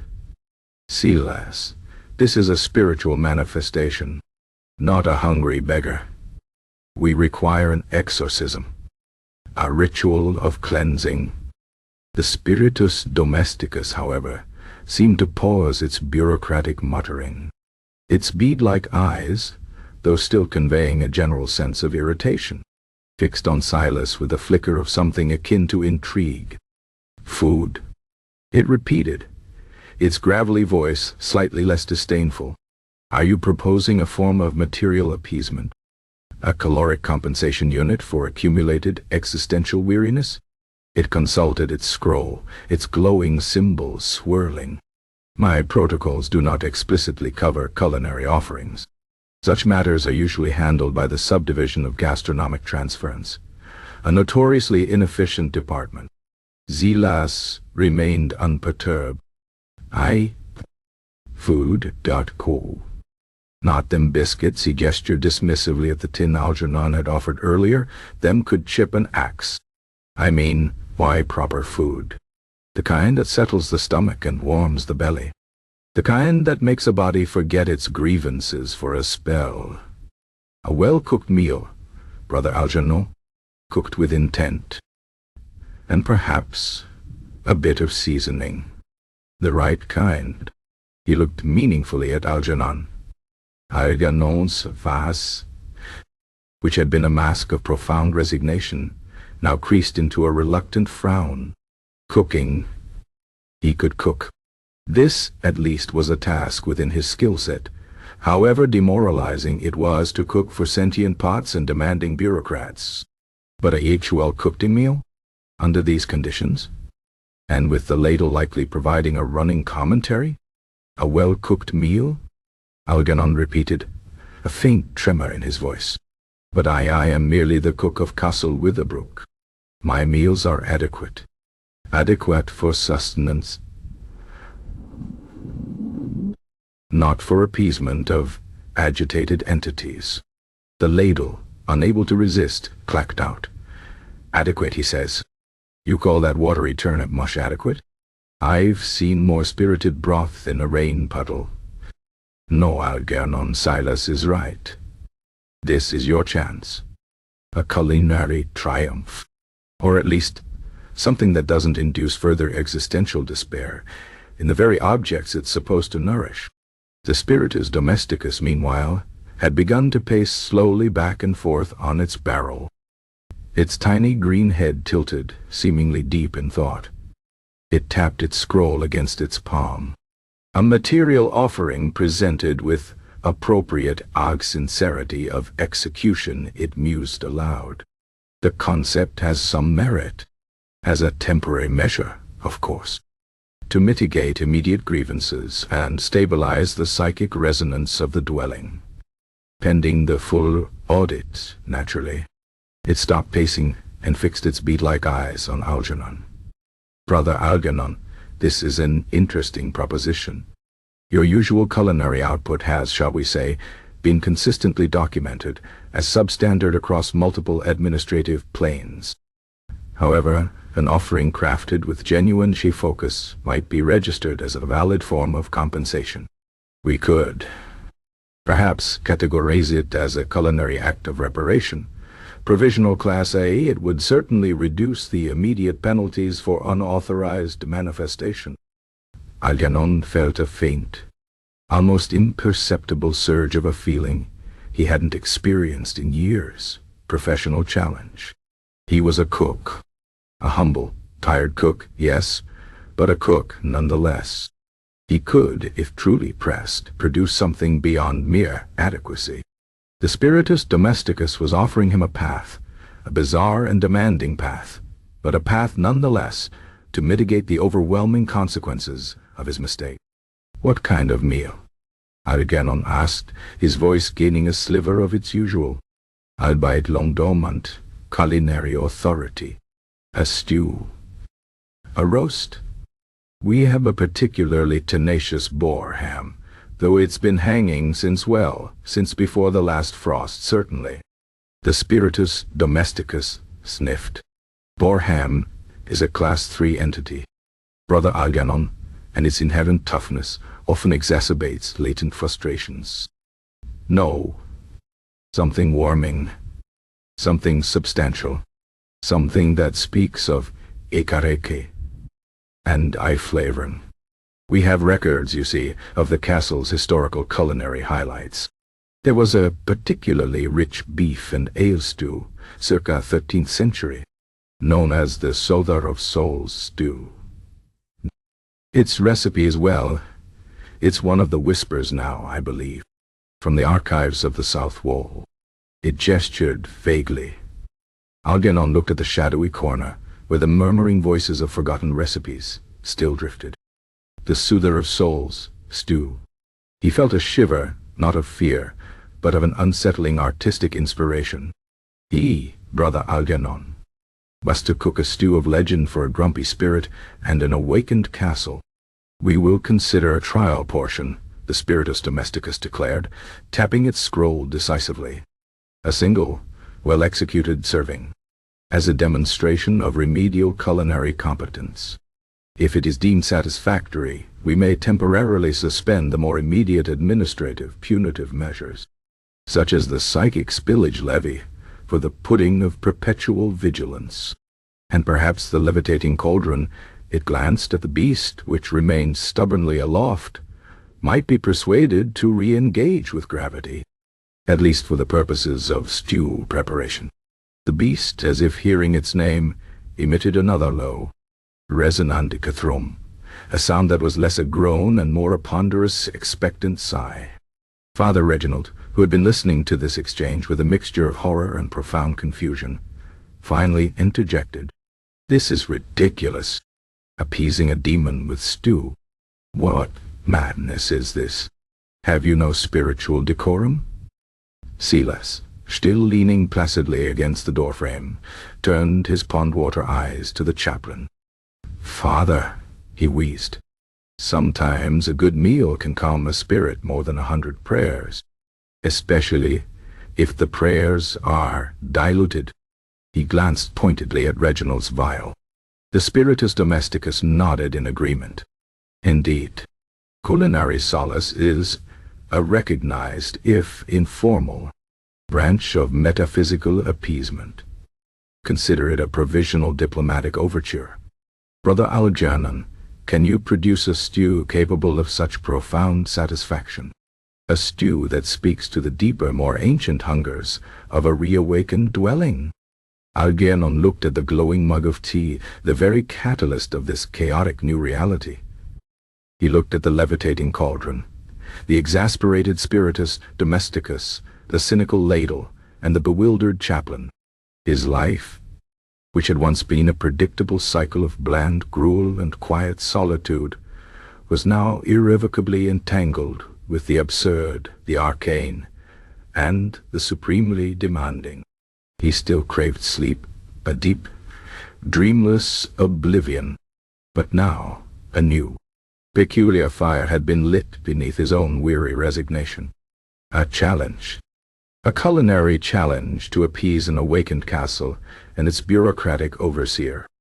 He sighed, a long, drawn-out sound that contained the weary acceptance of a man about to embark on the most important and most absurd culinary endeavor of his life.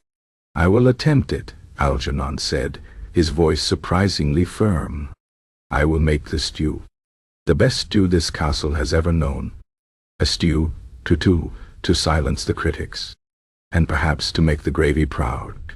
He looked at the hovering beast, which seemed to shimmer faintly in the flickering candlelight, as if acknowledging his challenge. He would make the stew. And perhaps, just perhaps by some cruel cosmic irony, the very act of cooking a truly satisfying meal would finally bring him, Brother Algernon, a moment of profound, unburdened rest. Or at least, a quiet kitchen. The spiritus domesticus nodded, tapping its scroll. The kitchen, meanwhile, hummed with a renewed, expectant energy, its shadows seeming to lean in closer, waiting for the first truly deliberate act of cooking to begin. Chapter 15. Algernon's redemption. Brother Algernon, quill still clutched in his trembling hand, felt the profound weight of his newly appointed, utterly unsolicited title as Castle Witherbrook's senior manifestation manager. The diminutive, green spiritus domesticus, perched with imperious authority on the barrel of pickled cabbage, watched him with bead-like eyes that shimmered with an unsettling mixture of bureaucratic impatience and a faint, almost imperceptible glint of anticipation. The immense, rust-patched beast cauldron remained stubbornly suspended 3 feet off the ground, a silent, weighty testament to the castle's profound and inexplicable defiance of gravity, its immense shadow pooling on the uneven flagstones. Father Reginald, the castle's chaplain, still stood by the kitchen door, his face a contorted mask of theological bewilderment and outraged disbelief, his crucifix sagging, his now empty silver vial of former holy water, currently mead, held forgotten in his hand. The kitchen air, a potent and cloying mixture of burnt thyme, ancient metallic tang, the distinct new aroma of bureaucratic mildew, and a faint, sweet whiff of fermented honey, thrummed with the castle's restless consciousness, a low, resonant vibration that seemed to emanate from the very bedrock, a sound that implied a vast, unseen audience was holding its collective breath. Silas, the castle's groundskeeper, ambled further into the kitchen, his perpetually muddied boots scraping faintly on the flagstones, a sound of comforting, mundane normalcy in the face of the encroaching absurdity. He leaned against a particularly sturdy, if slightly leaning, section of wall near the hearth, his gnarled piece of whittling wood now held still in his hand, his pond-water eyes observing the scene with a placid, distant gaze, as if this were merely another minor perturbation in the long, slow decay of the universe. "A meal," he wheezed, his voice like gravel being slowly ground into fine powder, "can calm a spirit more than 100 prayers, especially if the prayers are diluted." He glanced pointedly at Reginald's abandoned vial. Algernon looked at the glowing mug of tea on the table, the accidental catalyst for this entire bewildering state of affairs. He had wanted sleep. He had wanted peace. Instead, he had invoked a cosmic administrative nightmare. But Silas' words, simple and earthy, had pierced through the layers of absurdity and despair. A well-cooked meal. A proper meal. Not for sustenance alone, but for appeasement. For redemption. He was a cook, for all his weariness and lack of recognition. This was a challenge he could meet. A culinary gauntlet, thrown down by a supernatural bureaucrat and a disgruntled Cauldron. A task far more tangible and infinitely less terrifying than cataloging existential dread or harvesting emotional residue. He straightened his back, a movement that sent a faint protest through his tired spine. He cleared his throat. "The soother of souls stew," he murmured, recalling the phrase whispered by the shadows. The recipe suggested by the Spiritus Domesticus from the castle's forgotten culinary archives. "From the south wall, you said?" The Spiritus Domesticus perked up, its moss-covered head tilting. "Precisely. Item Vivia. Subsection Alpha. The Soother of Souls stew. A highly effective psychic stabilizer when prepared with appropriate intent and ingredients. Though the recipe itself is Pepinonium. Interpretive. Best of luck with the tears of a disconsolate maiden, Algernon. They tend to be particularly elusive in this current epoch," it added with a dry sniff. Algernon ignored the snide comment. He was a pragmatist. Tears of a disconsolate maiden? He'd substitute a particularly bitter, gnarled onion. That usually produced tears, though rarely disconsolate ones. He looked at the beast cauldron, still hovering. Right. The cauldron. He'll need the beast. The beast emitted a deep, resonant gaidi thrum, a sound that conveyed a profound, weighty sigh. It swayed slightly, a ponderous, almost petulant motion. It seemed to say, "Must I? After all these centuries of being undervalued?" "Used for the stew, beast," Algernon cajoled, as one might a particularly stubborn mule. "Proper stew. With gravy. The kind Silas remembers." He glanced at Silas, who gave a slow, deliberate nod. At the mention of gravy, a faint, almost imperceptible shimmer seemed to pass over the beast's vast iron surface. Slowly, ponderously, with a series of deep, metallic groans and protesting creaks that resonated through the entire kitchen, the immense cauldron began to descend. It lowered itself centimeter by agonizing centimeter, a majestic descent that took several long moments, until it finally settled onto the flagstones with a soft, heavy quietude that vibrated through Algernon's teeth. It was still 3 inches higher than its usual resting place, as if making a point. But it was down. A victory, however minor. The Spiritus Domesticus adjusted its tiny tunic. Ernistad. Sim 4 subsection beta. Temporary cessation of gravitational defiance, provisional dot call. Subject to ongoing review and satisfactory culinary output. "Good work, beast," Algernon murmured, genuinely relieved. He patted its cold, hard side. "Now, ingredients." He turned to his pantry, a cavernous, dimly lit recess that usually filled him with a sense of quiet despair. Today, however, as the hum of the awakened castle thrummed around him, the shadows within seemed to whisper with a new, almost eager energy. Soul soup of sustenance requires a kernel of sorrow from a forgotten feast, hissed a shadow near a barrel of long-decayed turnips. Algernon grabbed a particularly shriveled, forgotten apple from a dusty bin. Its withered skin and sad, mealy interior felt profoundly sorrowful. That would do. "Dust from a well-trod threshold where loyalty once resided," murmured another. Algernon scraped a pinch of fine, almost silken dust from the stone lintel of the pantry door, where generations of cooks and scullions had passed. It seemed appropriately forgotten and well-trod. He located the tenacious boar ham Silas had mentioned. It hung from a hook, a dark, leathery specimen whose age was truly indeterminate. It smelled faintly of oak smoke, old parchment, and a hint of desperation. He carefully, and with considerable effort, sawed off a generous portion. "Render it down with the fat of an unachieved ambition," whispered a shadow from the dark recess under the worktable. Algernon found an ancient, solidified lump of lard, gray and unyielding. Its very consistency spoke of unachieved culinary aspirations. He dragged a chopping block closer to the hearth, its surface scarred by centuries of dull blades.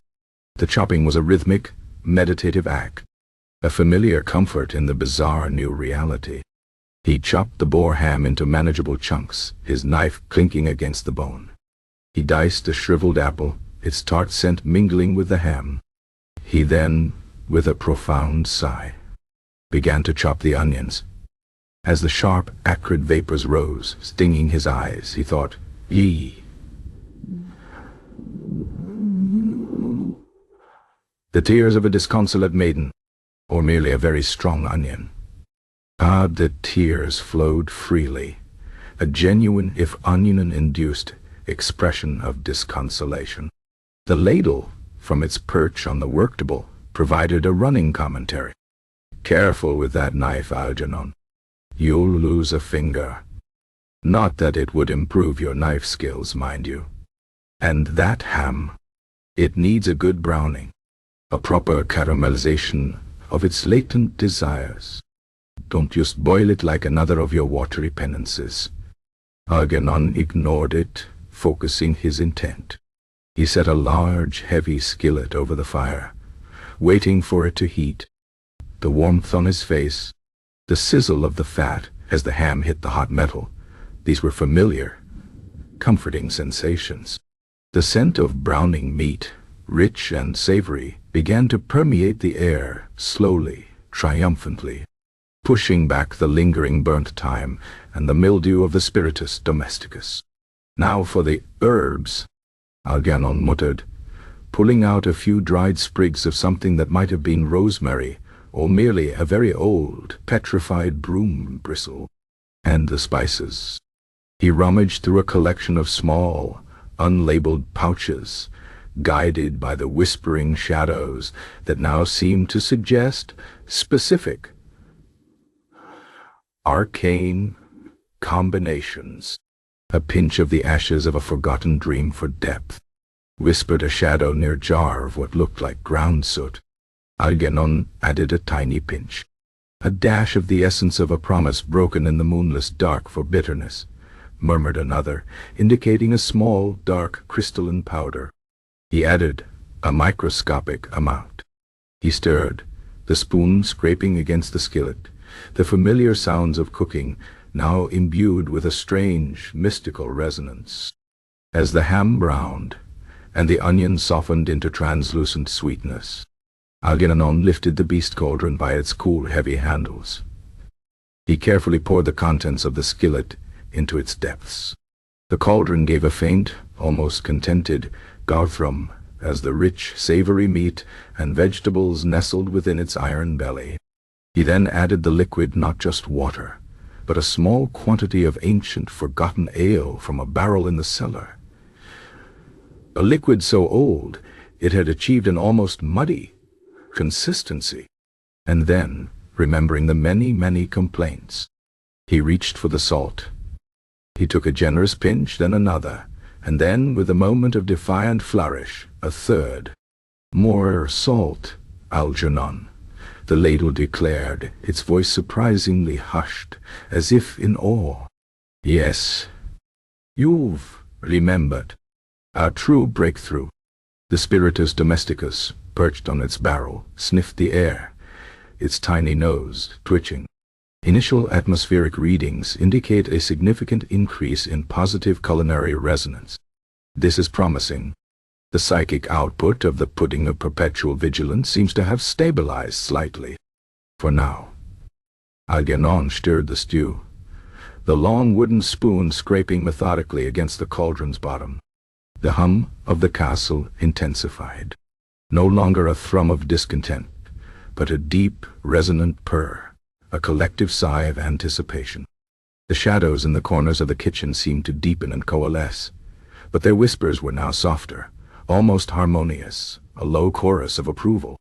The flickering candles seemed to glow more steadily, casting a warmer, more inviting light. The stew simmered, a rich, dark brew, the aroma of savory meat, sweet vegetables, and a medley of mysterious spices filling the kitchen. It was a smell that spoke of warmth, sustenance, and a strange, powerful magic rooted in the very earth and stone of Castle Witherbrook. Finally, after what felt like an eternity, but was perhaps only an hour, Algernon declared it ready. He took a small, clean wooden bowl and carefully ladled a portion of the stew. The chunks of boar ham were tender, the vegetables soft, the liquid a rich, dark brown, flecked with the strange, glittering particles from the earth's whisper and the metallic gleam he had added earlier. It was thick, hearty, and undeniably substantial. He looked at it, a faint sense of professional pride swelling in his weary chest. It looked good. It smelled powerful. He carried the bowl to the spiritus domesticus, holding it out. "A trial portion," he stated, his voice steady. "The soother of souls stew, cooked with intent, and ample salt."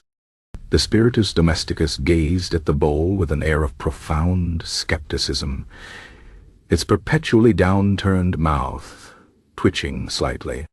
It carefully extended a three-fingered hand, and Algernon, with a surprising lack of trepidation, placed the bowl into its tiny grip. The entity lifted the bowl to its nose, sniffing delicately. Its bead-like eyes narrowed. It seemed to consider the stew for a long moment, as if assessing its administrative viability. Then, slowly, deliberately, it dipped one of its tiny, moss-covered fingers into the stew. It brought the finger to its mouth and tasted it. The kitchen, which had been filled with the low hum of anticipation, fell utterly silent. Even Father Reginald, by the door, seemed to hold his breath. The levitating cauldron remained perfectly still. The ladle lay motionless on the table. The spiritus domesticus' bead-like eyes widened. Fractionally, its brow, a tiny ridge of moss, furrowed in what Algernon could only interpret as surprise. It dipped its finger in again, and again. A faint, almost imperceptible tremor passed through its tiny body. It then, with a motion of astonishing speed for such a bureaucratic creature, snatched a particularly large chunk of boar ham from the stew, stuffed it into its mouth, and began to chew. Slowly, thoughtfully, a low guttural sound, something between a sigh and a purr, emanated from the spiritus domesticus. Its perpetual frown seemed to soften, almost imperceptibly, into something less hostile, more contented. Its bead-like eyes, usually cold points of bureaucratic disdain, shimmered with a faint, verdant glow. This the spiritus domesticus rasped, its voice now softer, less grating, almost reverent. "This is unexpectedly competent." It chewed another mouthful, its tiny cheeks bulging. The boar ham, while undeniably ancient, possesses a surprising depth of unresolved historical resilience. And the salt is adequate, beyond adequate even. Approaching appropriator dictat. It took another large mouthful. "The kernel of sorrow is subtle, provides a delicate counterpoint to the otherwise overwhelming notes of aged defiance, and the ashes of a forgotten dream. They add an earthy richness that is a surprisingly profounding." It looked at Algernon, a rare, almost unholy glint of approval in its tiny eyes. "Brother Algernon, this stew has achieved a provisional class, a rating for culinary act of reparation. It is satisfactory. For now." The humming in the kitchen deepened, a rich, powerful thrum that vibrated through the very foundations of Castle Witherbrook. It was not a sound of agitation, but of profound contentment, a vast, ancient entity sighing with unexpected pleasure. The levitating beast cauldron, with a final, soft cump, settled fully onto the flagstones, no longer floating. Its immense weight once again reassuringly grounded. Its ancient iron seemed to gleam faintly. The ladle from the work table gave a low, rumbling sound that was unmistakably a deep, satisfied groan. "By my splinters, Algernon, you've done it. It actually tastes goody, not just adequate. Goody. I take back every word of my criticism about your seasoning. Almost every word anyway. Perhaps a touch more time next time, mind you. But a definite improvement." Father Reginald, meanwhile, his mouth still agape, simply stared at the now grounded cauldron, then at the spiritus domesticus, which was already on its third mouthful of stew, its tiny body vibrating with what looked suspiciously like blissful satisfaction. He then looked at Algernon, whose weary face now held a faint, almost imperceptible smile of quiet triumph. The chaplain's world had completely, irrevocably inverted. Algernon, for the first time in centuries, felt a lightness in his chest, a profound sense of weary accomplishment. He had appeased the spirit. He had quelled the beast. He had, against all odds, produced a well-cooked meal. And the kitchen, for the first time since he could remember, felt less like a tomb of burnt regrets and more like a home. A strange, demanding, bureaucratic, but undeniably jollivee home. And the promise of a quiet kitchen, even if fleeting, was a balm to his eternally sleep-deprived soul. He still craved sleep, a deep, dreamless oblivion. But for now, just for now, the gentle hum of a satisfied castle, the soft contented slurping of a tiny green entity, and the knowledge that he had silenced, however temporarily, the critical voice of a wooden ladle was almost as good. Chapter 16. The spirit's counteroffer, Brother Algernon, a thin film of sweat on his brow, stood by the scarred oak table, watching with a mixture of profound weariness and disbelief as the diminutive green spiritus domesticus devoured its third successive spoonful of the soother of souls stew. The air in the kitchen, no longer dominated by the sharp, ancient tang of disturbed earth or the cloying mildew of bureaucratic indignation, now carried a rich, savory aroma, deeply satisfying, a testament to Algernon's unexpected culinary triumph. The perpetual burnt thyme had been, for the first time in centuries, relegated to a faint, almost apologetic background note.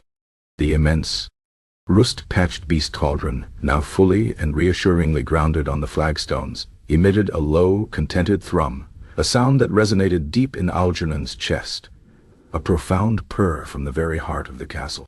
Father Reginald. The castle's gaunt chaplain remained frozen by the kitchen door, his mouth agape, his crucifix sagging, his mind evidently still grappling with the sight of a levitating cauldron and a tiny, green entity consuming stew with what looked suspiciously like blissful abandon. Silas, the groundskeeper, leaned against the wall, a faint, almost imperceptible smile playing on his weathered lips, his pond-water eyes observing the scene with the placid satisfaction of a man whose unconventional advice had, against all odds, proved correct. The spiritus domesticus, having scraped the last vestiges of the stew from the bowl with its tiny, moss-covered finger, let out a deep, resonating sigh, a sound of profound contentment that seemed to vibrate through the very stones of the kitchen. Its bead-like eyes, usually cold points of bureaucratic disdain, now shimmered with a faint, verdant glow, a reflection of its unexpected gastronomic pleasure. It patted its minuscule stew-filled belly. "Brother Algernon," it rasped, its voice now softer, less grating, almost amiable, though still retaining a hint of its inherent bureaucratic formality. This stew, it is quite simply the most calorically efficient and emotionally resonant culinary offering I have encountered in this quadrant in centuries. The integration of the sorrow kernel was particularly inspired. It provided a delicate counterpoint to the more robust notes of chronic, systemic neglect. It paused, as if savoring a particularly complex flavor profile. My compliments. Your culinary act of reparation, Provisional Class A, is now elevated to Provisional Class A+. A rare commendation, I assure you. Algernon merely nodded, too exhausted to feel more than a faint flicker of professional pride. He had made good stew, for a sentient cauldron and a grumpy green spirit. His life had truly taken an inexplicable turn. Now then, the spiritus domesticus continued, its voice regaining a touch of its customary crispness as it returned to the matter at hand.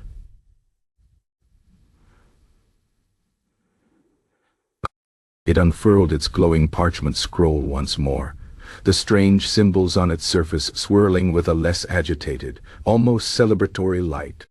Regarding the matter of your accidental invocation and the subsequent activation of the Class II dwelling, Castle Witherbrook insists.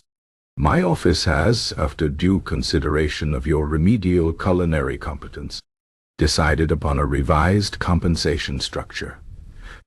Standard class, a soul transfer, while still technically an option, would, as we previously discussed, incur substantial reinvigoration paperwork, given your unique energetic signature.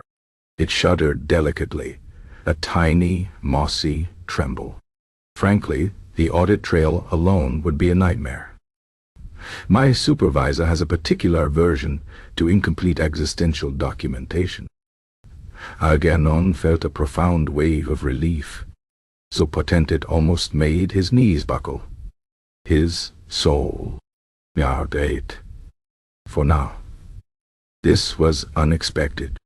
A small victory in a universe that had suddenly decided to conspire against his very sanity. Instead, the spiritus domesticus announced, tapping its scroll with a three-fingered hand, we propose a different arrangement. As compensation for the inconvenience, the disruption, and the premature activation of the dwelling's consciousness, and in exchange for a temporary suspension of further immediate punitive measures, your contractual obligation will be as follows. It paused dramatically, its bead-like eyes fixed on Algernon. Firstly, it continued, you will be required to prepare a similar quality of culinary offering, specifically a monthly appeasement meal for the duration of your natural lifespan. This meal will be categorized as a psychic harmonization protocol, Class Alpha.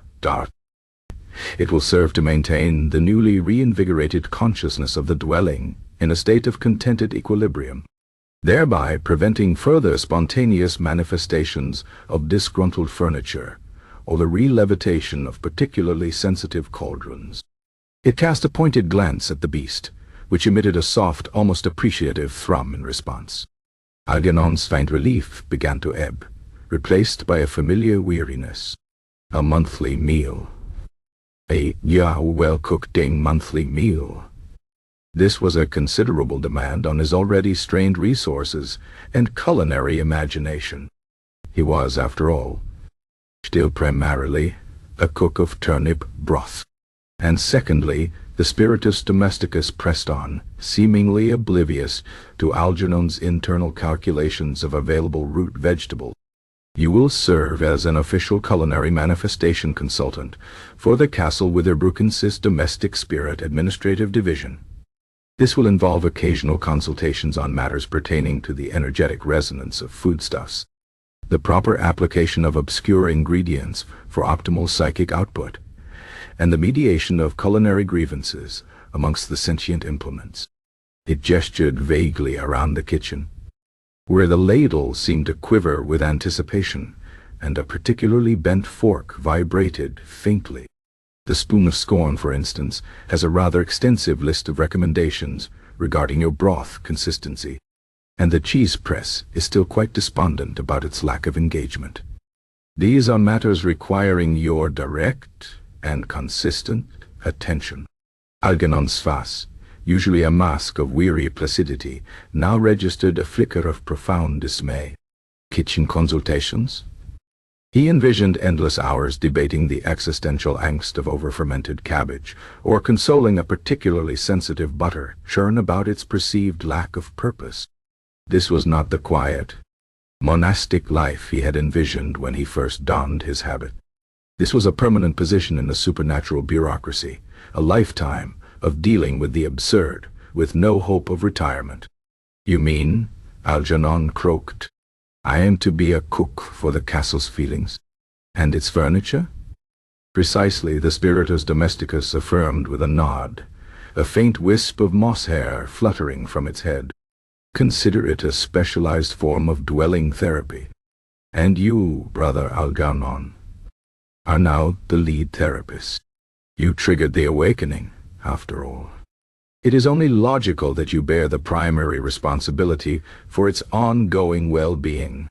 And think of the potential for professional growth. You will be at the forefront of interdimensional dwelling management.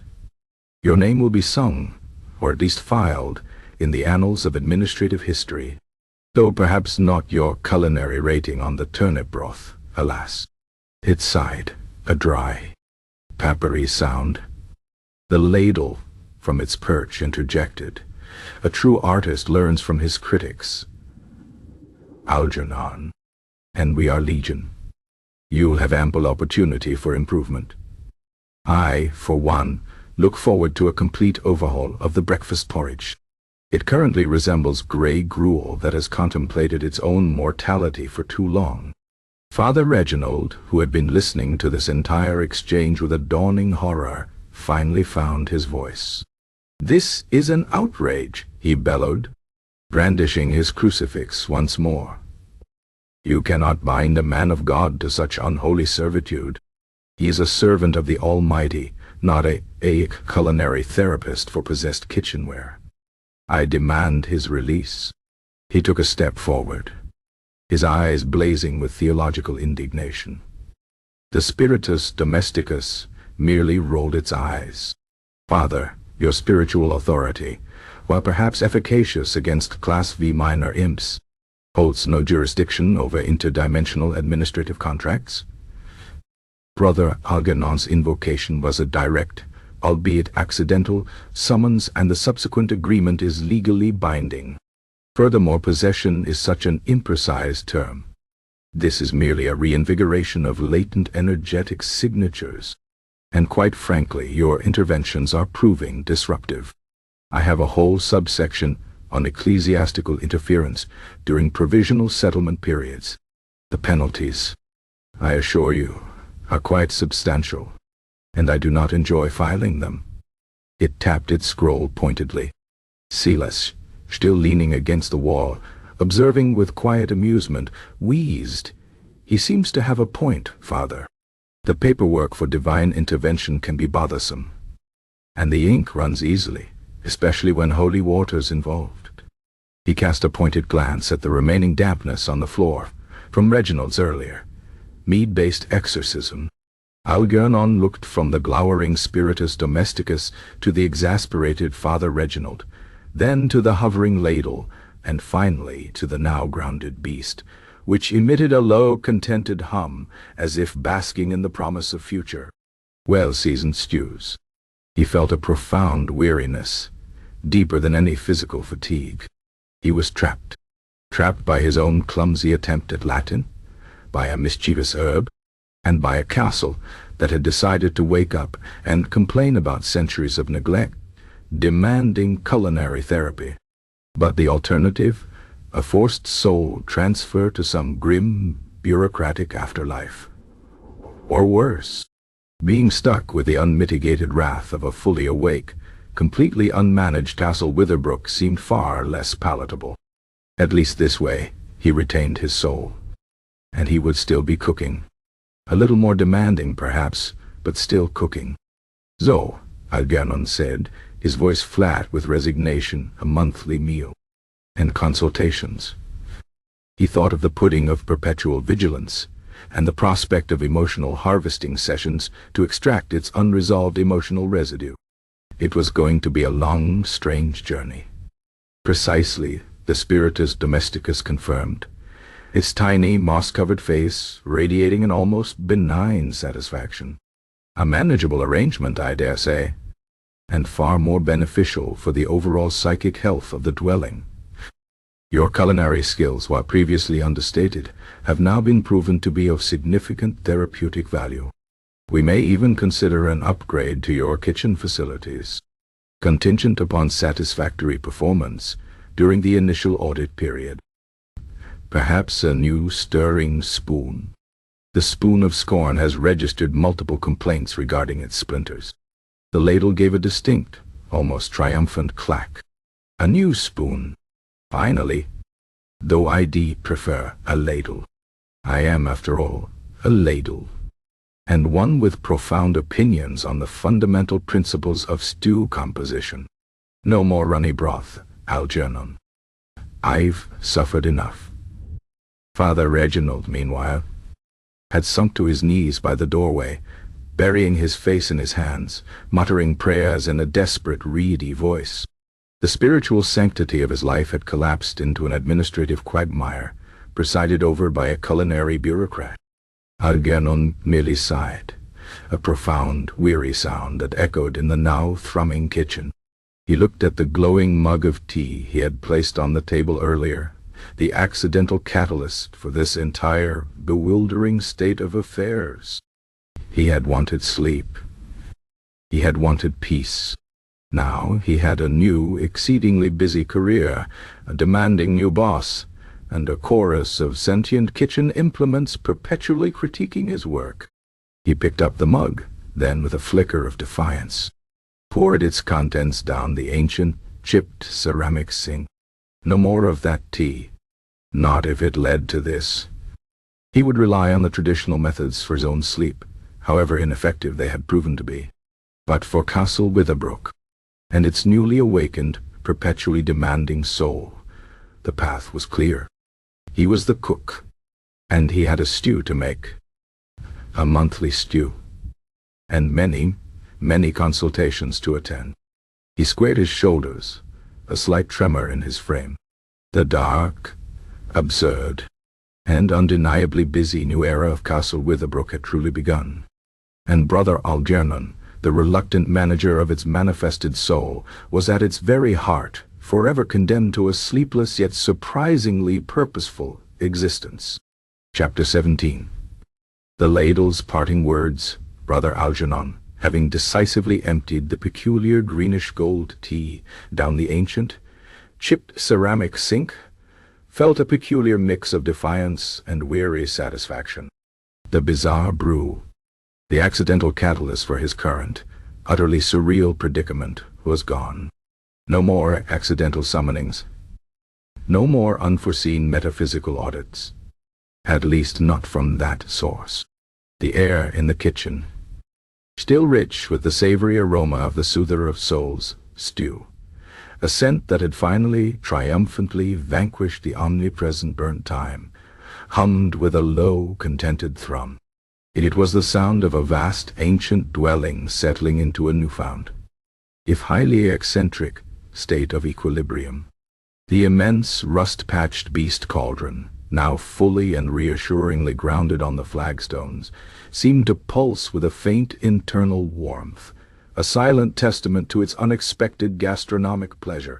Father Reginald, the castle's gaunt chaplain, remained frozen by the kitchen door, his mouth agape, his crucifix sagging, his mind evidently still grappling with the sight of a levitating cauldron, a tiny green entity consuming stew with what looked suspiciously like blissful abandon and the general collapse of his theological understanding. Silas, the groundskeeper, leaned against the wall, a faint, almost imperceptible smile playing on his weathered lips, his pond-water eyes observing the scene with the placid satisfaction of a man whose unconventional advice had, against all odds, proved correct. The diminutive green spiritus, domesticus, having finished its third portion of stew, patted its minuscule, now decidedly round, belly with a sound of profound contentment. Its bead-like eyes, no longer points of bureaucratic disdain, shimmered with a gentle, verdant glow. It was a picture of a supernatural functionary temporarily sated, a rare and fleeting moment of administrative peace. Algernon, his back to the spiritus domesticus, wiped his hands on his habit, contemplating the enormity of his new unpaid and seemingly endless role as Castle Witherbrook's senior manifestation manager. A monthly appeasement meal. Culinary manifestation consultations. It was a life far removed from the quiet monastic existence he had once envisioned. A future filled not with silent contemplation, but with the incessant, highly specific grievances of animated masonry and demanding kitchenware. He sighed, a sound that carried the weight of centuries of overlooked culinary deficiencies, suddenly made manifest. From the scarred oak table where it still lay amongst a scattering of crumbs from the now-approved stew and a forgotten turnip peeling, the talking ladle cleared its throat. It was a dry, woody rasp, but now imbued with a tone of profound, almost benevolent wisdom, rather than its usual biting sarcasm. "Ah, Algernon," it began, its voice softer than before, yet still resonant like a whisper echoing in a hollow tree. "So it comes to this. A resolution. Of sorts. And all because you finally managed to put some actual wife flavor into a dish. Who knew? Perhaps there is hope for you yet." A faint, almost imperceptible shimmer, like heat haze, seemed to rise from the ladle's polished, worn surface. Algernon turned, his spectacles fogging slightly. A flicker of something akin to exasperation mixed with a strange, nascent fondness crossing his face. "Yes, well," he mumbled. "The stew seems to have appeased the administrator. And you." He glanced at the beast, now solidly on the floor, and the cauldron. He felt a peculiar sense of victory. The critics were silenced. For now. "Silenced?" the ladle retorted, its voice gaining a final sharp edge of its former wit. "Never truly silenced, Algernon. Merely satisfied. Temporarily. We, the culinary implements, are the silent witnesses to centuries of gastronomic ambition and, more often than not, utter failure. We absorb it all. The burnt offerings, the soggy vegetables, the perpetual, inexcusable lack of seasoning. We are the true connoisseurs, for we cannot escape. We are forever bound to the heat, the steam, the endless cycle of culinary mediocrity. Until now, perhaps. The air in the kitchen, while still thick with the comforting aroma of the stew and the low thrum of the contented castle, seemed to grow slightly cooler around the ladle. The faint shimmer around it intensified, almost like a heat mirage, causing the light from the flickering candles to bend and waver in its immediate vicinity. "Now listen closely, Algernon," the ladle continued, its voice beginning to falter, a faint, almost ethereal echo replacing its usual wood-on-granite rasp. ... This is important. You have learned a valuable lesson today. Culinary excellence is not merely about sustenance. It is about intentigai, about epashintort, about understanding the hidden humors of the ingredients themselves, and the deeper, more ancient hungers of the dwelling itself. It paused, and Algernon instinctively leaned closer, his quill poised above the parchment he still held. He had a feeling this was important. The ladle seemed to be winding down, its energy dissipating. Firstly, the ladle instructed, its voice growing fainter, more like a whisper in the wind than a direct address. That boar ham, while commendable in its robustness, it requires pre-browning, and a proper vigorous browning, to seal in the essence of its ancient, forgotten sorrows. Don't merely boil it. Let it develop a crust of character, like your own, Algernon. Rugged, resilient, day, and full of untold stories. Algernon scribbled, "O boar ham crust of character." He felt a strange pang. The ladle, for all its incessant criticism, was a peculiar sort of companion. Secondly, the ladle continued, its voice now barely above a rustle of dry leaves, your vegetable preparation. The turnips, the carrots, they should not merely exist. They should insing, gansing, a slow, patient braising, with a touch of ancient ale, to draw out their inherent, earthy sweetness. And the potatoes, they prefer to be mashed, Algernon, mashed with cream and butter, lots of butter. They have sensitive dispositions. They do not like to feel ignored. Cae portatos sensitive dispositions. Lots of butter, Algernon noted, his hand moving automatically as if transcribing a sacred text. Thirdly, and perhaps most crucially, the ladle whispered, its voice now so faint it was almost swallowed by the low hum of the castle. It was an echo, a mere ghost of its former, opinionated self. Listen to the house, Algernon. It has many voices now, many desires, many long-held criticisms. The pantry, it longs for organization. The cheese press, it yearns for a proper, vigorous engagement. The butter churn, oh, the butter churn is truly despairing. It dreams of purpose. You must listen. You must attend. Your duties are not merely culinary, but therapeutic.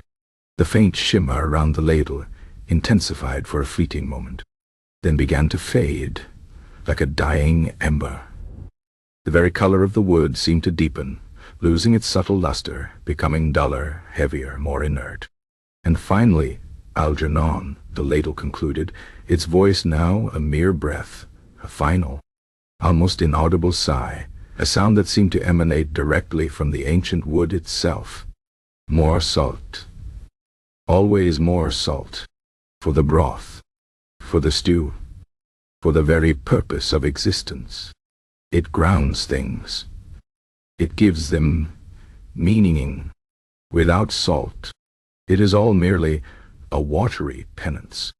With that last faint, infinitely critical whisper, the light around the ladle extinguished entirely. The subtle hum that had accompanied its sentience vanished. The worn, deeply scarred wooden ladle. The spoon of scorn lay utterly still on the scarred oak table, a mere inanimate object once more. Its surface, once subtly shimmering, was now dull and unyielding. It was just wood. Old wood. Algernon froze, quill poised in mid-air. The silence was profound, immediate, and utterly shocking. The constant nagging presence of the ladle's critical voice, however exasperating, had become a strange kind of companion. Now it was gone. He felt a peculiar emptiness, a hollow space where the relentless culinary commentary had been. It was like suddenly losing a particularly annoying but deeply familiar toothache. He knew he should feel relief, an overwhelming sense of peace. But instead, there was a strange pang, a ghost of a feeling that might have been missing it. He reached out a hesitant hand and poked the ladle. It was cold, hard, and utterly unresponsive. No clack, no scoff, no dry, woody chuckle. Nothing. Just the dull, solid reality of wood. The low hum of the castle, which had lessened during the ladle's final words, now settled into a consistent deep purr, a satisfied resonance that filled the kitchen. It was no longer agitated, no longer demanding. It was the sound of a house that had been heard, its grievances acknowledged, its long-dormant hungers finally sated, at least for the moment. The beast cauldron remained steadfastly on the floor, its iron surface dark and quiescent. The whispering shadows in the corners, while still faintly present, seemed softer, less insistent, their murmurs a gentle, almost contented background noise. Father Reginald, by the door, having witnessed the ladle's last fading words in its subsequent reversion, slowly lowered his hand, his crucifix falling forgotten to his side. His face, still a mask of profound confusion, now held a new expression, bewildered awe. "The ladle, it spoke," he whispered, his voice hoarse. Then it stopped. Just like that. It was truly speaking? Silas, from his place by the wall, nodded slowly, his pond-water eyes fixed on the inert ladle. "Aye, Father." It spoke. Had a lot to say, that one. Especially about the salt. Always the salt. Algernon merely stared at the ladle, then at his notes. "Monor salt, pindeliden, unterlimir pavi, wandanashtamenia." Always more salt. Now the final, enduring critique. He had spent years trying to avoid over-seasoning, convinced subtlety was the key. But the ladle, and indeed, the entire awakened castle, seemed to prefer a more robust approach. It was a profound culinary revelation, delivered by a sentient wooden spoon, in its last moments of consciousness. He sighed, a long, drawn-out exhalation that spoke of weary acceptance. He was a cook, and now he was also a therapist for a disgruntled domicile, a manager of metaphysical grievances, and a purveyor of psychic sustenance. He still craved sleep, a deep, dreamless oblivion that felt more distant than ever. But as he looked around the quietly humming kitchen, at the grounded cauldron, at the sated spiritus domesticus now perusing its glowing scroll with an air of immense satisfaction, at the bewildered chaplain, and at the placid groundskeeper, Algernon felt a peculiar, almost unsettling sense of purpose. His life, once so bland and predictable, had become irrevocably absurd, profoundly demanding, and undeniably interesting. He picked up the empty, chipped stoneware mug from the table, a new thought forming in his weary mind. He would need a very, very strong cup of coffee in the morning, and perhaps, just perhaps, a small discreet packet of extra salt. Chapter 18. The chaplain's lingering suspicion, brother Algernon, having just banished the bizarre tea down the ancient, chipped ceramic sink, felt a peculiar and unaccustomed sense of finality. The lingering aroma of the soother of souls stew, rich and savory, had definitively replaced the centuries-old scent of burnt thyme, a quiet culinary victory in a day of escalating absurdities. The kitchen, no longer a cacophony of demanding whispers and levitating iron, hummed with a low, contented purr, a profound resonance that seemed to emanate from the very bedrock of Castle Witherbrook. The immense rust-patched beast cauldron, now fully and reassuringly grounded on the flagstones, sat with an air of profound, almost slumbering satisfaction. The diminutive green spiritus domesticus, having finished its impressive consumption of the stew, now sat cross-legged on the pickled cabbage barrel, its glowing parchment scroll unfurled, its bead-like eyes scanning it with an air of profound, sated contemplation. Its glow was softer, its presence less abrasive, more akin to a particularly luminous moss, rather than an indignant bureaucratic entity. Father Reginald, the castle's gaunt chaplain, remained frozen by the kitchen door. His mouth still hung agape, his crucifix, released from his trembling grip, lay forgotten on the floor beside his now empty silver vial of unfortunate mead. His eyes, though still wide and bloodshot, held a new, profoundly unsettling expression, not outrage nor fear, but a deep-seated, bewildered suspicion. He looked from the perfectly inert wooden ladle on the scarred oak table, which had just moments ago delivered a biting culinary criticism and final poignant advice, to the now grounded cauldron, then to the tiny green entity, now calmly reviewing what Algernon assumed were spectral audit reports.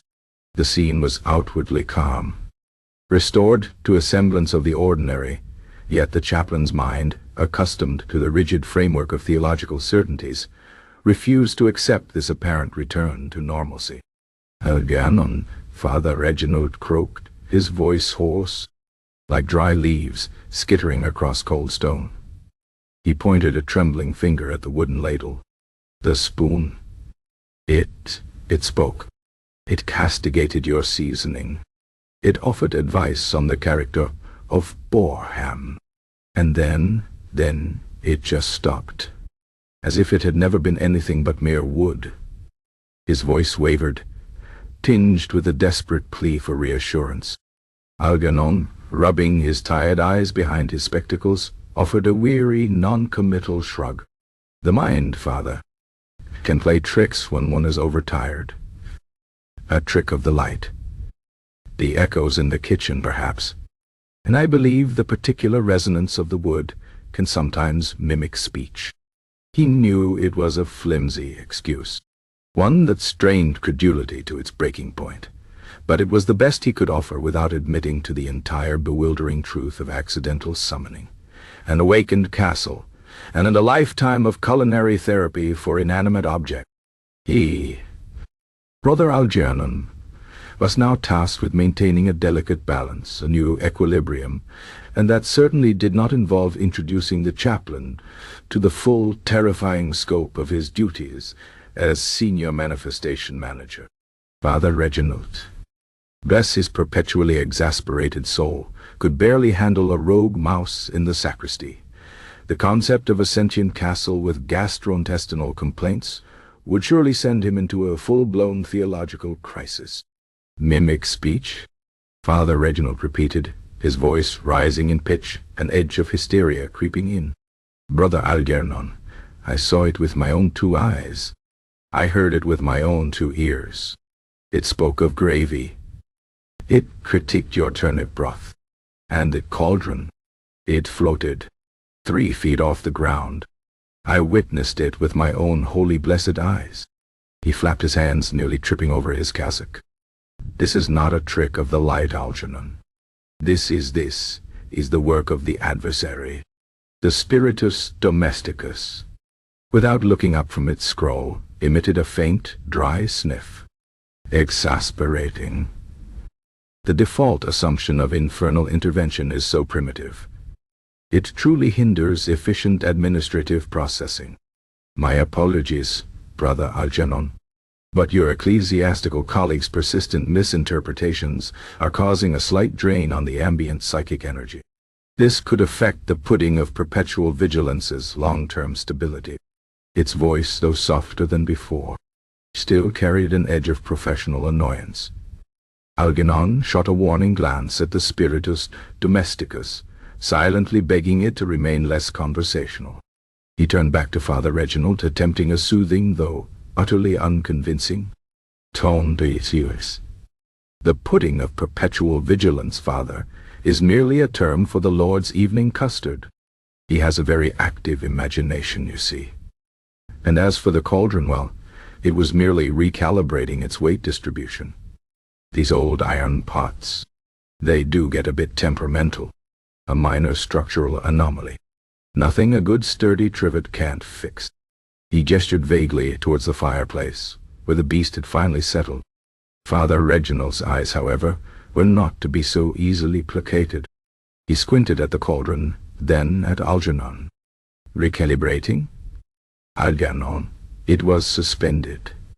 In mid-air, and I saw the ladle vibrate with its accusations, and the whispers from the walls.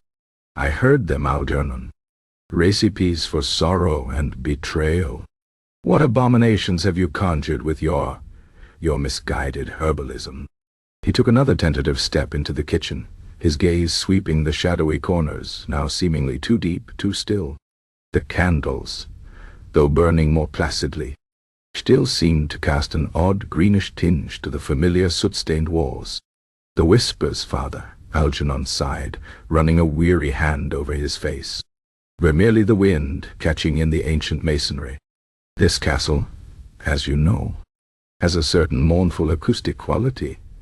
It often sounds as though it's sighing, or grumbling, especially when it's windy. And as for the recipes, he lowered his voice conspiratorially, leaning in slightly. Those are merely the remnants of Mother Elspeth's experimental phase. She was quite the adventurous cook, always trying new flavor combinations, some of them rather imaginative. He inwardly winced at the lie. Mother Elspeth, for all her eccentricities, had been a paragon of culinary normalcy compared to the recipes had just been subjected to. Silas, the groundskeeper, who had been silently observing the entire exchange with the detached air of a man watching ants attempting to move a boulder, finally spoke. "Aye, father. The wind. It does get in everywhere. And the castle, it breathes. Always has. Just a bit louder now, perhaps. Like an old dog stirring in its sleep. Needs a good meal, that's all. Settles the humours. For the castle, and for the things in it." He paused, then added, his pond-water eyes fixed on the chaplain. "And the kitchen walls, they do hold a good deal of memory for those inclined to listen. Mostly about under-seasoned stew, mind you." The spiritus domesticus, hearing this, emitted a tiny contented purr. A sound like dry leaves caught in a gentle breeze. Precisely, groundskeeper. The collective culinary grievances are indeed quite potent, and the mitigation protocols are now fully in effect, thanks to Brother Algernon's aptitude for psychic harmonization through gastronomic means. The initial projections for the pudding of perpetual vigilance are now within acceptable parameters. A remarkable turnaround, I dare say, given the centuries of accumulated neglect. Father Reginald, however, seemed to have heard only Silas' comment about the walls holding memories. His eyes narrowed further, fixing on Silas. "Memories, Silas? What memories? Are you suggesting the very stones are sentient? Are they imbued with some form of unholy consciousness?" He took another step back towards the door, his foot nudging the crucifix he had dropped. He bent to retrieve it, his movements stiff with a mixture of suspicion and deep physical discomfort. "Sentient is a strong word, Father," Silas wheezed, his face remaining impassive. "But walls listen, and they remember. Especially kitchen walls. All the spilled milk, all the burnt offerings, all the unspoken complaints about tough meat, it all settles in, like dust, only less visible. And sometimes when it's stirred up, it speaks." He offered a small, knowing nod, then returned to his whittling, as if the conversation was now concluded. Algernon, seizing the moment, stepped forward, attempting to project an air of calm, rational competence he was far from feeling. "You see, Father, it's all perfectly explicable. Just the inherent peculiarities of an ancient dwelling. And my new system for addressing them. The monthly psychic harmonization meal, for instance, which is merely a very hearty stew to keep the internal mechanisms of the castle running smoothly, and occasional consultations with the various domestic features to ensure their optimal functionality. Nothing sinister. Merely efficiency." He ended with a forced thin smile that felt more like a grimace. He gestured vaguely at the spiritus domesticus, hoping its quiet, sated state would reassure the chaplain. The small green entity, however, chose that moment to let out a tiny, contented burp, a sound like a small, damp pebble dropping into a very deep, very still puddle. It then adjusted its glowing parchment, the swirling symbols momentarily flaring brighter. "The structural integrity report for the West Tower is still pending. Brother Algernon," it rasped, its voice tinged with the faint, lingering satisfaction of a well-fed bureaucrat. Its subtle vibrational complaints are becoming increasingly pronounced. "We may need to consider a targeted emotional resonance session, perhaps involving a particularly melancholic ballad." Father Reginald gasped again, his eyes widening to their limit. He looked at the burping green entity, then at Algernon, whose forced smile had now completely collapsed into a mask of abject weariness. Emotional resonance session? Melancholic ballads for a tower? Algernon. What new blasphemy is this? You are speaking of treating a stone wall as if it possessed a soul. This is the highest form of spiritual delusion. He clutched his crucifix tightly, his knuckles white. It's simply preventative maintenance, Father. Algernon stammered, casting a desperate glance at the Spiritus Domesticus, who was now meticulously making a tiny notation on its scroll. These old castles, they have complex needs. Much like a very old lord with many forgotten grievances. A matter of, holistic dwelling care. Holistic dwelling care? Father Reginald spluttered, taking another step back, nearly tripping over the discarded mead vial. Algernon, you are steeped in the most egregious of heresies. You are communing with way house spirits, and promising them stuff, while neglecting your duties to the true Lord. The true Lord is asleep, Father, Algernon replied, his weariness making him bold. And I sincerely hope this entire situation does not wake him. He requires his rest, unlike me. Now, if you'll excuse me, I have a preliminary assessment of the butter churn's long-standing feeling of inadequacy to conduct. It seems to have been neglected for centuries, and its psychic output is causing minor fluctuations in the atmospheric pressure near the dairy. The Spiritus Domesticus nodded vigorously. Indeed. Item 6b. Subsection Kappa. Butter churn residual resentment. It's quite significant. Requires immediate, empathetic engagement, and a promise of vigorous, purposeful churning. It dreams of golden, unsalted butter, Brother Algernon. It has very specific performance standards. Father Reginald stared at the Spiritus Domesticus, then at Algernon, then at the inert ladle, then at the grounded cauldron. His gaze swept around the kitchen, lingering on the shadows that now seemed to possess a subtle, watchful quality, the very air humming with a suppressed life. The comforting smell of the stew was now mingled with that indescribable ancient metallic scent, a reminder that something fundamental had shifted.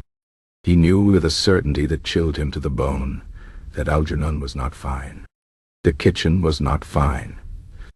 Castle Witherbrook was not fine. It was alive, and it was deeply, profoundly, and very precisely not fining. I must report this, Father Reginald whispered, his voice trembling, not with anger, but with a dawning theological terror.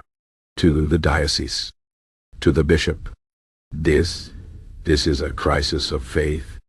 He turned, stumbling slightly, and exited the kitchen, his footsteps echoing rapidly down the cold corridor, leaving the crucifix and mead vial forgotten on the flagstones. Algernon merely sighed. A long, drawn-out exhalation that spoke of utter exhaustion and a profound sense of inevitability. Report it? Let him. The bishop would likely assume Father Reginald had finally succumbed to the pervasive dampness of Castle Witherbrook and was hallucinating from a combination of old incense and unconfessed sins. No one would believe him. And even if they did, what could they do? Exorcise a whole castle? It would be an administrative nightmare of truly cosmic proportions. The Spiritus Domesticus, having finished its mental notation, looked at Algernon with its glowing bead-like eyes. A minor disruption. Brother Algernon did so, These ecclesiastical types are always so melodramatic. Now, about that butter churn. Its grievances are quite detailed. And the cheese press has been developing a rather unhealthy obsession with curdling. It feels undervalued. You see, its self-esteem is quite low. Algernon merely nodded, picked up his quill, and prepared for his first official consultation as the senior manifestation manager. The kitchen, no longer merely a place of cooking, was now a bustling hub of spectral administration, emotional therapy, and culinary appeasement. The faint hum of the castle, its newfound, demanding consciousness, filled the air. He still craved sleep, a deep, dreamless oblivion that seemed further away than ever. But as he looked at the quiet kitchen, at the grounded cauldron, at the sated spiritus domesticus, at the inert ladle that had once spoken with such cutting wit, Algernon knew his life would never again be merely bland. It would be complicated, and absurd, and very, very, very busy. The chaplain might think it wasn't fine, and he was quite right. It was, in fact, profoundly, wonderfully, and terrifyingly awake. Chapter 19. The new normal brother Algernon, having decisively emptied the peculiar greenish-gold tea down the ancient, chipped ceramic sink, felt a peculiar and unaccustomed sense of finality. The lingering aroma of the soother of souls stew, rich and savory, had definitively replaced the centuries-old scent of burnt thyme, a quiet culinary victory in a day of escalating absurdities. The kitchen, no longer a cacophony of demanding whispers and levitating iron, hummed with a low, contented purr, a profound resonance that seemed to emanate from the very bedrock of Castle Witherbrook. The immense, rust-patched beast cauldron, now fully and reassuringly grounded on the flagstones, sat with an air of profound, almost slumbering satisfaction. The diminutive green spiritus domesticus, having finished its impressive consumption of the stew, now sat cross-legged on the pickled cabbage barrel, its glowing parchment scroll unfurled, its bead-like eyes scanning it with an air of profound, sated contemplation. Its glow was softer, its presence less abrasive, more akin to a particularly luminous moss rather than an indignant bureaucratic entity. Father Reginald, the castle's gaunt chaplain, remained frozen by the kitchen door. His mouth still hung agape, his crucifix, released from his trembling grip, lay forgotten on the floor beside his now empty silver vial of unfortunate mead. His eyes, though still wide and bloodshot, held a new, profoundly unsettling expression. Not outrage, nor fear, but a deep-seated, bewildered suspicion. He looked from the perfectly inert wooden ladle on the scarred oak table, which had just, moments ago, delivered biting culinary criticism and final poignant advice to the now grounded cauldron, then to the tiny green entity, now calmly reviewing what Algernon assumed were spectral audit reports. The scene was outwardly calm, restored to a semblance of the ordinary, yet the chaplain's mind, accustomed to the rigid framework of theological certainties, refused to accept this apparent return to normalcy. Algernon, Father Reginald croaked, his voice hoarse, like dry leaves skittering across cold stone. He pointed a trembling finger at the wooden ladle. The spoon. It spoke. It castigated your seasoning. It offered advice on the character of boar ham. And then it just stopped, as if it had never been anything but mere wood.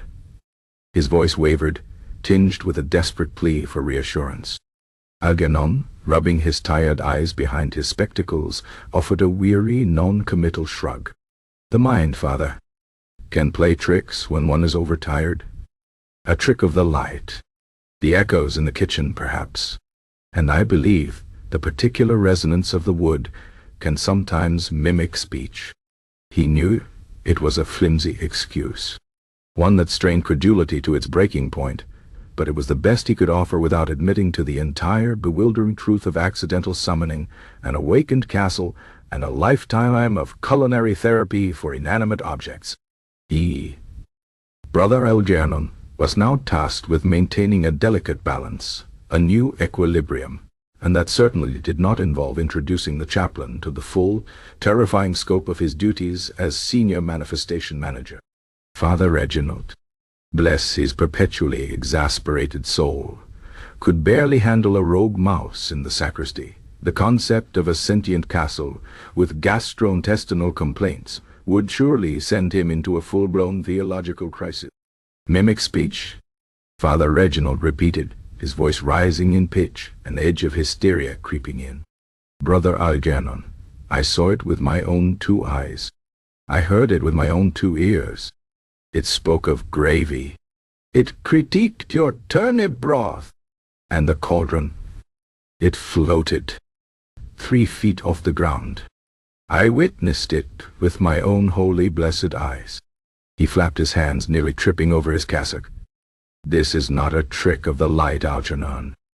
This is the work of the adversary, the spiritus domesticus. Without looking up from its scroll, emitted a faint, dry sniff. Exasperating. The default assumption of infernal intervention is so primitive. It truly hinders efficient administrative processing. My apologies, Brother Algernon. But your ecclesiastical colleagues' persistent misinterpretations are causing a slight drain on the ambient psychic energy. This could affect the pudding of perpetual vigilance's long-term stability. Its voice, though softer than before, still carried an edge of professional annoyance. Algernon shot a warning glance at the spiritus domesticus, silently begging it to remain less conversational. He turned back to Father Reginald, attempting a soothing, though utterly unconvincing tone.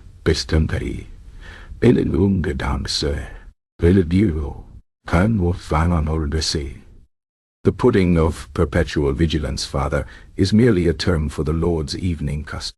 He has a very active imagination, you see. And as for the cauldron, well, it was merely recalibrating its weight distribution. These old iron pots, they do get a bit temperamental. A minor structural anomaly. Nothing a good sturdy trivet can't fix. He gestured vaguely towards the fireplace where the beast had finally settled. Father Reginald's eyes, however, were not to be so easily placated. He squinted at the cauldron, then at Algernon. Recalibrating? Algernon, it was suspended in midair, and I saw the ladle vibrate with its accusations, and the whispers from the walls. I heard them, Algernon. Recipes for sorrow and betrayal. What abominations have you conjured with your misguided herbalism?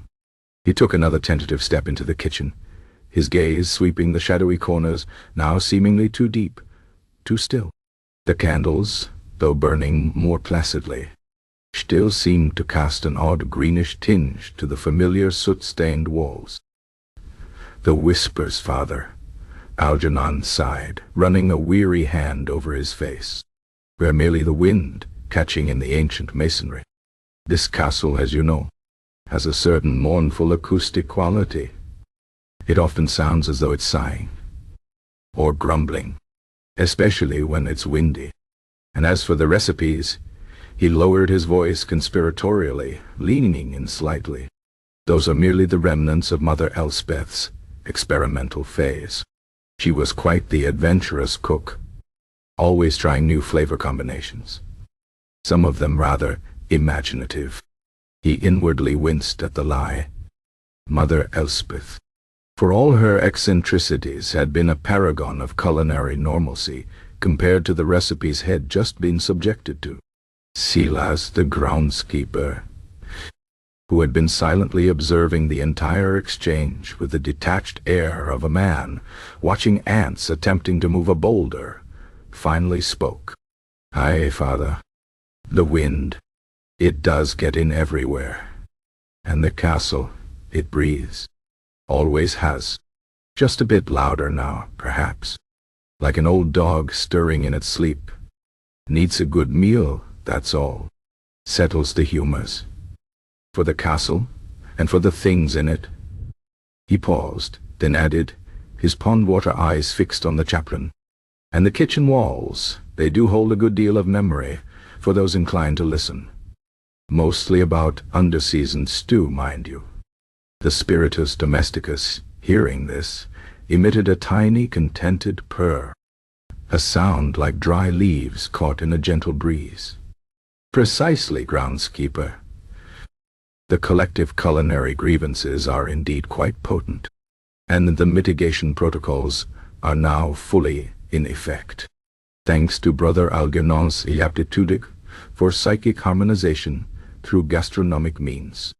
The initial projections for the pudding of perpetual vigilance are now within acceptable parameters. A remarkable turnaround, I dare say, given the centuries of accumulated neglect. Father Reginald, however, seemed to have heard only Silas' comment about the walls holding memories. His eyes narrowed further, fixing on Silas. Memories? Silas? What memories? Are you suggesting the very stones are sentient? Are they imbued with some form of unholy consciousness? He took another step back towards the door, his foot nudging the crucifix he had dropped. He bent to retrieve it, his movement stiff with a mixture of suspicion and deep physical discomfort. Sentient is a strong word, Father, Silas wheezed, his face remaining impassive. But walls listen, and they remember. Especially kitchen walls. All the spilled milk, all the burnt offerings, all the unspoken complaints about tough meat. It all settles in, like dust, only less visible. And sometimes when it's stirred up, it speaks. He offered a small, knowing nod, then returned to his whittling, as if the conversation was now concluded. Algernon, seizing the moment, stepped forward, attempting to project an air of calm, rational competence he was far from feeling. You see, Father, it's all perfectly explicable. Just the inherent peculiarities of an ancient dwelling, and my new system for addressing them. The monthly psychic harmonization meal, for instance, which is merely a very hearty stew to keep the PI, the internal mechanisms of the castle running smoothly, and occasional consultations with the various domestic features to ensure their optimal functionality. Nothing sinister. Merely efficiency. He ended with a forced, thin smile that felt more like a grimace. He gestured vaguely at the spiritus domesticus, hoping its quiet, sated state would reassure the chaplain. The small green entity, however, chose that moment to let out a tiny, contented burp, a sound like a small, damp pebble dropping into a very deep, very still puddle. It then adjusted its glowing parchment, the swirling symbols momentarily flaring brighter. The structural integrity report for the West Tower is still pending, Brother Algernon. It rasped, its voice tinged with the faint, lingering satisfaction of a well-fed bureaucrat. Its subtle vibrational complaints are becoming increasingly pronounced. We may need to consider a targeted emotional resonance session, perhaps involving a particularly melancholic ballad. Father Reginald gasped again, his eyes widening to their limit. He looked at the burping green entity, then at Algernon, whose forced smile had now completely collapsed into a mask of abject weariness. Emotional resonance session? Melancholic ballads for a tower? Algernon. What new blasphemy is this? You are speaking of treating a stone wall as if it possessed a soul. This is the highest form of spiritual delusion. He clutched his crucifix tightly, his knuckles white. It's simply preventative maintenance, Father, Algernon stammered, casting a desperate glance at the spiritus domesticus, who was now meticulously making a tiny notation on its scroll. These old castles, they have complex needs, much like a very old lord with many forgotten grievances. A matter of, holistic dwelling care. Holistic dwelling care. Father Reginald spluttered, taking another step back, nearly tripping over the discarded mead vial. Algernon, you are steeped in the most egregious of heresies. You are communing with White House spirits, and promising them Ishtel, while neglecting your duties to the true Lord? The true Lord is asleep, Father, Algernon replied, his weariness making him bold.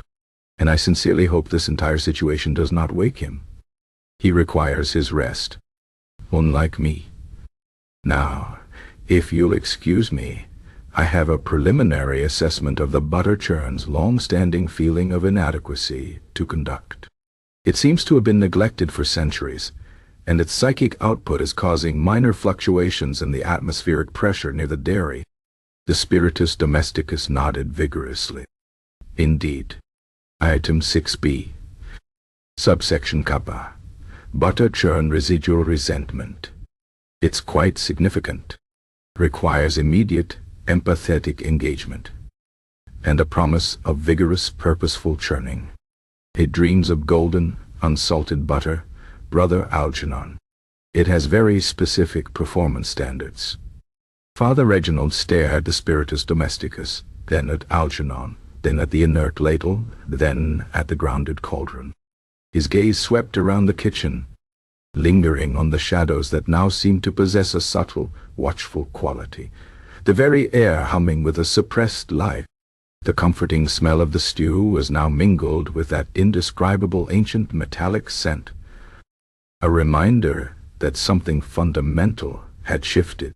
He knew with a certainty that chilled him to the bone that Algernon was not fine.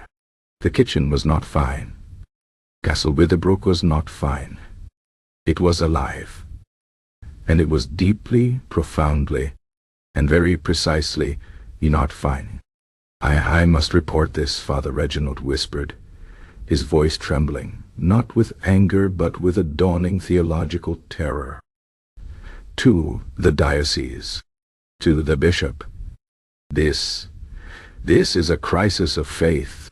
He turned, stumbling slightly, and exited the kitchen, his footsteps echoing rapidly down the cold corridor, leaving the crucifix and mead vial forgotten on the flagstones.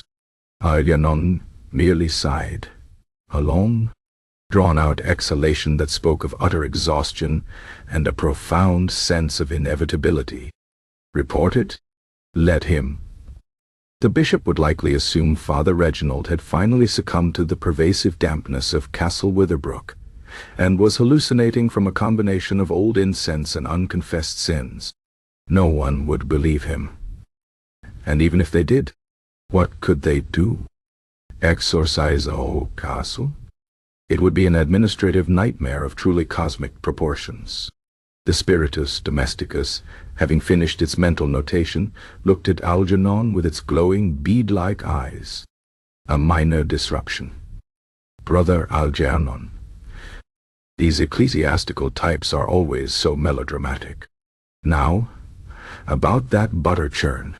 Its grievances are quite detailed, and the cheese press has been developing a rather unhealthy obsession with curdling. It feels undervalued. You see, its self-esteem is quite low. Algernon merely nodded, picked up his quill, and prepared for his first official consultation as the senior manifestation manager. The kitchen, no longer merely a place of cooking, was now a bustling hub of spectral administration, emotional therapy, and culinary appeasement. The faint hum of the castle, its newfound, demanding consciousness, filled the air. He still craved sleep, a deep, dreamless oblivion that seemed further away than ever. But as he looked at the quiet kitchen, at the grounded Cauldron, at the sated Spiritus Domesticus, at the inert Ladle that had once spoken with such cutting wit, Algernon knew his life would never again be merely bland. It would be complicated, and absurd, and very, very, very busy. The chaplain might think it wasn't fine, and he was quite right. It was, in fact, profoundly, wonderfully, and terrifyingly. Awak.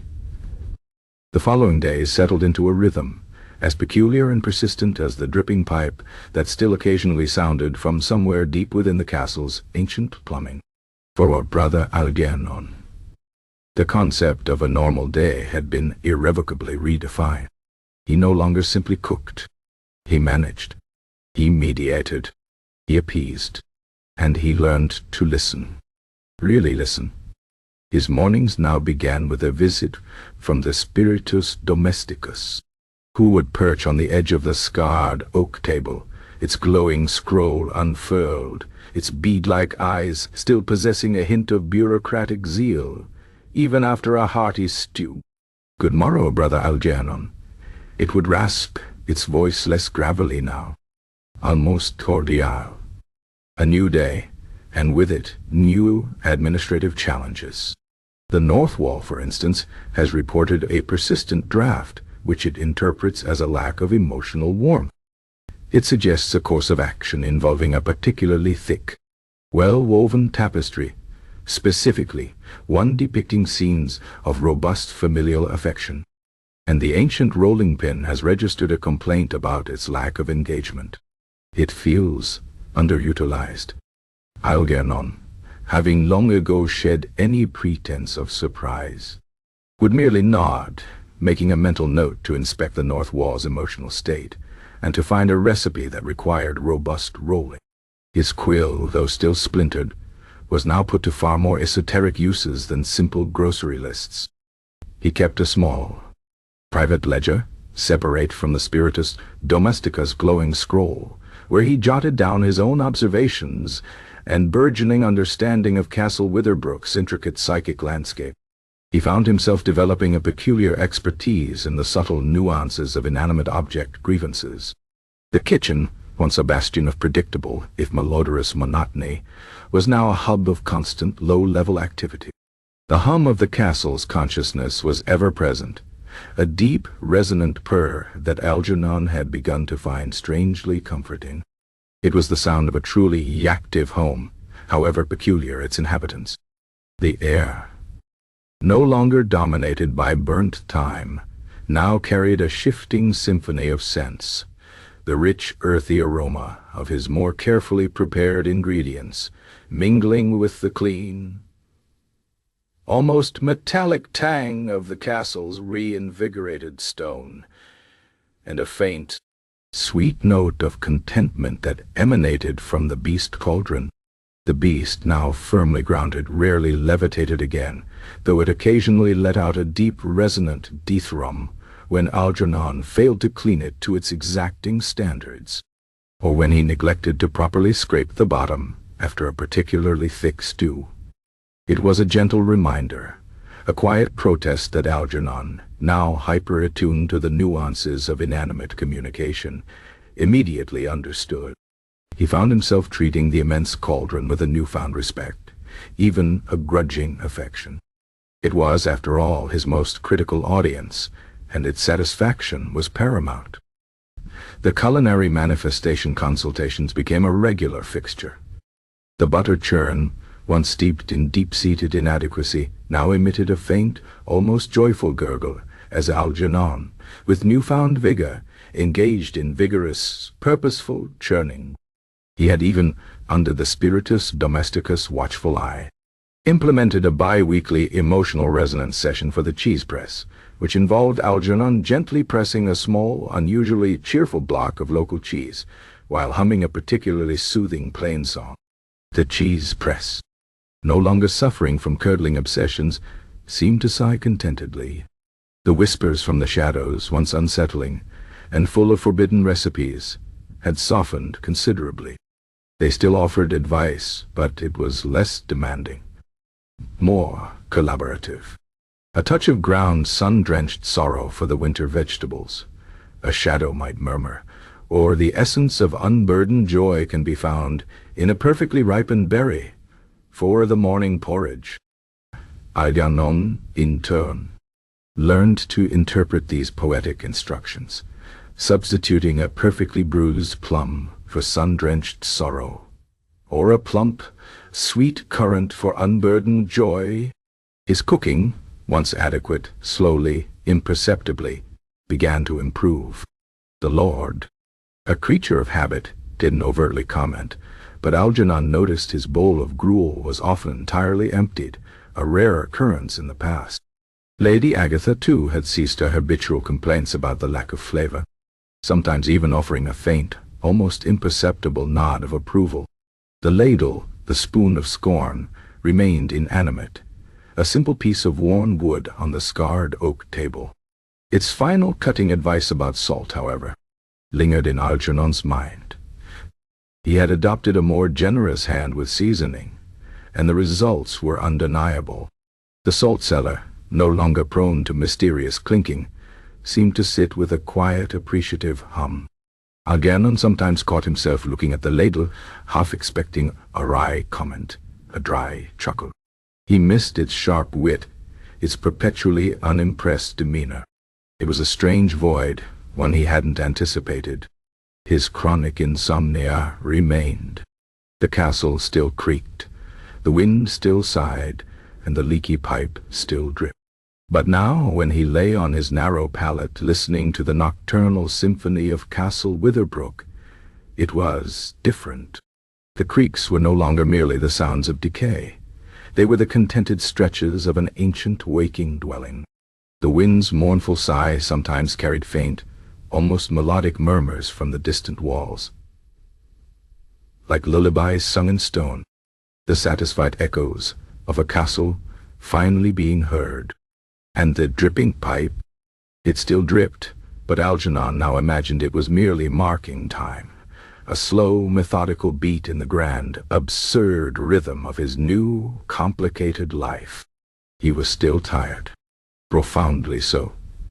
But the exhaustion was no longer the soul-crushing weariness of monotony. It was the honest fatigue of a man engaged in meaningful, if utterly bizarre, work.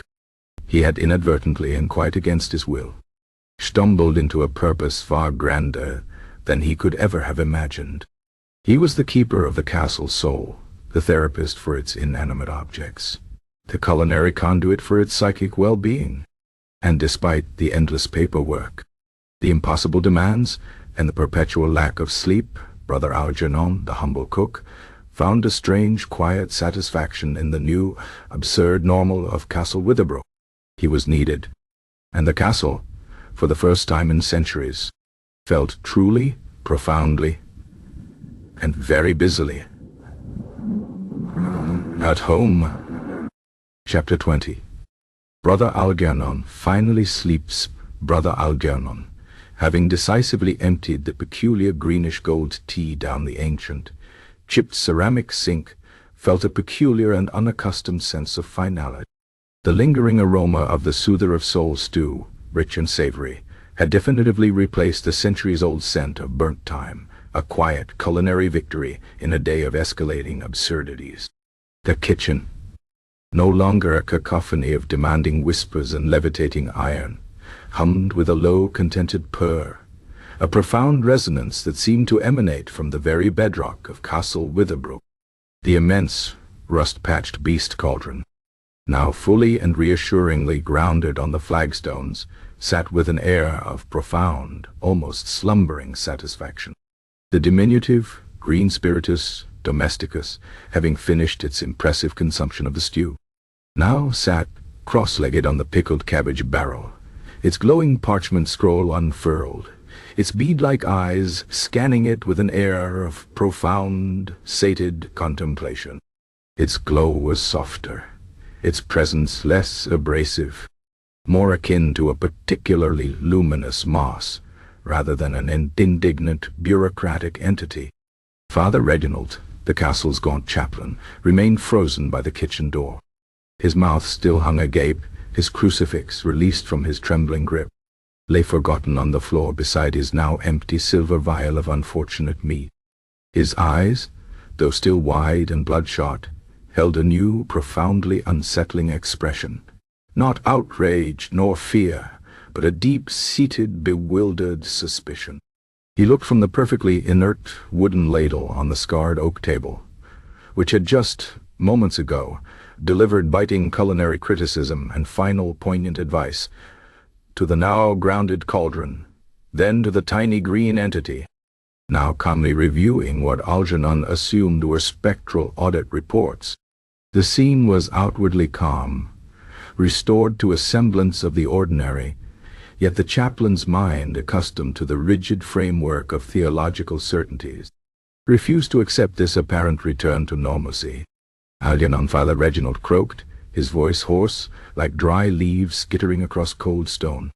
He pointed a trembling finger at the wooden ladle. The spoon. It had spoke. It castigated your seasoning. It offered advice on the character of Boreham. And then it just stopped, as if it had never been anything but mere wood. His voice wavered, tinged with a desperate plea for reassurance. Algernon, rubbing his tired eyes behind his spectacles, offered a weary, non-committal shrug. The mind, Father, can play tricks when one is overtired. Trick of the light. The echoes in the kitchen, perhaps. And I believe the particular resonance of the wood can sometimes mimic speech. He knew it was a flimsy excuse, one that strained credulity to its breaking point. But it was the best he could offer without admitting to the entire bewildering truth of accidental summoning, an awakened castle, and a lifetime of culinary therapy for inanimate objects.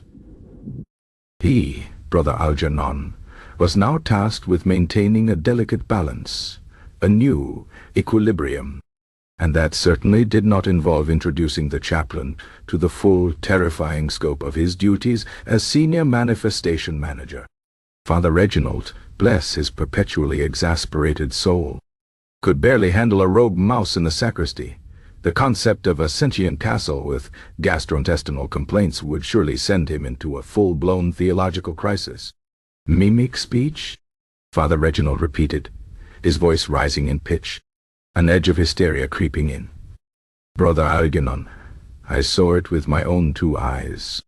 I heard it with my own 2 ears. It spoke of gravy. It critiqued your turnip broth. And the cauldron.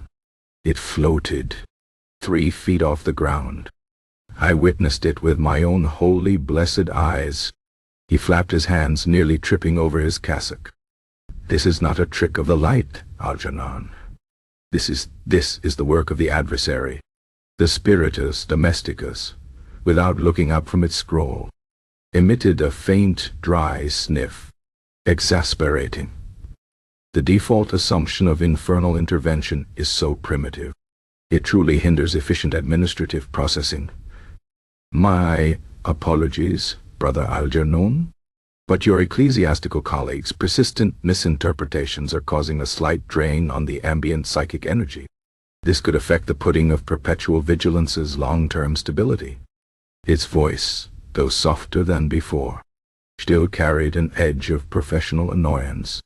Algernon shot a warning glance at the spiritus domesticus, silently begging it to remain less conversational. He turned back to Father Reginald, attempting a soothing, though utterly unconvincing. The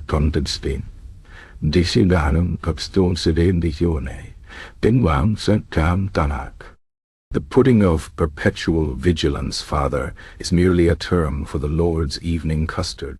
He has a very active imagination, you see. And as for the cauldron, well, it was merely recalibrating its weight distribution. These old iron pots, they do get a bit temperamental. A minor structural anomaly. Nothing a good sturdy trivet can't fix. He gestured vaguely towards the fireplace, where the beast had finally settled. Father Reginald's eyes, however, were not to be so easily placated. He squinted at the cauldron, then at Algernon. Recalibrating? Algernon, it was suspended in mid-air, and I saw the ladle vibrate with its accusations, and the whispers from the walls. I heard them, Algernon. Recipes for sorrow and betrayal. What abominations have you conjured with your misguided herbalism? He took another tentative step into the kitchen, his gaze sweeping the shadowy corners, now seemingly too deep, too still. The candles, though burning more placidly, still seemed to cast an odd greenish tinge to the familiar soot-stained walls. The whispers, Father, Algernon sighed, running a weary hand over his face, were merely the wind catching in the ancient masonry. This castle, as you know, has a certain mournful acoustic quality. It often sounds as though it's sighing or grumbling, especially when it's windy. And as for the recipes, he lowered his voice conspiratorially, leaning in slightly. Those are merely the remnants of Mother Elspeth's experimental phase. She was quite the adventurous cook, always trying new flavor combinations, some of them rather imaginative. He inwardly winced at the lie. Mother Elspeth, for all her eccentricities, had been a paragon of culinary normalcy compared to the recipes had just been subjected to. Silas, the groundskeeper, who had been silently observing the entire exchange, with the detached air of a man watching ants attempting to move a boulder, finally spoke. "Aye, father. The wind. It does get in everywhere. And the castle, it breathes. Always has. Just a bit louder now, perhaps. Like an old dog, stirring in its sleep. Needs a good meal, that's all. Settles the humors. For the castle, and for the things in it." He paused, then added, his pond-water eyes fixed on the chaplain. "And the kitchen walls.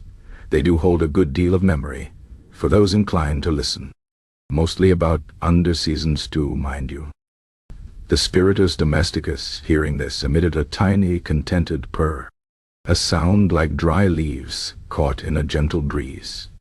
"Precisely. Groundskeeper, darnay he. The collective culinary grievances are indeed quite potent, and the mitigation protocols are now fully in effect. Thanks to Brother Algernon's aptitude for psychic harmonization through gastronomic means. The initial projections for the pudding of perpetual vigilance are now within acceptable parameters. A remarkable turnaround, I dare say, given the centuries of accumulated neglect." Father Reginald, however, seemed to have heard only Silas' comment about the walls holding memories. His eyes narrowed further, fixing on Silas. "Memories, Silas? What memories? Are you suggesting the very stones are sentient? Are they imbued with some form of unholy consciousness?" He took another step back towards the door, his foot nudging the crucifix he had dropped. He bent to retrieve it, his movements stiff with a mixture of suspicion and deep physical discomfort. "Sentient is a strong word, Father," Silas wheezed, his face remaining impassive. "But walls listen. And they remember. Especially kitchen walls. All of the spilled milk, all the burnt offerings, all the unspoken complaints about tough meat. It all settles in, like dust, only less visible. And sometimes when it's stirred up, it speaks." He offered a small, knowing nod, then returned to his whittling, as if the conversation was now concluded. Algernon, seizing the moment, stepped forward, attempting to project an air of calm, rational competence he was far from feeling. "You see, Father, it's all perfectly explicable. Just the inherent peculiarities of an ancient dwelling, and my new system for addressing them. The monthly psychic harmonization meal, for instance, which is merely a very hearty stew to keep the internal mechanisms of the castle running smoothly, and occasional consultations with the various domestic features to ensure their optimal functionality. Nothing sinister. Merely efficiency." He ended with a forced, thin smile that felt more like a grimace.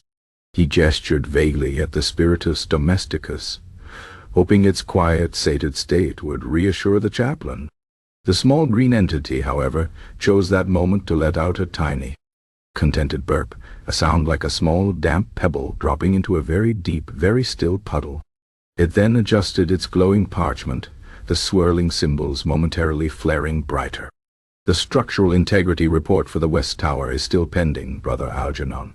It rasped, its voice tinged with the faint, lingering satisfaction of a well-fed bureaucrat. "Its subtle vibrational complaints are becoming increasingly pronounced. We may need to consider a targeted emotional resonance session, perhaps involving a particularly melancholic ballad." Father Reginald gasped again, his eyes widening to their limit. He looked at the burping green entity, then at Algernon, whose forced smile had now completely collapsed into a mask of abject weariness. "Emotional resonance session? Melancholic ballads for a tower? Algernon, what new blasphemy is this? You are speaking of treating a stone wall as if it possessed a soul. This is the highest form of spiritual delusion." He clutched his crucifix tightly, his knuckles white.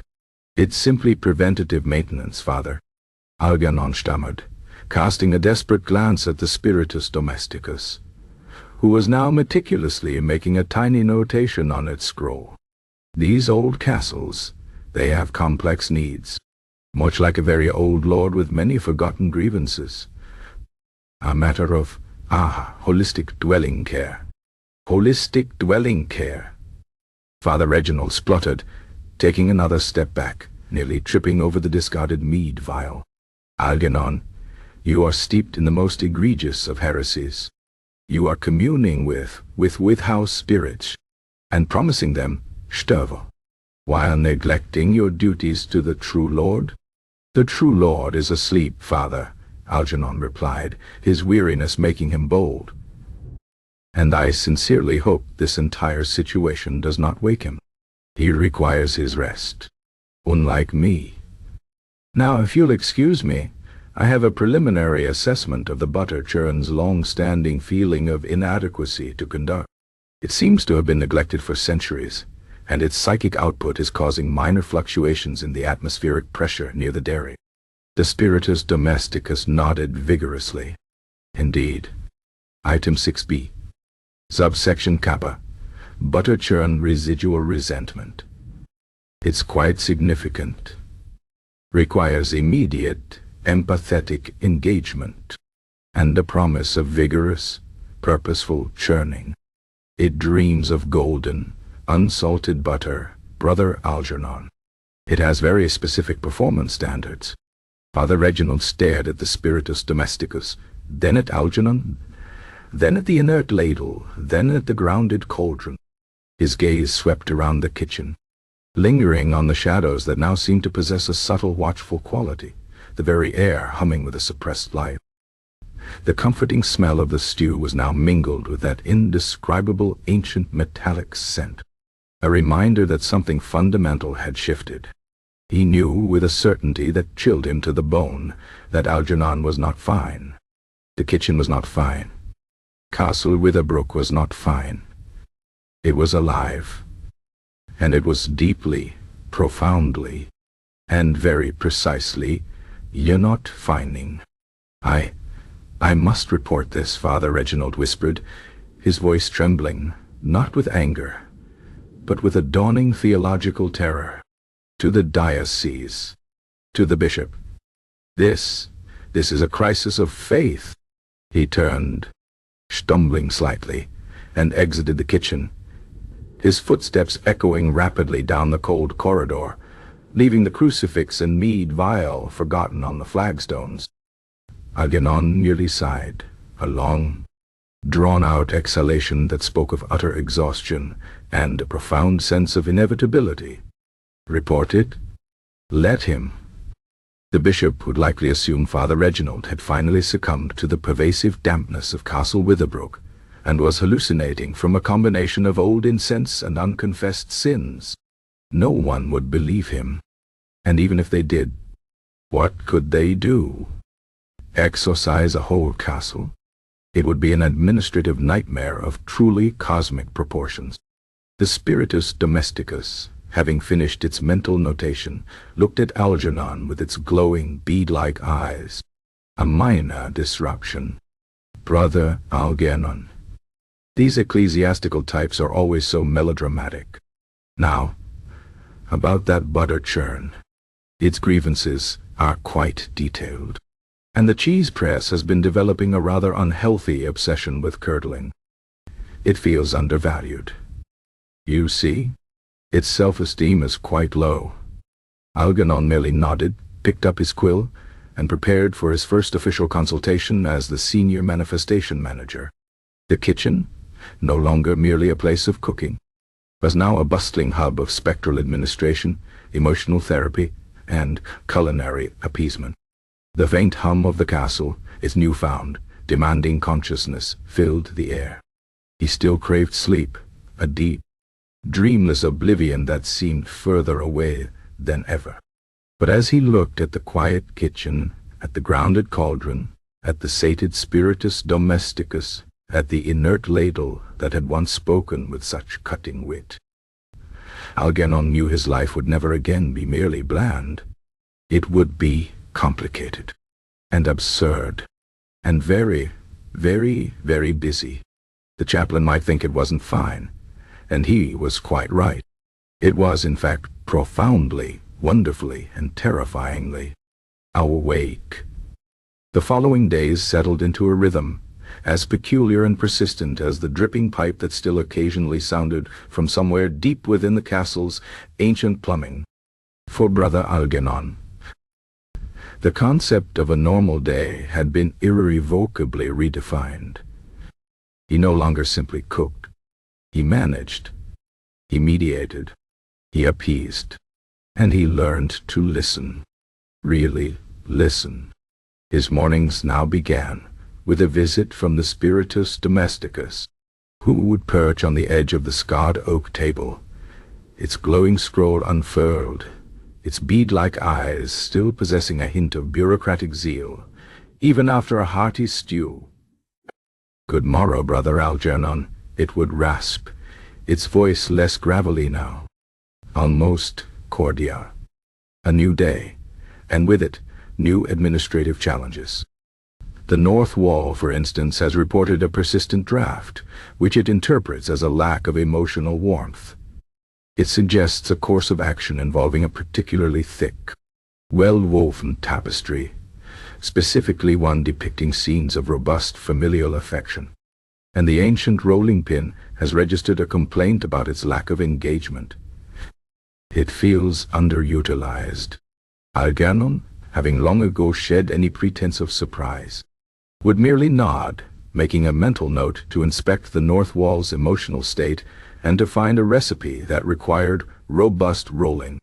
His quill, though still splintered, was now put to far more esoteric uses than simple grocery lists. He kept a small, private ledger, separator from the spiritus domesticus glowing scroll, where he jotted down his own observations and burgeoning understanding of Castle Witherbrook's intricate psychic landscape. He found himself developing a peculiar expertise in the subtle nuances of inanimate object grievances. The kitchen, once a bastion of predictable, if malodorous monotony, was now a hub of constant, low-level activity. The hum of the castle's consciousness was ever present, a deep, resonant purr that Algernon had begun to find strangely comforting. It was the sound of a truly active home, however peculiar its inhabitants. The air, no longer dominated by burnt thyme, now carried a shifting symphony of scents. The rich, earthy aroma of his more carefully prepared ingredients, mingling with the clean, almost metallic tang of the castle's reinvigorated stone, and a faint, sweet note of contentment that emanated from the beast cauldron. The beast, now firmly grounded, rarely levitated again, though it occasionally let out a deep, resonant wah when Algernon failed to clean it to its exacting standards, or when he neglected to properly scrape the bottom after a particularly thick stew. It was a gentle reminder, a quiet protest that Algernon, now hyper-attuned to the nuances of inanimate communication, immediately understood. He found himself treating the immense cauldron with a newfound respect, even a grudging affection. It was, after all, his most critical audience, and its satisfaction was paramount. The culinary manifestation consultations became a regular fixture. The butter churn, once steeped in deep-seated inadequacy, now emitted a faint, almost joyful gurgle as Algernon, with newfound vigor, engaged in vigorous, purposeful churning.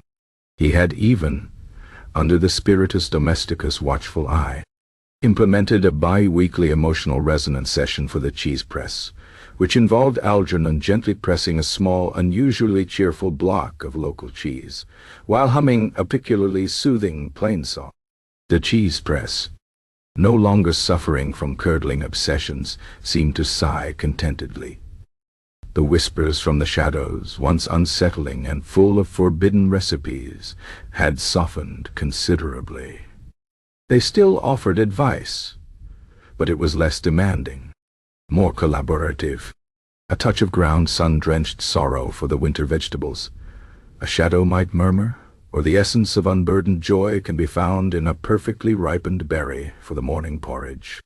Algernon, in turn, learned to interpret these poetic instructions, substituting a perfectly bruised plum for sun-drenched sorrow, or a plump, sweet currant for unburdened joy.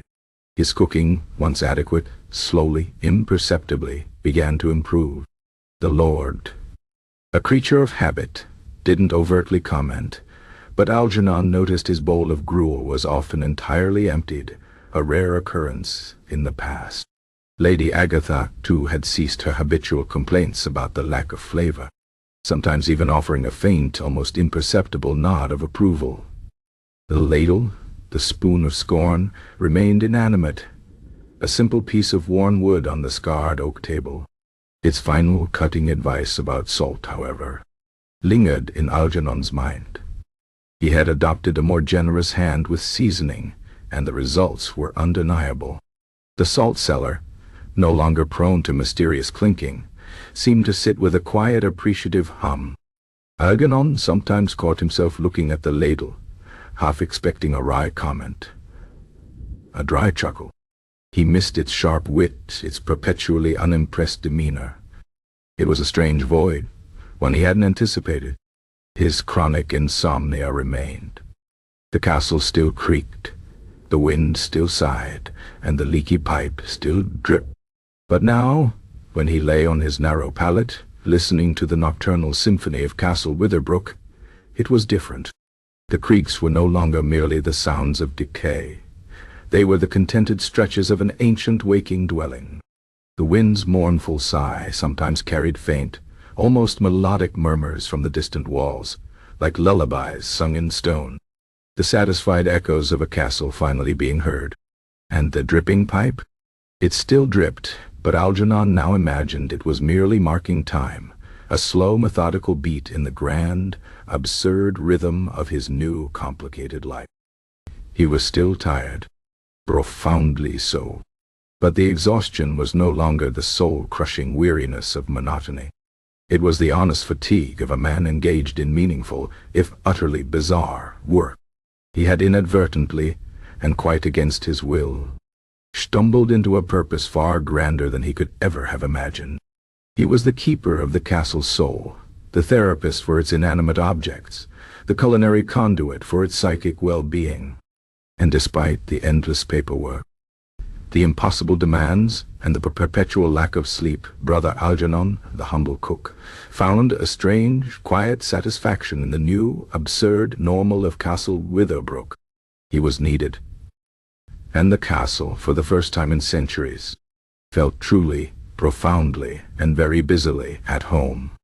As the late evening deepened, painting the soot-stained kitchen window with shades of bruised purple and faded gray, Algernon felt an exhaustion so profound it was almost spiritual. His duties for the day were complete. The Lord's Supper had been adequately, even commendably, prepared. Lady Agatha had almost smiled. The pudding of perpetual vigilance had undergone its psychic stabilization, and the butter churn had been tenderly coaxed into a state of contented equilibrium. His mind, usually a chaotic archive of anxieties and unmade decisions, now felt pleasantly blank, swept clean by the sheer exhilarating absurdity of his day. He simply had no room left for worry. He extinguished the tallow candles in the kitchen, one by one, their flames shrinking with soft hisses, plunging the familiar space into a comforting gloom. The hum of the castle, however, persisted. A deep, resonant purr that seemed to cradle the entire dwelling in its ancient embrace. He cast a glance at the scarred oak table, where the still glowing parchment scroll of the Spiritus Domesticus lay, forgotten, beside the wooden ladle that had once spoken such cutting truths. And then his eyes fell upon the chipped stoneware mug, still holding the untouched, peculiar greenish-gold chamomile tea he had brewed that fateful afternoon. It sat there, a silent, mocking testament to his original, futile quest for a soothing brew. He had sought sleep through its delicate promises, and instead it had unleashed a world of wakefulness, bureaucracy, and sentient kitchenware. He felt a wry, weary smile touch his lips. He left it. He simply left it. It was no longer relevant. His path to rest, he now understood, lay not in what was in the mug, but in what had all become of him because of it. Algernon shuffled out of the kitchen, his worn boots silent on the uneven flagstones, his body moving on autopilot, guided by an instinctual yearning for oblivion. The corridors of Castle Witherbrook, usually cold and echoing, now seemed to embrace him. The distant creaks and groans of the ancient timber were no longer the sounds of decay, but the soft, rhythmic breaths of a living, sleeping giant. The occasional whisper from a passing shadow was no longer a recipe for despair, but a soft, contented murmur, a memory from a long-sated wall. He passed the chapel dimly lit and imagined Father Reginald, still kneeling amidst the scattered holy water, or mead, wrestling with the profound theological implications of levitating cauldrons and butter churns with low self-esteem. Algernon merely chuckled, a dry, tired sound, and continued on. That was the chaplain's problem now. Algernon had his own. He reached his small Spartan chamber, the air within still and cool, smelling faintly of old straw and damp stone. His narrow pallet, usually a torture rack for his restless mind, seemed to beckon with an almost irresistible promise of softness. He shed his habit, letting it fall in a crumpled heap on the floor, too tired to even attempt to hang it. He simply collapsed onto the straw-stuffed mattress, pulling the coarse woolen blanket up to his chin with a profound, full-body sigh. His muscles, surprisingly, did not protest. His mind, miraculously, was quiet. No anxious inventory of the next day's turnip supply. No replaying of awkward conversations with Lord Witherbrook. Just silence. A vast, echoing, beautiful silence. Just as his eyes began to drift shut, a faint, verdant glow flickered into existence beside his pallet. The diminutive, green spiritus domesticus, no longer perched on a barrel of pickled cabbage, floated gently beside him, its bead-like eyes shimmering softly in the dimness. It held its glowing parchment scroll, but it was rolled up now, secured with its rust-colored twine. Its presence, usually one of indignant demand, was now curiously benign, almost watchful. Brother Algernon, the spiritus domesticus rasped, its voice now as soft as dry leaves skittering over a velvet cloth, barely a whisper, acknowledging proper protocols for cessation of diurnal activities. All immediate yet outstanding grievances have been addressed to provisional satisfaction. Residual psychic emanations from the pudding of perpetual vigilance have decreased by 73.4%. Impressive. It paused, a tiny, mossy brow furrowing in concentration. Optimal conditions for deep-state somatic disengagement have been achieved. Algernon, already teetering on the edge of sleep, merely mumbled, Good. Very good." The spiritus domesticus floated a little closer. Its tiny three-fingered hand, rather than pointing a demanding finger or tapping a scroll, hovered briefly over Algernon's head. It did not touch him, but Algernon felt a peculiar, almost imperceptible warmth, like a faint, soothing current, wash over him. Then, with a series of tiny, precise movements, the spiritus domesticus seemed to subtly manipulate the very air around Algernon's blanket. The coarse wool, which had always been rather stiff and unyielding, seemed to soften, to settle around his shoulders with a gentle, comforting weight. The straw in his pallet, which usually poked and prodded, seemed to arrange itself into a softer, more yielding cradle. It was not a physical tuck, not exactly, but a psychic rearrangement, a bureaucratic blessing of rest. "Sleep, brother Algernon," the spiritus domesticus whispered, its voice now tinged with something akin to weary satisfaction, as if its own administrative burden had momentarily lifted. "Proper sleep. For optimal operational efficiency tomorrow, I. And remember the salt.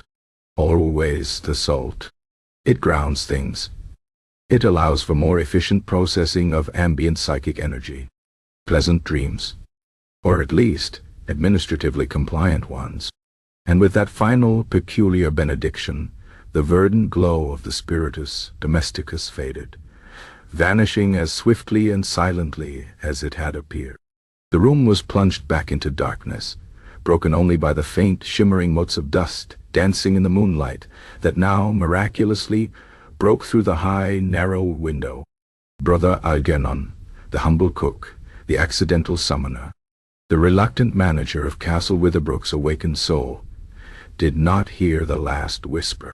He was already falling into a deep, vast, utterly bottomless sleep. It was not the light, dreamless oblivion he had always craved, but something far more profound. His dreams were not empty. They were filled with the soft, contented hum of a vast, ancient castle purring in its slumber. He dreamt of perfectly seasoned stews, of golden, unsalted butter, of meticulously filed grievances, and of a spectral administrative department that for once was operating at peak efficiency. He dreamt of a wise, if perpetually unimpressed, wooden ladle nodding its approval. The chamomile tea, the untouched, glowing mug, sat in the cold kitchen, slowly cooling on the scarred oak table. It had failed to bring sleep to Lord Witherbrook. It had failed to bring sleep to Algernon. But it had, in its own peculiar roundabout way, created a new kind of peace. A new order. A new normal. And Algernon, for the first time in centuries, slept. Deeply. Profoundly. And perhaps a tiny, mossy smile touched his lips in the darkness, even rather contentedly. The quiet chaos of Castle Witherbrook had found its rhythm, and in its absurd, demanding embrace, Algernon had finally found his rest.